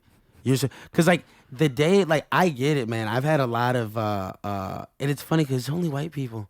It's only white people. I've had a lot of white people ask me like, "Are you allowed to say that?" I'm like, "Are you allowed to ask me that? Shut the fuck up." Like I don't know, man. Like I really don't fucking know. I know the culture I grew up in, and the fact that this has been a part of my vocabulary, that doesn't mean I can't change it. Like if God came down tomorrow or Jesse Jackson told me, "Oh no, we have a rule, you can't say it," I'd be like, "Oh fuck, my bad. I didn't even know. I'll fix that up." But to my knowledge, I didn't even, I never thought about, oh my bad, kitty. I never thought about the fact that I used that word until a white person asked me. Yeah, right. Never thought about it. Which is odd, because never ever thought about it, bro. Yeah, you can bend that up. Isn't that crazy to think? Yeah, I never thought about that use of the word. Because it's funny. It's like the white person's asking you because they're like the one who's worried about it, not because you are. Because I never thought about it. Yeah, like bro. And I think the white person's worried about it because they were taught to worry about it. They got the idea because other people told them to worry about it. So like, it's not like, because they don't know the rules either. They don't know how this is supposed to work. Bro, what's fucked up? And because I get it, bro. Like locker talk's a thing. Like I play Call of Duty. Yeah, right. You're right. I've heard crazy things. I've heard crazy things from people, and it leaves me torn, man. It leaves me feeling weird because, like I said, like I don't know how to look at my own uncle. Has he ever said that to me again? Nah, I beat the shit out of him. Right. But as a kid, man, that was fucked up. Yeah. That was fucked up. What are you doing saying that to a kid? Who are you? Why do you feel that way? How should I feel about you? Should I beat your ass now just because? Like I don't know. Like what? A retroactive ass. Yeah, I guess that's before, right? No, this is retroactive. I think is when you do it before. I don't know. This proactive. Proactive ass beating. Yeah. Retroactive. I don't know words. So We're trying. All I know is that. Yeah. Are you a racist? Yeah. Yeah. I don't know. I've heard a lot of people I thought I was close to say that word pretty. And like close, I mean like that I knew, and like, it's just. I've seen people who would use that word say things that also are a little sussy baka. Okay? They'll say anything sussy, But then I hear it and I'm like, okay, well. But I got love for everybody. I try to really see the best in everybody, and I always assume the best intent, for better or worse. Yeah. And that's, it's a gift and a curse of mine, because I think like deep down, most of us aren't trying to be hateful. I really don't think that's the case, and I think that's 95% of the time when you hear someone use a word that's offensive like that, they're not using it to try to fucking actually. I don't know, man. That's the hard. But then there's the 5 or 10% where people are fucking being awful. It feels like that percentage is higher. Well, the problem is, I'm talking about it from the perspective of somebody who just sees people who are just trying to be edgy. I just see people who are trying to be edgy and say. But isn't that just as equally fucked up? I don't know, man. I don't think so, because I think it's so much different than if I was to be saying something just meant to hurt somebody. If it's simply meant to hurt someone, if that's the intention, that's what I want is to hurt people. I think the best thing would be for nobody that I think the best thing is for it not to be said until we're in a society that can actually respect each other and make each other feel respected, to where that word doesn't trigger. But I don't know if that'll ever come. There's no such thing as perfection. I don't think there's any answer to that. I mean, the answer is don't fucking say it. Yes, but it's like what I'm saying is like the whole argument of like words, power, this, that. It's so fucking Like, dude, we're weird. Humans are weird. It's the libtards trying to censor us, bro. That's what it is. Some people need to be censored for sure. For sure. Who? Bro, well, here's what I'm trying to say, man. Like when I was a kid, so like my uncle's one thing, right? I was in high school. I had this friend, it's a white kid, very like big country ass motherfucker. We were really close. Okay. And he is a little like, he was cool. He wasn't like a white boy, like, like, oh, good old boy, like nothing like that. But he, one day someone told me, because I was like, they're like, you guys are cool? And I'm like, yeah, we're hella cool. And he's like, dude, do you know what your name is in his phone? And I'm like, no. He's like, what is it? He's like, it's nigger. And I'm like, no, it's not. And he's like, yeah, it is. He's like, call him and go look at his phone. And it was. Now, we were at his house. That's in the wild. middle of a bunch of people that he fucks with that were white. So there was no winning that argument, so I didn't bring it up. I just went home. But That's wild. you know that, like, you know what I'm saying? Like, dude, like, that's fucked up. That's a little fucked up. That's fucked up. He would have been like, no, bro, it's a joke. Fucked up joke, dude. I wonder what his explanation possibly could have been. You never ever brought it up ever. No, because I knew what his explanation was. It's a joke, or like, this is funny. Like, Right. I'm not gonna lie. It's like I'd seen him use that word before, so it's not like it wasn't like It made sense, right? it was shocking. But I guess that was the first time I realized for real, like, oh wow, Like he's actually racist. like yeah, when people are using that word, like it just doesn't matter, dude. Like once you're able to freely use that word, it says a lot. Says a lot. I do think it kind of like. And when I say freely, dude, whatever, if I didn't hear you say it and you've said it a million times, cool, but it's like the fact that you thought you could just like say that. Yeah.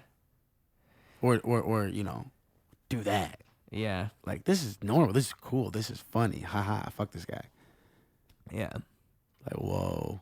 It's a lack of humanity in a way. Like it's a lack of compassion because it's like kind of like objectifying a person. Like in what he did in particular, it's like to you're his friend. Like I'm your friend and you know my name, but fucking if I'm in your phone as like honky, I'm gonna look at that and be like, yo, what the fuck, bro? Like, you literally think of me as your honky friend. That's what this is. Like it's literally it's kind of putting you in a box. You know, that's the whole shame of it all. Like, you don't want to ever be thought of in such a way. Nobody does. Nobody wants to be thought of on a group level like that. Because I'm not fucking a group. Like I'm not all white people. You're not all colored people. You're not all Cubans. You're not all black people. You're not all anything. And even if I was, it's like, fuck you. You should get your ass beat by all of us then. Yeah, right. Well, You know what I'm group saying? up. We have a race war. Hey, whatever the F. I couldn't do anything. There's a lot of white people there that day. What's that? There was a lot of white people there that day. I couldn't do anything. I think, like, though, if you just rallied up your numbers, you could probably... I could have, like, came back, but at that point, it's like, is that what Martin wanted? It's what Malcolm wanted. Yeah. I'm more of a Malcolm X than a Malcolm in the middle. You're not the boss of me now. You're not the boss of me now. I didn't realize how much of a banger that was until I heard it the other day at that show. You're not the boss of C. Kyle. Ooh, and you're not mine, fear. Life is the right. Yeah, you're a natural. Wow. Dude.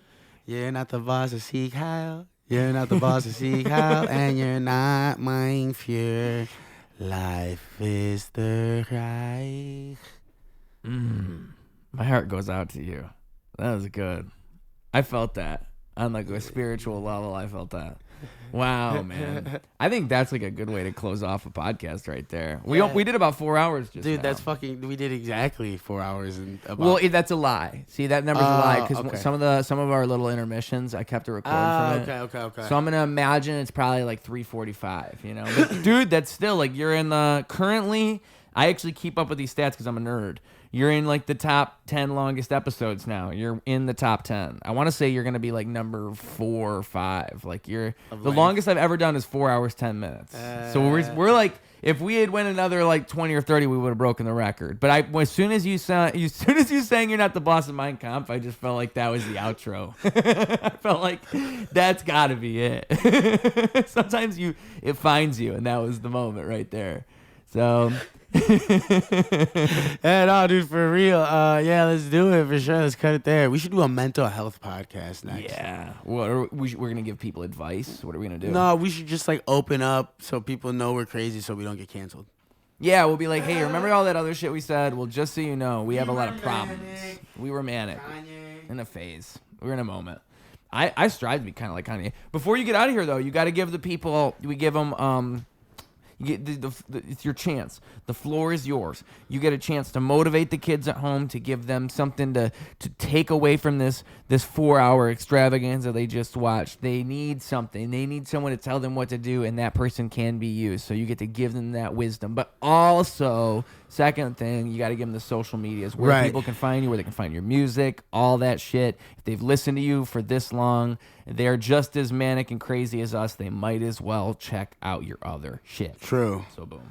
If anyone made it this fucking far, first of all, thank you for believing in Mr. Ruse. I think this man, I just met him not too long ago, and I think he's a genuine, diamond in the rough, gem of Chicago. So hopefully he gets the props he deserves throughout this lifetime. However, if you want to find me, my name is Neeky Darko. Some call me Stinky Fart Hole. Some, Stinky Darko. I heard Leaky Fart Hole. Leaky Fart Hole.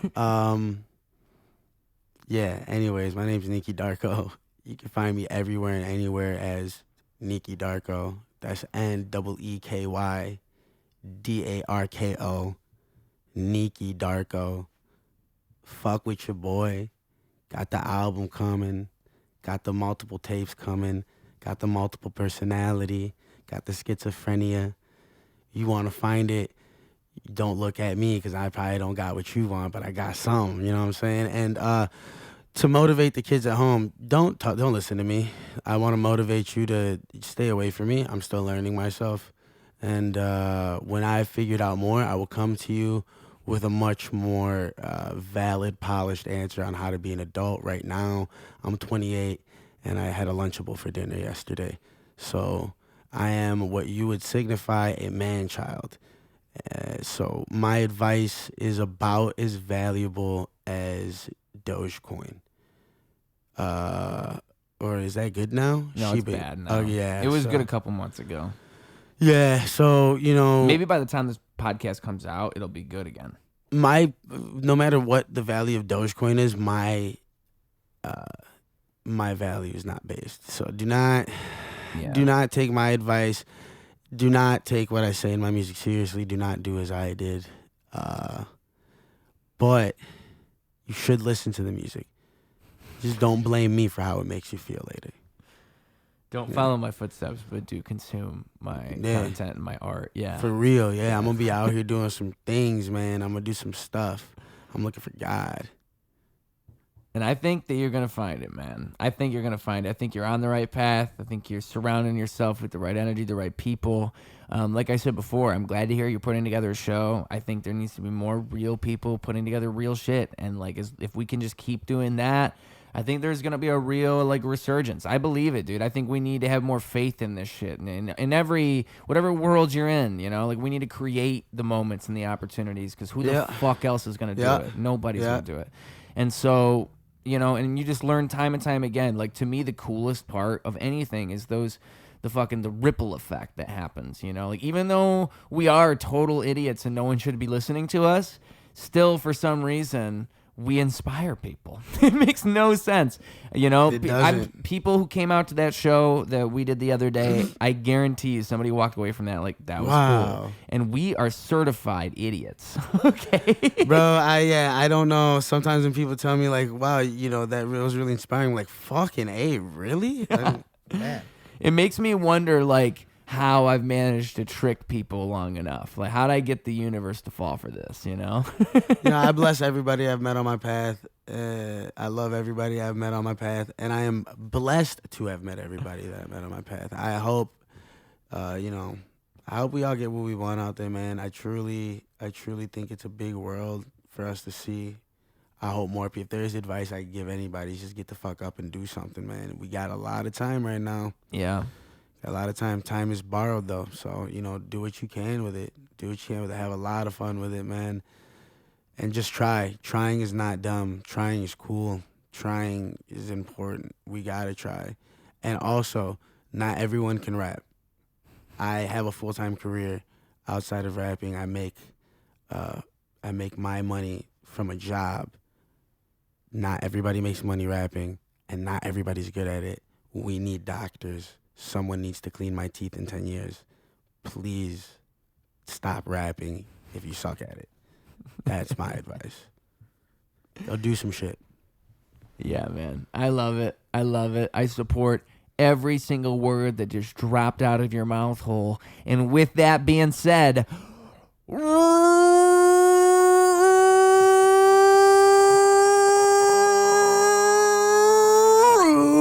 Radio. Clock. Clocking out. Double down, competition couldn't help him to rock. Missed the whole time, holy fell through the flock. That's an ordinary miracle, wealth to the block. It's a balance in the character that's calm and collect. It's apparent his caricature is lost in the mess. It's hysterical, the picture that they put